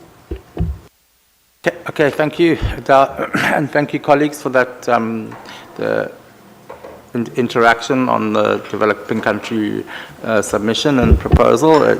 We still have some work to do to bridge, to find the path through the jungle. I'm not quite sure how we're going to do that, but we just need to think. So I think we're going to, if the tea is ready, we'll break for tea, but before we do that, and then we'll come back to you on the way forward. But before we do that, Uti wants to make a comment. Uti? Thanks, Richard. And I do think this is a good substantive discussion that we are now having on the funding arrangements, and it's perhaps really long overdue. I mean, we've at least from the co-chair's side, we've tried to provide the space for the committee to work on funding arrangements. So if there's appetite to really sort of continue working on this until late tonight, that's fine by me. But I wanted to just sort of recall some of the things that we as co-chairs are really sort of determined to make sure that we follow. So we have 4 specific mandates. One is on the fund, and I think we've made really good progress here on the different aspects of the design of the fund. But the other mandate that we got from Sharm was to operationalize the funding arrangements and defining the elements of the new funding arrangements. So it is what it is. I mean, we then have 2 other mandates. There's on identifying and expanding sources of funding, and also ensuring coordination and complementarity with the existing funding arrangements. So for us, for the committee, really to deliver a balanced package to Dubai, we need to make sure that we have met all aspects of the mandate. Otherwise, we're in trouble. Well. And I don't think we want to. Richard and I want to go there. Maybe just sort of a few additional reflections. I mean, I understand maybe the hesitancy or the reluctance to draft recommendations to the outside entities. But I mean, I guess where I'm kind of struggling to understand is that, why is it different for loss and damage when we do that on a lot of the other topics on climate finance, for example, all the time? We sort of have a lot of recommendations to the outside entities, and I think that was a point that was also made earlier, is that yes, sometimes, the outside entities, they may respond, they may change, sometimes they may ignore. But again, to kind of not to even try to influence what they are doing, I think that would be a huge missed opportunity, and also that is something that would not be in line with the mandate that we have. The final point I wanted to just sort of leave with you is that to what I don't think we are endorsing anything. I doubt we'll be welcoming many things, but perhaps we are inviting to consider different things. So again, I mean, I think I would very much sort of encourage colleagues around the table, and maybe this is some of these discussions are best taken offline, but to really sort of continue these discussions on the specific elements. And again, I think where there's we're trying to get the specificity, the level of specificity, to find the right level of specificity. And I think maybe this is indeed something that we will be coming back to again in the context of COP and CMA, but at least not to even attempt to have specific recommendations on the funding arrangements for Dubai. I think that would be a missed opportunity, and also it would be difficult perhaps to defend the outcome of the Transitional Committee as a balanced package if indeed some aspects of the mandate would not be met to the extent that some other aspects of the mandate. Thank you. Okay, thanks, Uti. So I'm now going to close for lunch, and we'll come back to tea. We'll come back to you, but again, let me just make everybody feel comfortable. And I'm going to use the words that Debbie used, right? Is about finding a way, right? So nobody's saying no. What we have, part of that way, is something that colleagues feel quite strongly that we need to do now for COP, as in terms of recommendations. And other colleagues are saying, we can think about that, we can work on that, but we also need to do something about the next step, which is the procedure for doing this properly. Right? So what we have to do now is find a balance between that, finding the way to make a recommendation, recommendations that we're all comfortable with, recommendations that we have a high level of certainty that the 199 parties would be comfortable with. So it's not just our first challenge is ourselves, our second challenge is everybody else, or maybe it's the other way around.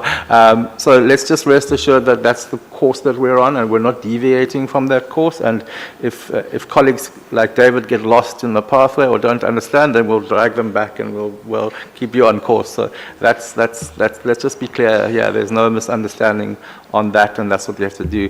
And tea is now ready, and I guess we'll give you half an hour just so that we can spend some time on thinking about how we take this forward. So thank you. And well done again to Australia for beating South Africa in the cricket. Thank you for that acknowledgement, Richard.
Okay, could the TC members...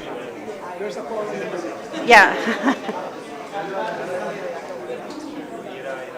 Okay, how do I make that? So, could we try to have just one meeting at a time in this room? That would be great. So, the host government wants to take a photo of the TC members under that tree. So let's do it right away.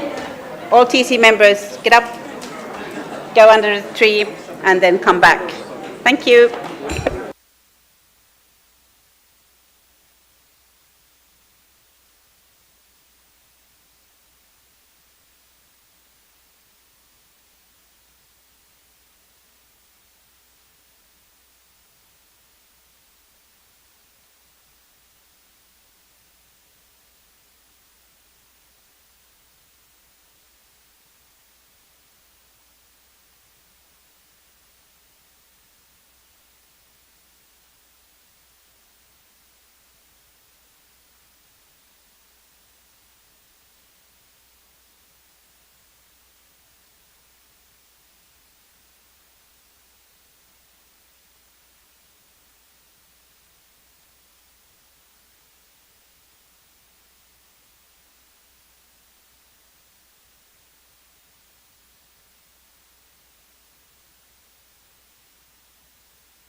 Okay, I believe we have quorum in the room. If we can just have one meeting at a time in this room, that would be great.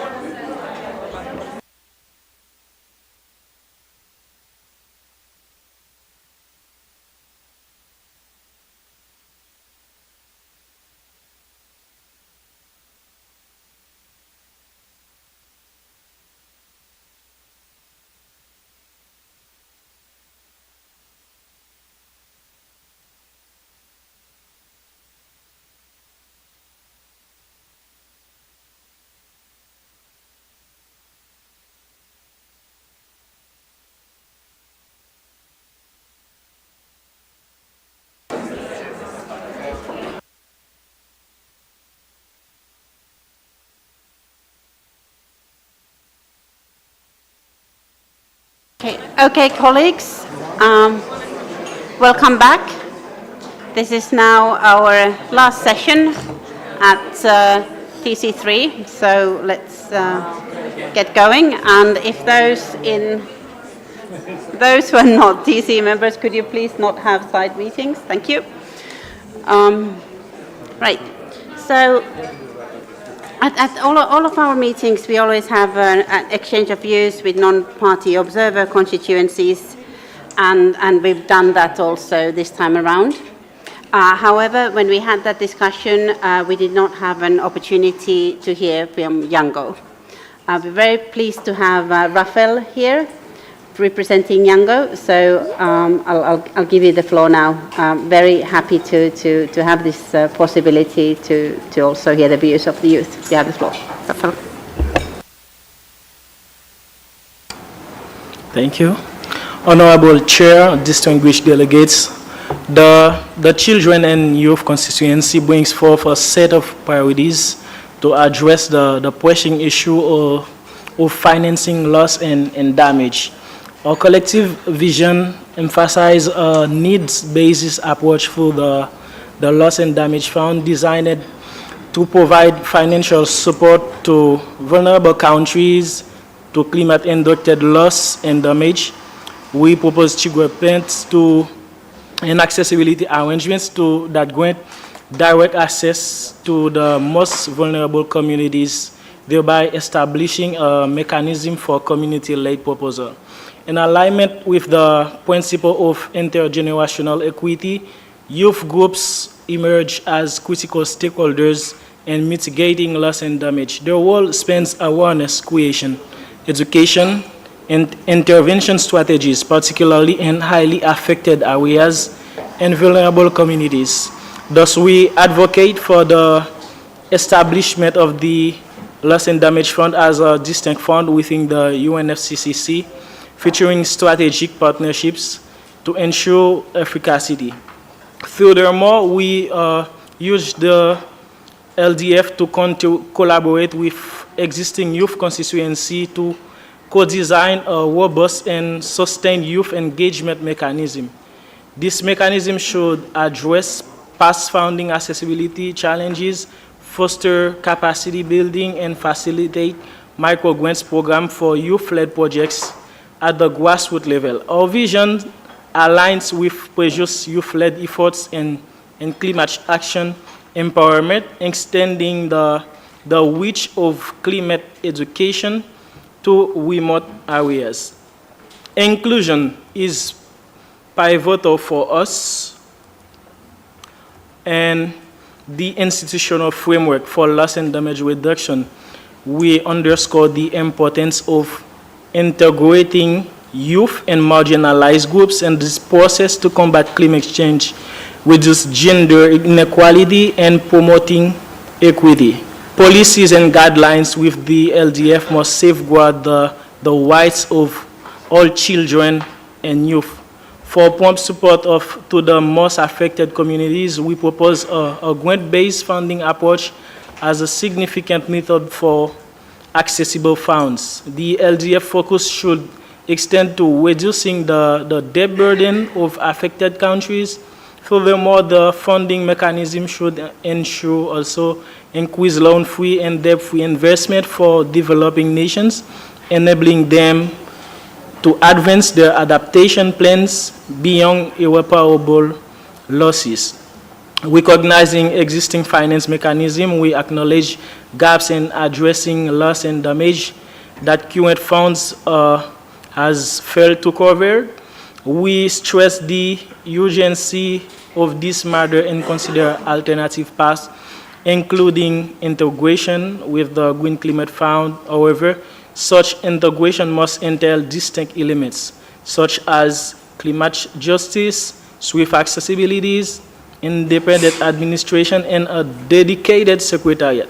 It took about 5 years to set up the Green Climate Fund. We should be able to do it differently this time. Example, by deciding on a governance structure for the new loss and damage fund that would have the competencies to decide on the details of the fund outside of the COP process.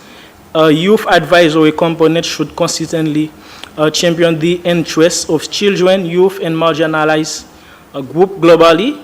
Climate change and the loss and damage with a focus on extreme events and must be prioritized within the LDF. Our stance is aligned with the prioritization of the most affected people in areas.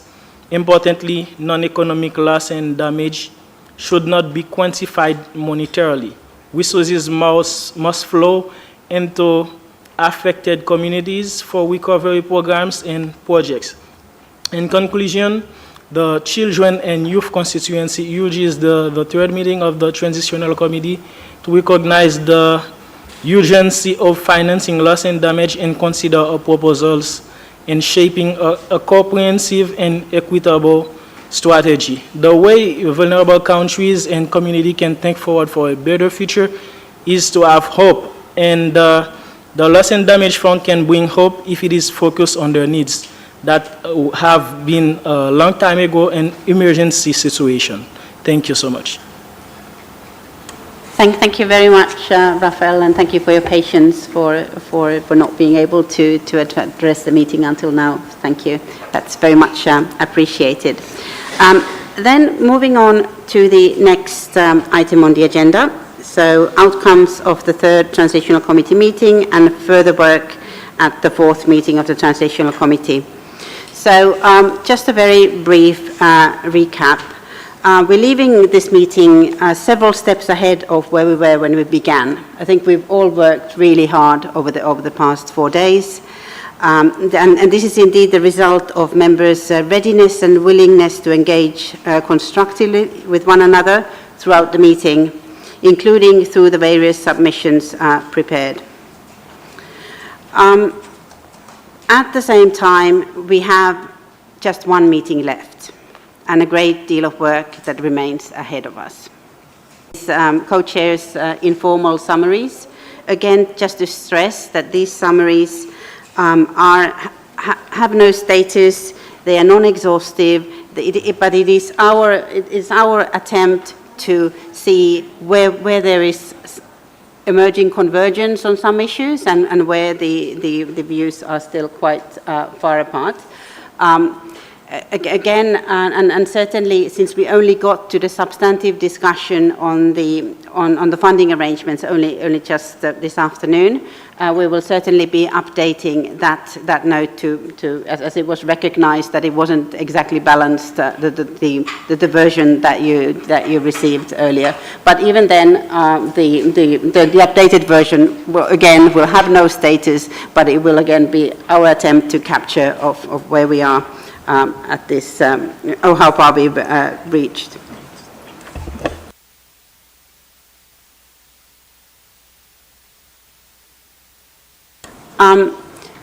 Given that one of the very important working modalities of the Transitional Committee is to be very inclusive and transparent, we would ask your permission whether these notes could be posted on the website, again, and funding arrangements discussion.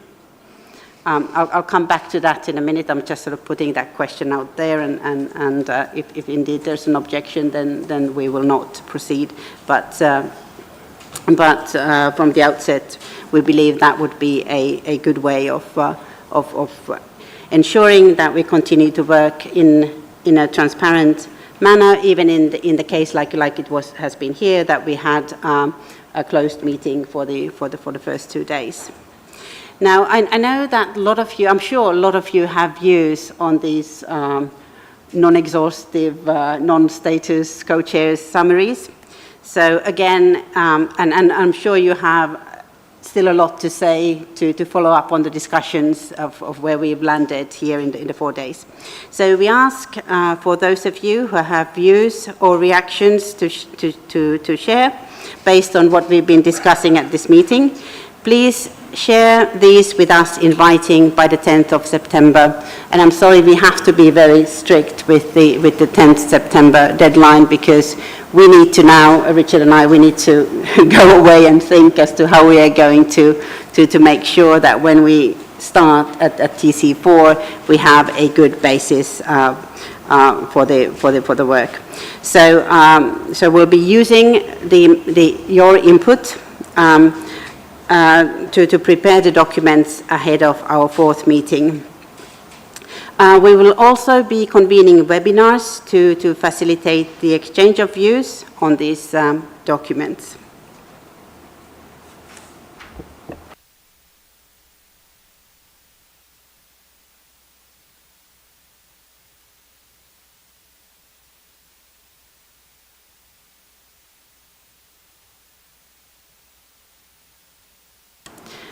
Okay, we're not seeing objections to just posting these non-exhaustive, indicative summaries on the web. So we will go ahead and do that, because we do think that it's really important that the non-party stakeholders are also able to follow our deliberations. Then moving on to agenda item 7 on the dates and venue of the 4th meeting of the Transitional Committee.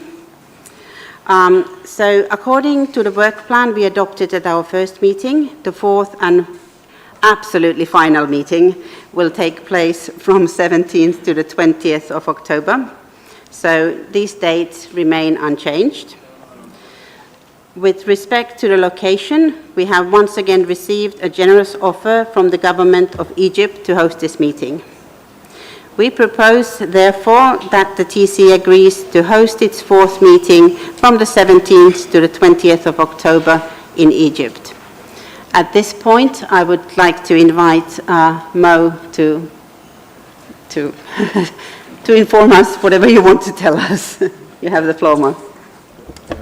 Thank you so much. Should I inform you only about the TC4 or also about the ministerial? Why don't we do TC4 and why don't we do the ministerial and the other matters? Okay, if that's okay. Excellent. So it gives me a great pleasure to, again, on behalf of the government of Egypt, to extend the invitation for the TC, its members, advisors, observers, to come to Egypt again for the second time, this year, it's still second time this year, for TC4. We have put forward this building on the successes that we have seen in Bonn and in here. We will not be competing with the Dominican Republic hospitality that we have seen yesterday in the course of the week. I will not be able to compete with that. This is something that really remarkable. So through you, co-chairs, and I really thank them for raising the bar, and just to tell you that we'll not be able to reach this bar. So don't expect much. So the meeting is supposed to take place in Aswan, in Upper Egypt. And in the Movenpick, we are finalizing the location and the hotel, and will be informing you soon, sending logistics note to colleagues. I would like to welcome you personally there, and looking forward to having you all, members, advisors, observers, and whoever wants to come and join. Looking forward to have an outcome that is up to the expectation of the people, and really something that we can take forward to Dubai. And on behalf of Hannah and myself, that's something that we can all be proud of as members of the TC, taking this very important issue and delivering on the mandate that we had and the responsibility put on our shoulders. So not only the place, but also I think I have personally full confidence in what I've seen on the very good relations that we have, even if we have differences in discussions, but I think we are all committed to deliver. So I hope that in Aswan, we will be going back to Egypt. David, please. Thanks, Suchi. Quickly, can I just thank the government of the Dominican Republic and Milagros for the incredibly warm welcome to the Dominican Republic and the hospitality they've shown throughout the course of this meeting. It's been exemplary and certainly on behalf of this seat. That is like Mo was saying, it's a high bar that was by a constituency meetings on the 16th of October. So you should also take that into account when you are making your travel plans. And indeed, more specifically, the meeting will take place in Aswan. Further details, like Mo said, will be communicated to you next week. And then turning to other matters, and perhaps now would be a good time to give the floor back to Mo to brief us on the plans for the ministerial. You have the floor. Thank you so much, and I'm doing this briefing on behalf of Hannah, who had to leave late last night, and myself. As per the decision of Sharm el-Sheikh, we were mandated as current presidency and incoming presidency to hold a ministerial meeting on loss and damage, and as this is all parties and observers are to be invited, we believe that the best venue would be during the General Assembly, where you have representation, high-level representation, ministerial representation in New York. So the meeting is scheduled to be on the 22nd of September from 10 a.m. at the ECOSOC chamber. I think invitation was sent to the ministers through the focal points, and further information and encouragement to participate for the TC members will be coming from Hannah and myself to encourage members of the TC and advisors of the TC to attend this meeting. Again, it is a ministerial meeting, and it will be held on, what we are working on now is 2 consecutive roundtables or discussions with some guiding questions. The information note will be sent out with the guiding questions, and with also request for the ministers who want to engage to identify in which roundtable they want to engage, on which questions or which level of engagement they want to have. So I encourage you all and hope that you all be able to be there.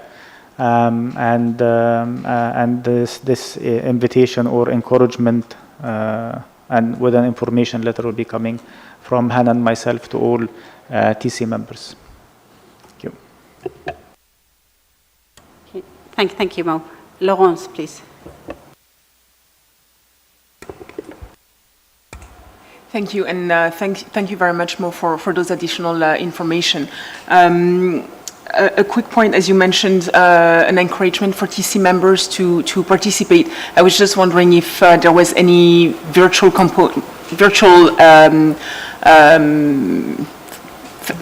aspect being considered, not necessarily for speaking, but again for being able to listen for those of us who will not be in New York.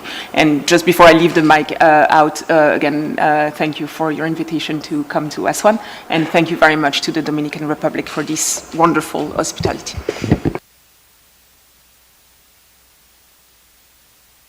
Is that virtual? Let me go back to the secretariat. It will be virtual. They can follow up the meeting. They can follow the meeting virtually or not. Still working with the UN. Ask the secretariat as UN.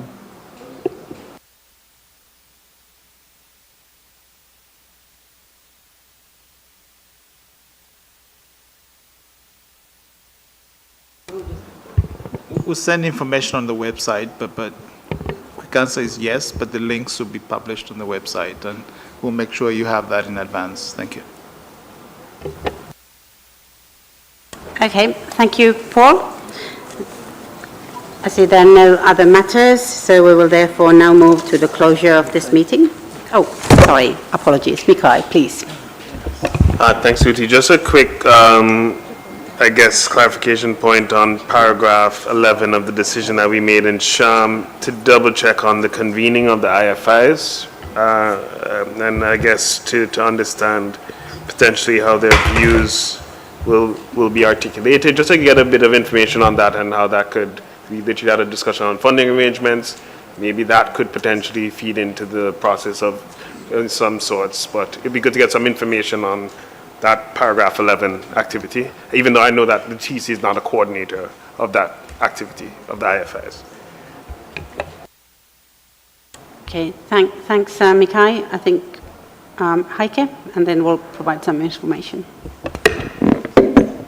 Thank you very much, Uti, co-chairs, and thank you. And please let me also thank the Dominican Republic and our dear colleague Milagros for the hospitality, and of course also to Egypt, and our dear colleague Mo also for the invitation to Egypt again. Will be a pleasure. And we are coming, of course, to the Dominican Republic also again. I have one question. Uti, you mentioned that the co-chairs will sort out with the date of the 10th of September the way forward. Does that mean that it's possible, and I would welcome that also, that you get back to us on intersessional work between now and TC4?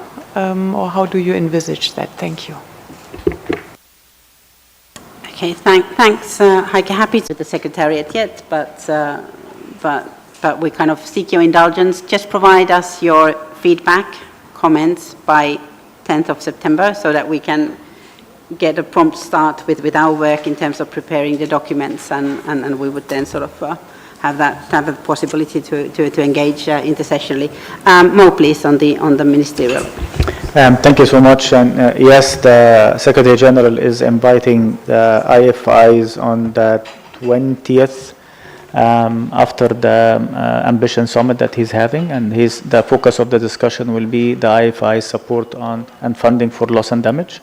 We had initial engagement with Selwyn and the team, and one of the things that we made clear that this mandate and this work should be complementing the work of the TC and not causing any overlapping or cross-cutting with the work of the TC.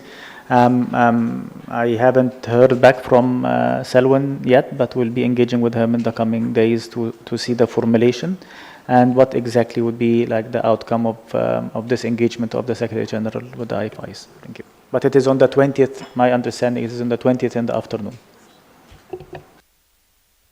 Thank you very much, Mo, for for providing those details. Georg, please.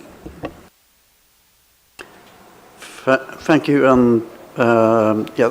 So since I'm taking the floor, I would also, of course, like to thank the Dominican Republic for the gracious hosting. Thank Egypt for inviting us to our next meeting. Looking forward to going back to Egypt again, really. And also, of course, thank to you as co-chairs for your managing us through these days in the way that you've done, and the Secretariat for all your help. Now, getting to why I've been trying to keep an overview of them, but it would be helpful if the Secretariat could just send us the package of what you have produced. I will show that we have everything, and of course we'll go home and do our homework and try to get back to you by the 10th, obviously. Thank you. Thank you, Georg. Jaime, please. Also from our seat, a huge thank you to the hospitality of the Dominican Republic and future renewed hospitality from Egypt, but also a great shout out to both co-chairs that have managed a very difficult process, I think quite effectively, as much as we can expect. So.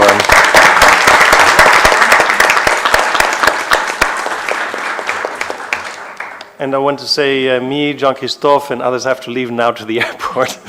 I want to say it's really been a pleasure getting all closer together, getting to know each other, and yesterday night was a sign that we can. But also in our work, I feel that we really made steps forward to getting closer together and understanding each other better. So let's continue co-creating and get the best what we can out of this process. Thank you very much.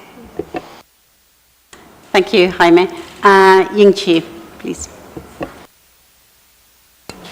Thank you, Odi.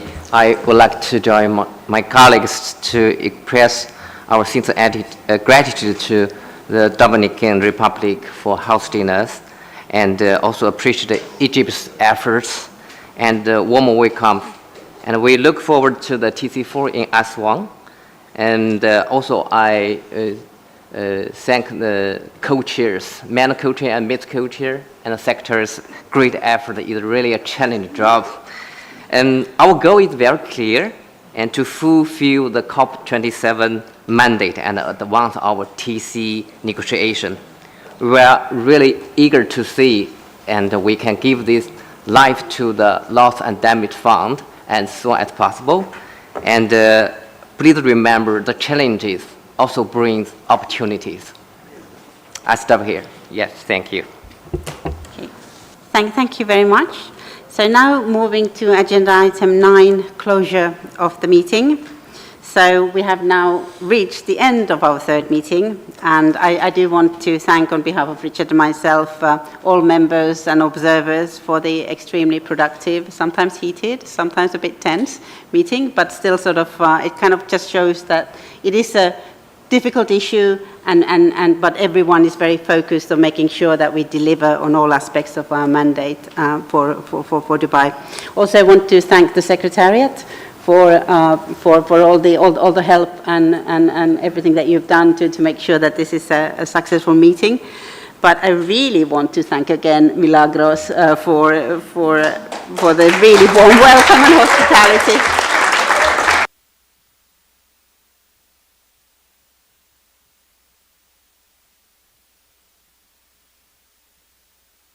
Thank you all. It was truly a pleasure to host you all here in the Dominican Republic.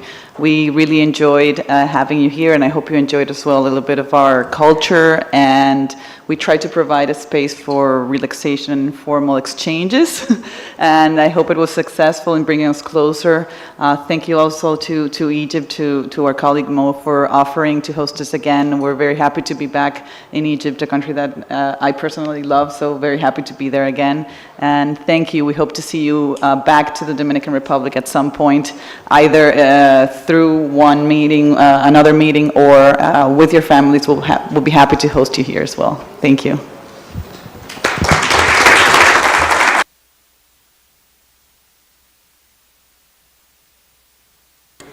Thank you very much. So the third meeting of the Transitional Committee is now closed. Safe travel. See you in New York, see you in Aswan, and see you around. See you also virtually, because